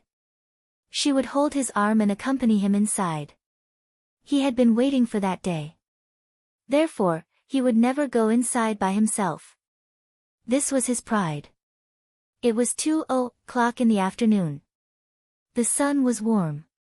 Students in Rosefinch Secondary's uniform were walking into the campus in groups. There was only half an hour left before the start of class. Jiang Zhulu wasn't interested in those sweet students in school uniforms. Ever since he was a child, he liked women who were older than him. That's right. Lu Chaoge was 3 years older than him. In his mother's words, a woman 3 years older than her husband was a golden brick. This was also the reason why his mother had been encouraging them to get married earlier. Knock knock knock, someone knocked on the window. Jiang Zhulu frowned. To him, knocking on his window was an extremely impolite and disrespectful act. Everyone knew his license plate number. After so many years, no one had ever dared to treat him like this. He turned around and saw a young and handsome face. However, when he smiled, it was extremely annoying. You bullied me before. Do you still remember? The man looked at Jiang Zhulu and asked. It was as casual as a child asking, how much is one bubble gum?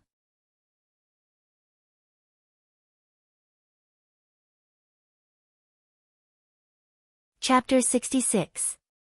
Do you remember that you bullied me before? Jiang Zhulu had once boasted that he was a pervert in front of Zheng Jing, but he was still stumped by this pervert's question. The eldest young master of the Jiang clan, one of the 4 prodigies of Huacheng, a prominent figure in Huacheng. He bullied many people, but on the surface, everyone pretended that nothing had happened. Wasn't it just a matter of stabbing each other in the dark when one was wandering in Jianghu? If you bullied someone, then so be it. You either think of a way to get it back, or you forget about it. Since Fang Yan had asked so openly, Jiang Zhulu was too embarrassed to feign ignorance and deny it. He stared sharply at Fang Yan and said, Fang Yan? That's me. Fang Yan smiled. It was as if Jiang Zhulu not denying it immediately was something to be happy about. Do you remember now? You got people to bully me. They wanted to beat me, kick me out of school, and ruin my reputation. Jiang Zhulu smiled and said, if you really are that Fang Yan, then that's true. I did bully you. That's too unreasonable, Fang Yan said. I didn't offend you, so how can you bully people as you please? Even if you want to bully someone, you should tell them beforehand so that they're mentally and physically prepared, right? Jiang Zhulu thought about it and said, that's a good suggestion. In the future, when I want to bully someone, I'll send someone to tell them where they're wrong. Then, I'll bully them and let them understand. That's right. Jiang Zhongzhu, one of the 4 prodigies of Huacheng. Just the name alone makes you feel like you're a powerful figure. You can't always do stupid things like this. Otherwise, if people don't know you're the 4 prodigies of Huacheng, they'll think you're the 4 addicts of Huacheng. Don't you know? Jiang Zhulu sized up the audacious guy in front of him with interest and said, "You've offended 4 people with that sentence. Plus, there are countless important people standing behind these 4 people. In other words, you've offended the entire Huacheng. I've read a lot, you can't lie to me." Fang Yan quickly defended himself. "I didn't offend them. I was protecting them. Think about it, you and the other 3 were named the 4 prodigies of Huacheng at the same time.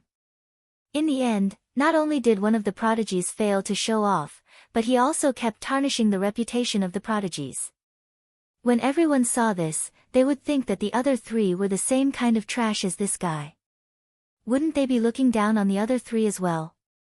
I'm reminding you to be careful in order to polish the reputation of Flower City's 4 prodigies." What was that saying again? "I'm not afraid of a godlike opponent, but I'm afraid of a pig-like teammate." Don't be angry, I'm not talking about you. You are much stronger than a pig. It's just a metaphor. Think about it, isn't it?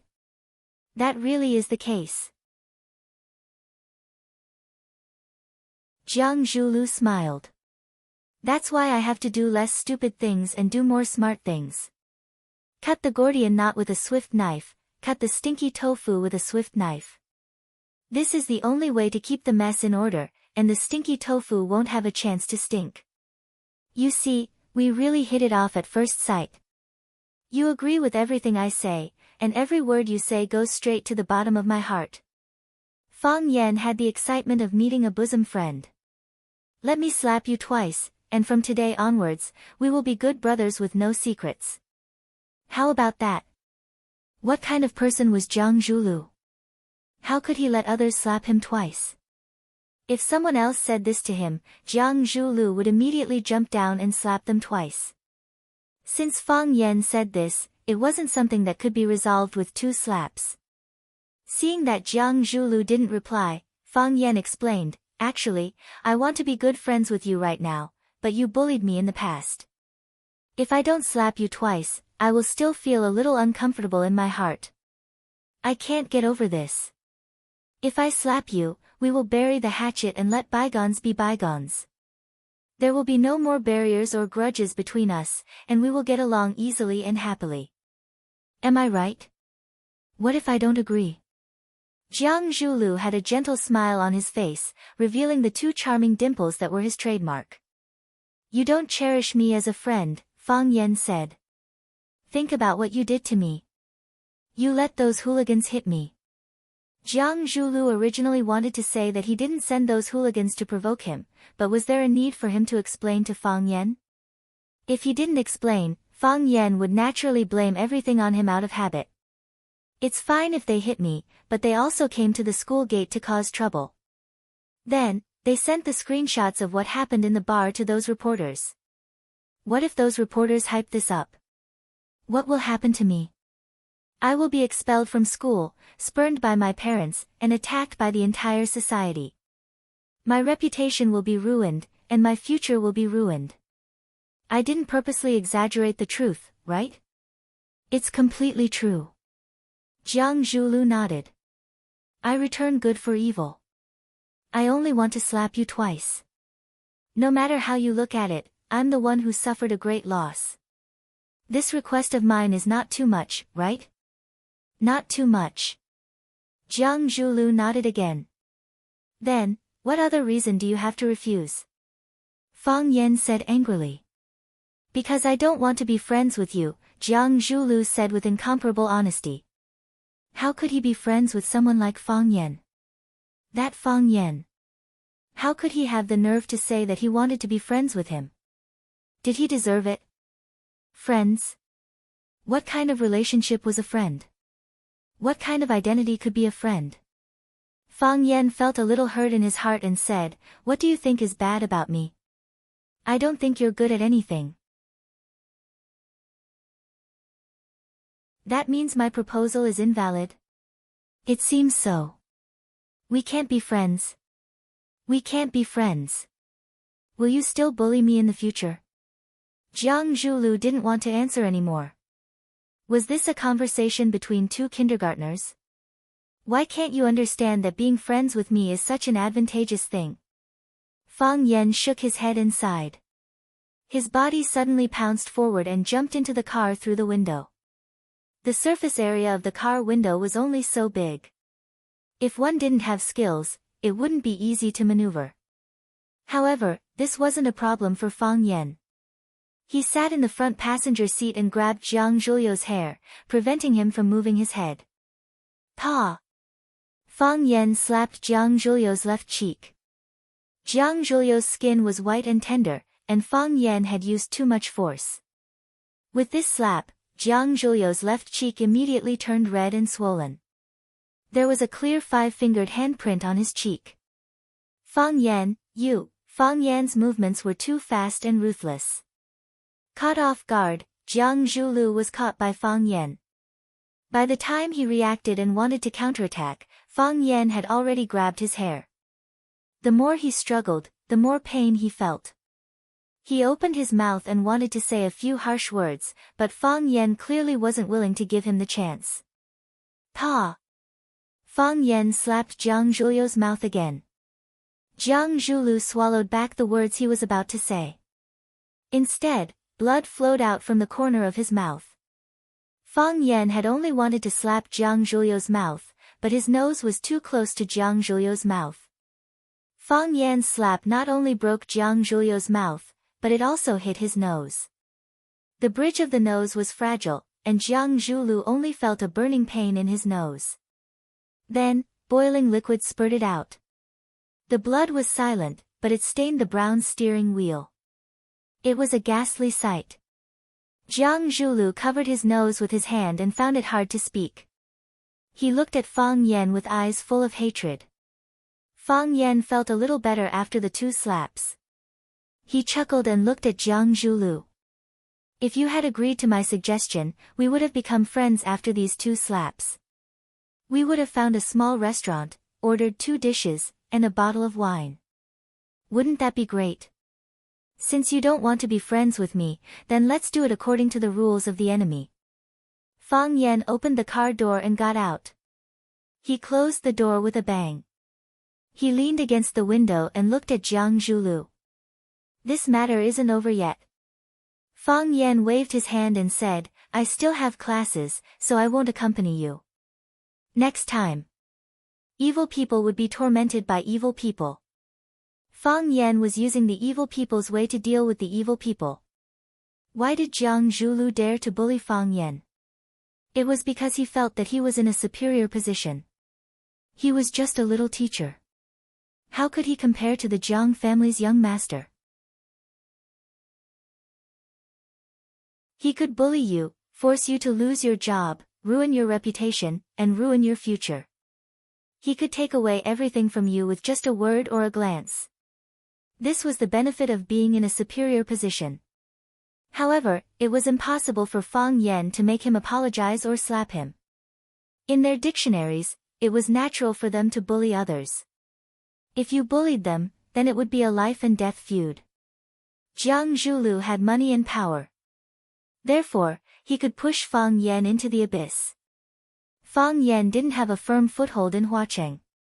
He couldn't do things in a high profile, so he could only use his brute force. I want to beat you up. What can you do? You can't beat me anyway.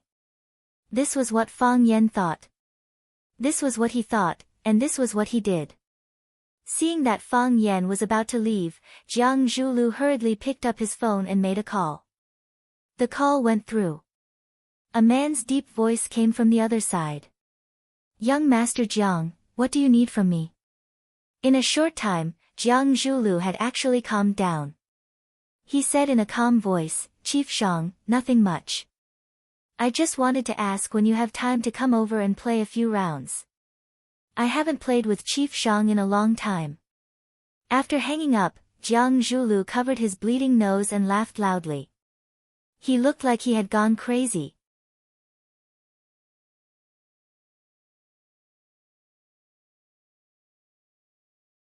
Chapter 67. When Fang Yan returned to the office, Chen Dahai was chatting with someone in the office.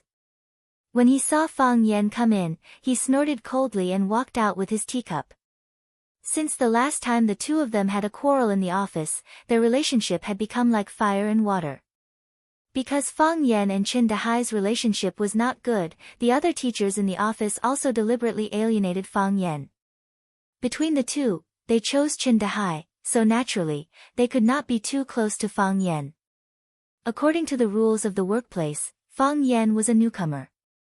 The leader of the first-year Chinese team should at least lead the whole team to hold a welcome banquet for Fang Yan. However, Jia Siding was closer to Li Ziqiang and the others, and she was very dissatisfied with Fang Yan's unruly behavior, so she selectively forgot about this matter. Others ignored Fang Yan, but Fang Yan took the initiative to greet the other people in the office. Teacher Li, are you drinking tea? Teacher Qin, what happened in the newspaper again? Teacher Zheng, the coat you're wearing today really matches your temperament. It makes you look young. Teacher Li, who was drinking tea, continued to drink tea, and Teacher Qin, who was reading the newspaper, continued to read the newspaper. Teacher Zheng, who heard Fang Yan praise his coat, nodded at Fang Yan, and then couldn't help but take a mirror from the drawer to admire it carefully. The more he looked, the more satisfied he was. He thought that Fang Yan was not good in other aspects, but his taste was not picky. It was Chinese class in the afternoon. Fang Yan walked towards the classroom with a teacup in his hand. When he walked to the door of the classroom, Fang Yan found a strange phenomenon. There were several female students around Tangsheng. They were laughing and talking to Tangsheng. They looked very happy. Qin Tian, on the other hand, was sprawled lazily on the table with her headphones plugged into her ears. None of the guys walked over to disturb her.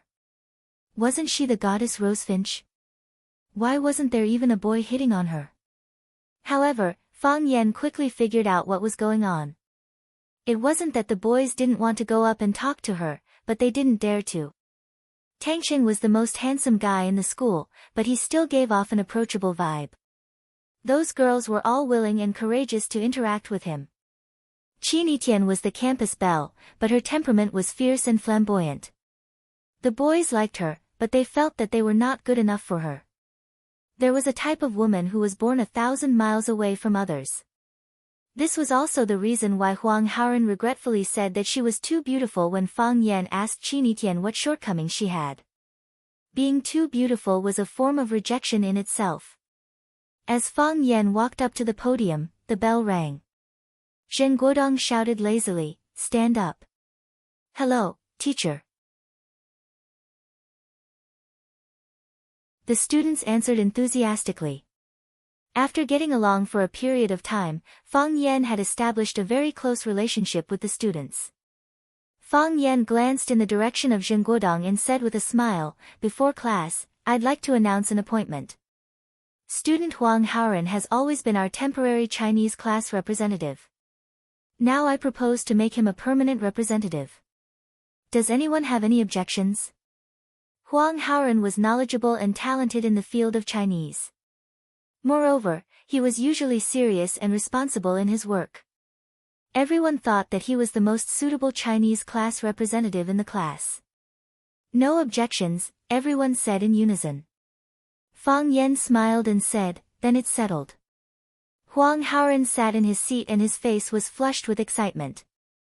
He didn't care about the position of the Chinese class representative. He was excited to get the affirmation from Fang Yan. He loved Chinese and sinology, and he had always been proud of it.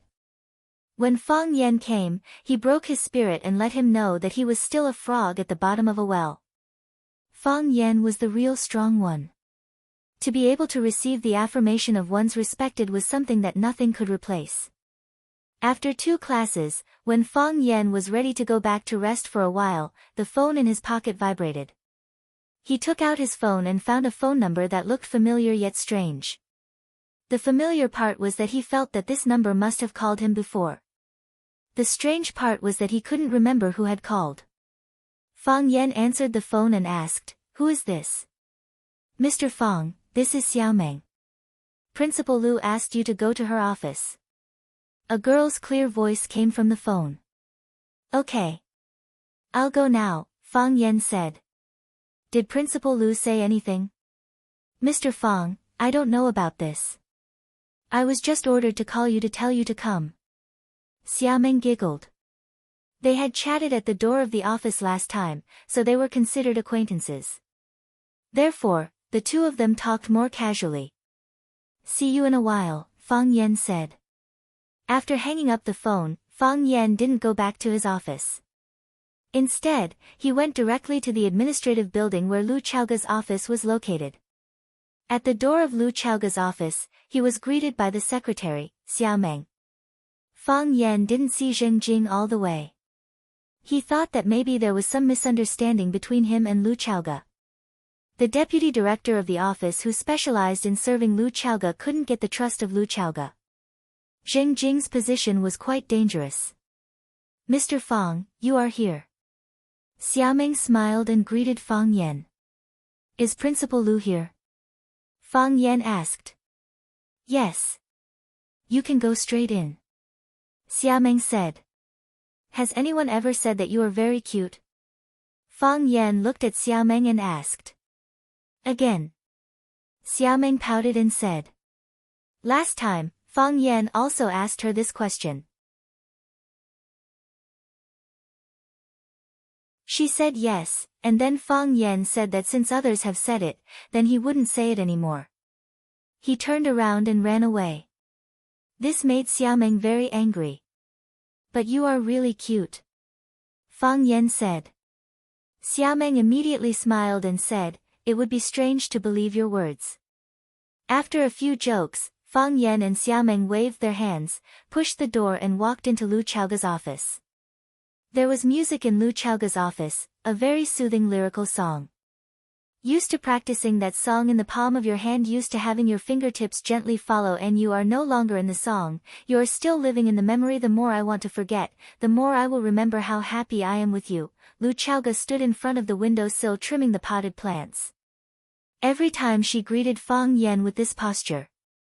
Fang Yan thought that her daily life must be very poor, and she could only arrange potted plants to relax her brain and kill time. Hearing the sound of the door opening behind her, Lu Chaoga put down the scissors in her hand and said, How are the flowers in the room? Did you ask me to come here just to ask about the flowers and plants? Fang Yan smiled bitterly. This woman was really infatuated with flowers. At least she should ask how people were doing first, right? Lu Chaoga naturally asked Fang Yan to come over for other things. She washed her hands in the bathroom, wiped them with a handkerchief, and came out and said, Sit down. Fang Yan did not sit down. He drank the water in the cup, asked Lu Chaoga for some tea, and then ran to the water dispenser to get a cup of boiled water to make tea. After he was done, Fang Yan sat in front of Lu Chaoga and said, Principal Lu, what can I do for you? Lu Chaoga looked at Fang Yan and said, In 2 days, students from Wuren Senior High School will come to Rosefinch Secondary for an exchange visit. Wuren Senior High School is one of the best private senior high schools in Japan, and it is also a fellowship school for Rosefinch Secondary. Every year, the two schools will send exchange students to study in each other's schools, and they will also randomly select a class for a group inspection. Fang Yan looked at Lu Chaoga with a puzzled expression and said, Although I have always remembered the words Don't forget the national humiliation in my heart, and I don't have a good impression of these Japanese people, if they want to come, then let them come. Can I stop them? Lu Chaoga knew that Fang Yan did not understand what she meant, so she could only speak more bluntly and said, This is the situation that the school has just reported. The school hopes that during the inspection period of Wuren Senior High School, the school can be calm and stable, and show the best side of our school. Fang Yan finally understood, and his anger suddenly rose. He asked, What do you mean by this? Because of me, the school can't be calm and stable. This is the school's board of directors' decision, Lu Chaoga said. She also felt that some people in the school were making a mountain out of a molehill, and deliberately made Fang Yan a target. However, many people held this view, and even Principal Zhang Xiaofeng hoped that Fang Yan could keep a low profile during this period. Therefore, only Lu Chaoge could do the ideological work for Fang Yan. Principal Lu, of course I know that this is the chairman's decision. We have such a good relationship, and you definitely won't harm me like this, Fang Yan said helplessly. But, didn't you say that? I am your person, and you have to protect me, right? Yes. Lu Chaoge nodded. So, during the inspection period, you should try to keep a low profile. Lu Chaoge looked at Fang Yan and said, do you have anything else to say? No, Fang Yan said. Then go back, Lu Chaoge said. Take care of those flowers. Fang Yan got up and prepared to go out. When he walked to the door, Fang Yan stopped again. He walked back to Lu Chaoge and sat down in front of Lu Chaoge. He looked at Lu Chaoge with burning eyes and asked, do you know Zhu Jian? Lu Chaoge's delicate eyebrows furrowed slightly. Why do you ask? I'm just a little curious, Fang Yan said. Do you know him, Principal Lu? Yes, Lu Chaoge answered frankly.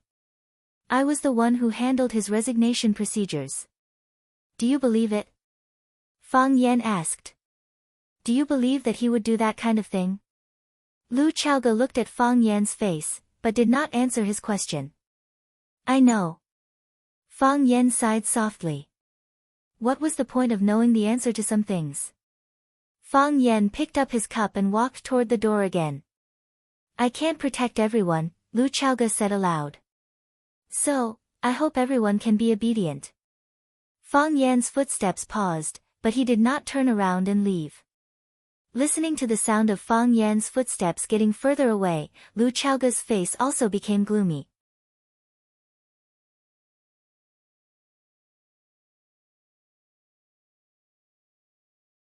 Chapter 68. This was the first disagreement between Fang Yan and Lu Chaoge. When Fang Yan first arrived, he met a leader like Lu Chaoge. Although Vermilion Bird Middle School was carrying out educational reform, from the leaders down to the teachers, they were all stubborn and unwilling to accept anything from outside. Lu Chaoge wanted to break the stalemate, but she couldn't find a suitable breakthrough point. The arrival of Fang Yan and the series of things he did gave Lu Chaoge an opportunity. The two of them didn't communicate, but they maintained a tacit understanding. One of them fought in the front, and the other provided ammunition and logistical support. They cooperated well, and it could even be said that they were telepathic. Fang Yan was respectful and casual to Lu Chaoge, and Lu Chaoge admired Fang Yan, but she couldn't do anything about it. Lu Chaoge knew about Zhu Jian, and she also suspected that there was more to it than meets the eye. However, in the face of conclusive evidence, she chose to compromise and remain silent. Fang Yan could understand why Lu Chaoge made such a decision. It was just like when he was blackmailed by the media and Li Ziqiang and others to expel him from the school, she chose to give in. She had her own position, and her first priority was to ensure her own safety. It could be forgiven, but there would always be some grudges in her heart. Lu Chaoge knew about this before, but she didn't help Zhu Jian. So, Fang Yan's plan to start with Lu Chaoge had to be changed. Without Lu Chaoge's help, it would be much more difficult to get justice for Zhu Jian. Fang Yan thought as he walked to the teacher's living area with a cup of tea. He had now settled in Lu Chaoge's courtyard. Although the food in the school cafeteria wasn't as rich as Jiang Qin's, he still saved a few yuan on the bus fare, right? A penny stumped a hero, not to mention Fang Yan, who was beaten up by Yi Rou and ran away. Crack, not far away, there was the sound of twigs breaking. Fang Yan raised his head and saw a student climbing up a large tree near the Sparrow River. Willow trees were planted along the banks of the Sparrow River. Their long branches cast shadows on the river, giving off a gentle and charming vibe. This was also why when Fang Yan led his students to the riverside to learn the poem, Farewell to Cambridge Again, they could recite sentences like, the golden willows by the riverside are the bride in the setting sun, to the willows. However, a large area of green belts and both sides of the forest paths were planted with large-leaf parasol trees. These wudong trees all had a history of more than 10 years. Some of the older ones were even dozens of years or even hundreds of years old. These parasol trees were tall and big, with lush branches and leaves. If one did not pay close attention, even if there was a person hiding on it, it would not be easy to discover. Fang Yan was deep in thought when he heard the voice. Who's in the tree? Come down quickly. Danger! Fang Yan shouted. As he spoke, he quickly ran towards the foot of the big banyan tree. With such a tall tree, if one were to fall accidentally, it was very likely that one's tendons and bones would be broken. Fang Yan was a teacher at the school. When encountering such a thing, he could not stay out of it and pretend that he did not see it. Moreover, if something really happened to a student, as a witness, the school might hold him responsible. Qin Tian's hands grabbed onto a thick tree trunk. One of her feet was in the hole of the tree, and the other was on the tree trunk, preparing to climb up. It was a simple thing to think of, but it was very difficult to do. However, she was not a person who would give up easily. Since she had decided, she must do it well. Hearing someone shouting from below, she looked through the gaps between the leaves and saw that it was Fang Yan running towards her. She could not help but be happy and said, Fang Yan, why is it you? Qin Tian. As soon as Fang Yan heard the voice, he knew that it was Qin Tian. This woman's voice was very special. It had the crispness of a young person, but it also had the magnetism of a mature woman. It was very recognizable.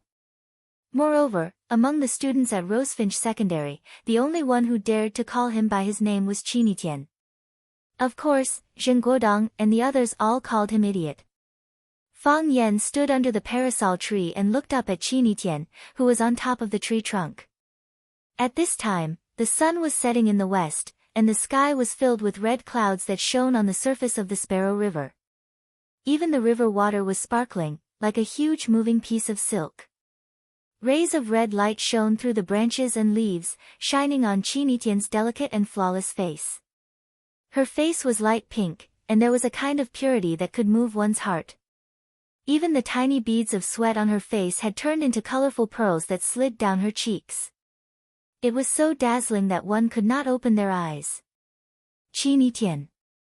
Fang Yan gritted his teeth and shouted. Why are you running up the tree? Come down quickly. What if you fall down? Qin Tian did not take Fang Yan's threat to heart at all. She used all her strength to climb up and giggled, saying, If I fall down, you can catch me. Why should I catch you? Fang Yan said angrily. Come down yourself. Don't blame me for not reminding you. Because I'm your student, Qin Tian said. And also your admirer. Qin Tian, I'm not joking with you. Fang Yan, I'm not joking with you either. You. Fang Yan really did not know what to do with this woman. He was secretly on guard, ready to catch her if she really fell down accidentally. There are so many fun places in school. Why are you climbing up the tree? Trees are fun too. Qin Tian took another step forward and finally stood on the largest horizontal branch at the top of the tree. She stood there and looked down at the Sparrow River. The red sunlight gilded her body with a rich layer of gold. She squinted her eyes and smiled, saying, Fang Yan, the Sparrow River on the tree is even more enchanting. Hurry up and come down after you're done, Fang Yan said angrily. Of course he knew that the scenery would be different when looking down from a high vantage point. But, if everyone climbed up the tree to look at the scenery like you, wouldn't the school be in chaos? I still have work to do, Qin Tian said. Work? Fang Yan was confused. What kind of work could there be in a tree? Qin Tian held onto the tree trunk with one hand while her other hand reached into her bag to search for something. She actually took out a little bird. The little bird's wings were not fully developed. It looked like it had just been born and could not fly freely. The little bird chirped and seemed to be very scared and anxious. Only then did Fang Yan notice that there was a bird's nest on top of Qin Tian's head. A big bird was standing next to the nest and chirping, looking very anxious and angry. Even though a person as big as Qin Tian was standing next to it and threatening its territory, the big bird still had no intention of running away. It stretched out its beak and spread its wings, looking like it was going to fight Chinitian to the death at any time. Don't be afraid, Chinitian said to the big bird. I know you're very anxious. I'll bring the baby back to you. As Chinitian spoke, she raised one hand and slowly placed the little bird into the nest. Chirp chirp chirp, the little bird landed in the nest and chirped happily. The big bird chirped and circled around the little bird. She retracted her wings and stopped attacking Chinitian. Chinitian waved at the little bird and the mother bird and said, be careful next time. Goodbye. Chirp chirp chirp, she didn't know what the little bird and the mother bird were chirping. It looked like they were expressing their gratitude to Chinitian, but it also seemed like they were reluctant to part with her. Seeing this scene, Fang Yan's originally angry mood suddenly calmed down. Chinitian, the girl who was fierce and smart in his eyes, turned out to have such a delicate and kind side. It seemed that he couldn't look at people with colored glasses in the future. A good person has a bad side, and a bad person might also be a filial son. How could 1,000 people have 1,000 faces? Just as Fang Yan reflected on his mistakes in his heart and corrected his previous attitude towards Chinitian, Chinitian stood on the tree trunk and shouted, Fang Yan, call Mr. Fang. If other students hear. Fang Yan, I want to jump from the tree. Chinitian said. Fang Yan turned around and said, whatever, I can't see. Before Fang Yan finished saying, out of sight, out of mind, he turned around and rushed forward. Hua, Fang Yan held Chinitian's body in his arms and looked at her smiling face fiercely. Chinitian. Fang Yan had an impulse to go crazy. What do you want to do? I knew you would catch me. Chinitian lay in Fang Yan's arms and said with a serious face. What if I can't catch you? You will catch it. She had no doubt about that. If, Fang Yan, you will catch me, right? Chinitian looked at Fang Yan's eyes. You won't let me get hurt, right? What does it have to do with me if you get hurt? Fang Yan was so angry that he almost cursed. He threw Chinitian on the ground and said, if you do this kind of stupid thing again, you will still catch me. Don't let me see you. I won't do it when you can't see me. Seeing Fang Yan's angry look, Chinitian felt it was interesting. She tidied up her long hair and wrapped the bird poop in the bag with a tissue in her hand.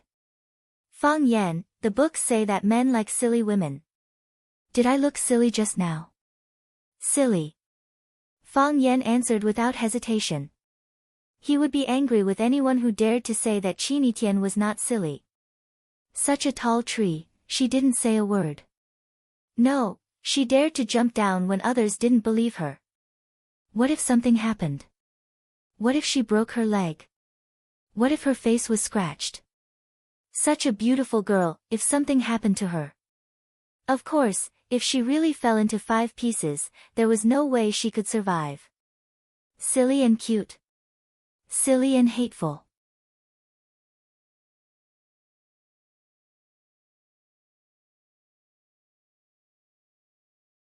Chapter 69. As soon as Fang Yan pushed open the courtyard door, Chinitian walked past him. She looked at the courtyard curiously and said, no way. The teachers of Rosefinch Secondary have such good benefits. They can live in such a beautiful house. She ran toward the potted flowers in the courtyard and exclaimed, did you plant all these flowers? They're so beautifully trimmed. But I don't think you planted them because you just came to this school. Fang Yan stood at the door and looked at her helplessly, saying, Chinitian, it's school time now. Won't your parents worry if you don't go home? Chinitian turned around and smiled, saying, don't worry. Even if I don't go back for 1.5 years, my parents won't worry. Then you really don't make your parents like you, Fang Yan said. Seeing her arrogant look, he wanted to give her a blow. Chinitian looked at Fang Yan with a smile, knowing his mind like the back of her hand. She waved her hand and said, come in. Please. Fang Yan closed the courtyard door and walked in. I'm the owner of this courtyard. How come it's your turn to greet me?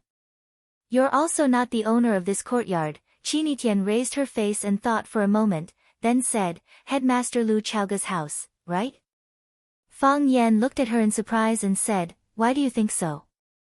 First, you have a close relationship with Headmaster Lu Chaoga. This is not a secret in the school.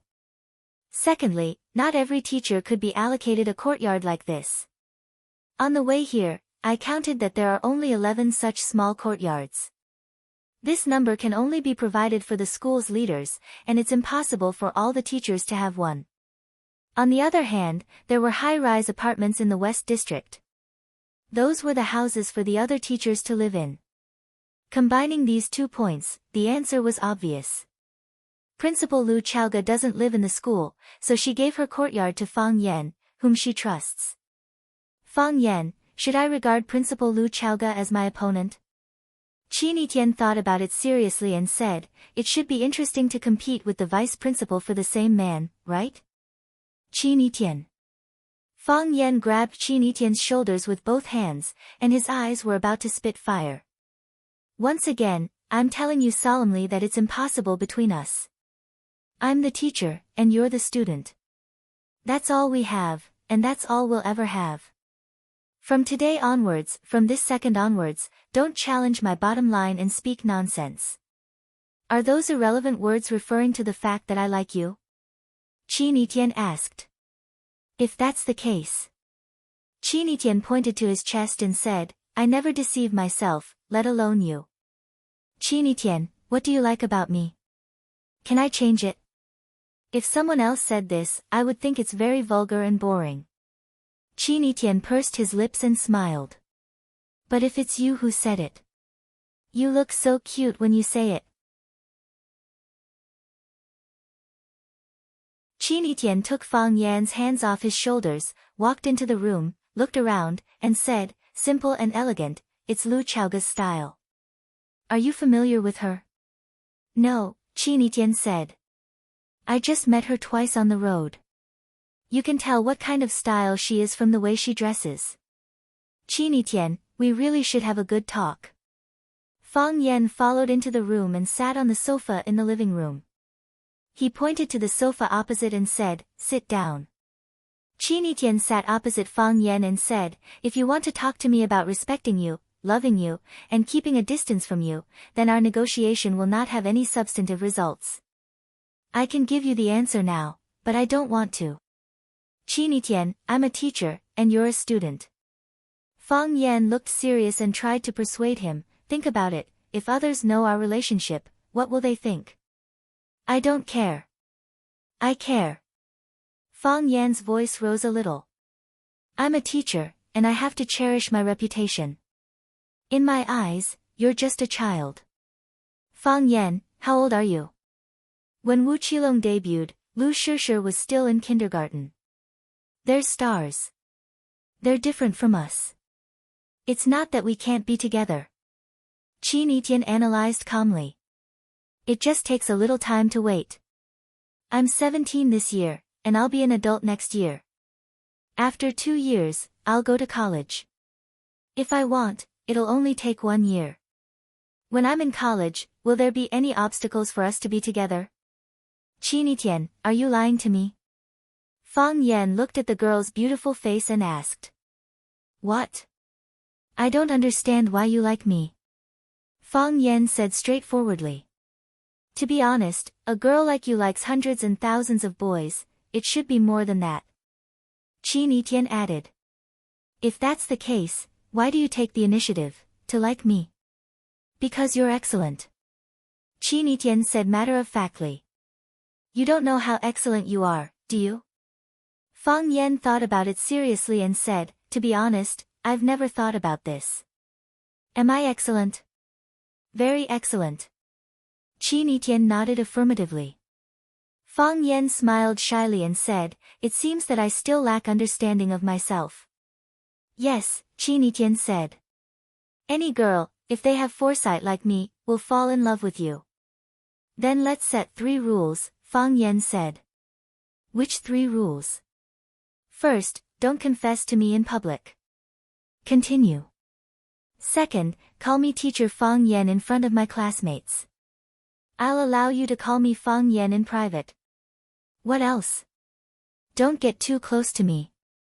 It's best if we maintain a certain degree of conflict on the surface. That's it. That's it. Qin Yitian smiled and said, Fang Yan, I won't agree to any of these 3 rules.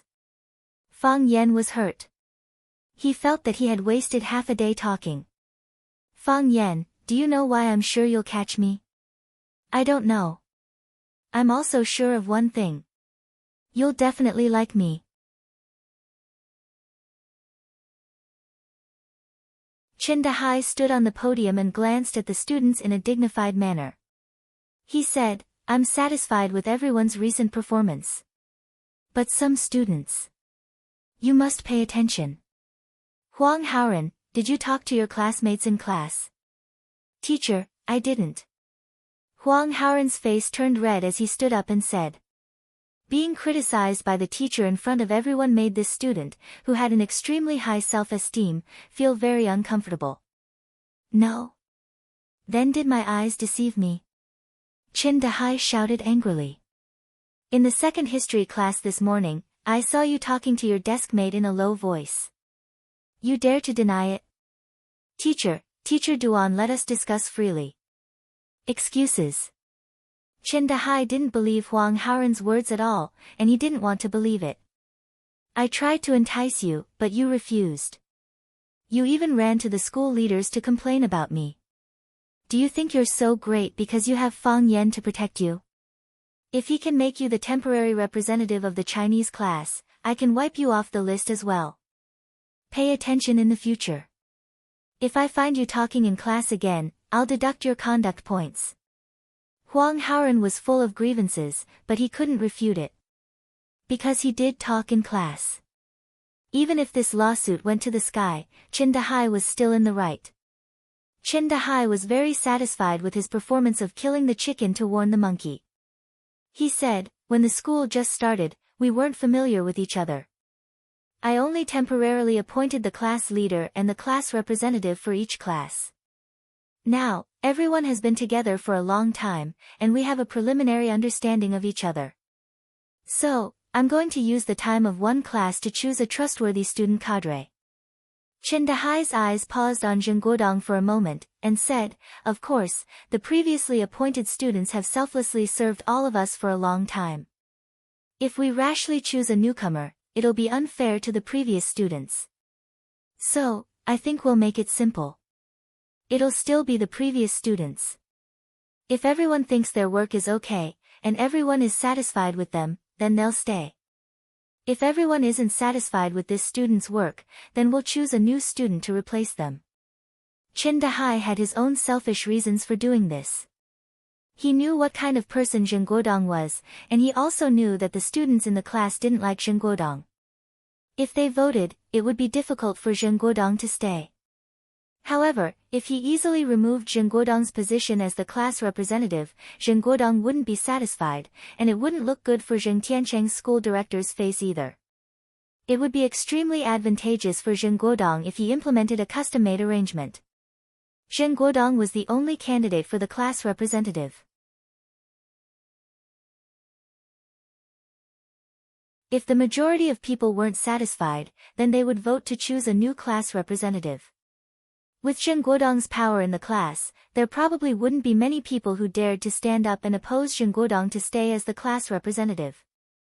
Qin Dahai smiled and said, okay.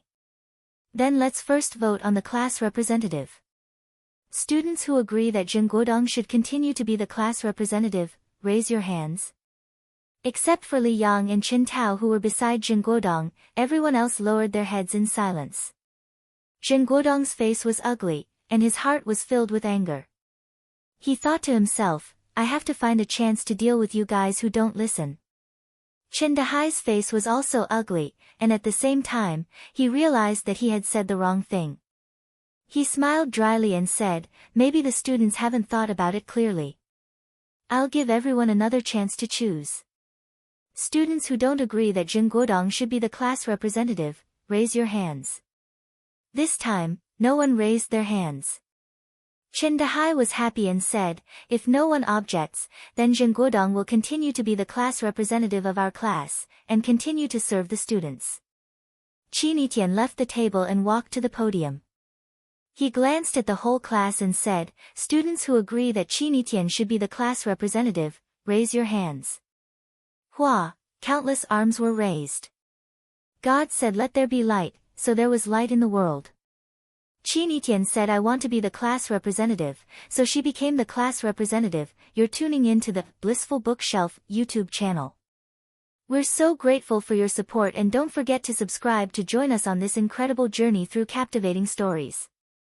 Your generosity through donations truly makes a world of difference, as it's the primary source of revenue that allows me to expand and enhance this channel for you. Thank you from the bottom of my heart for being a part of this adventure.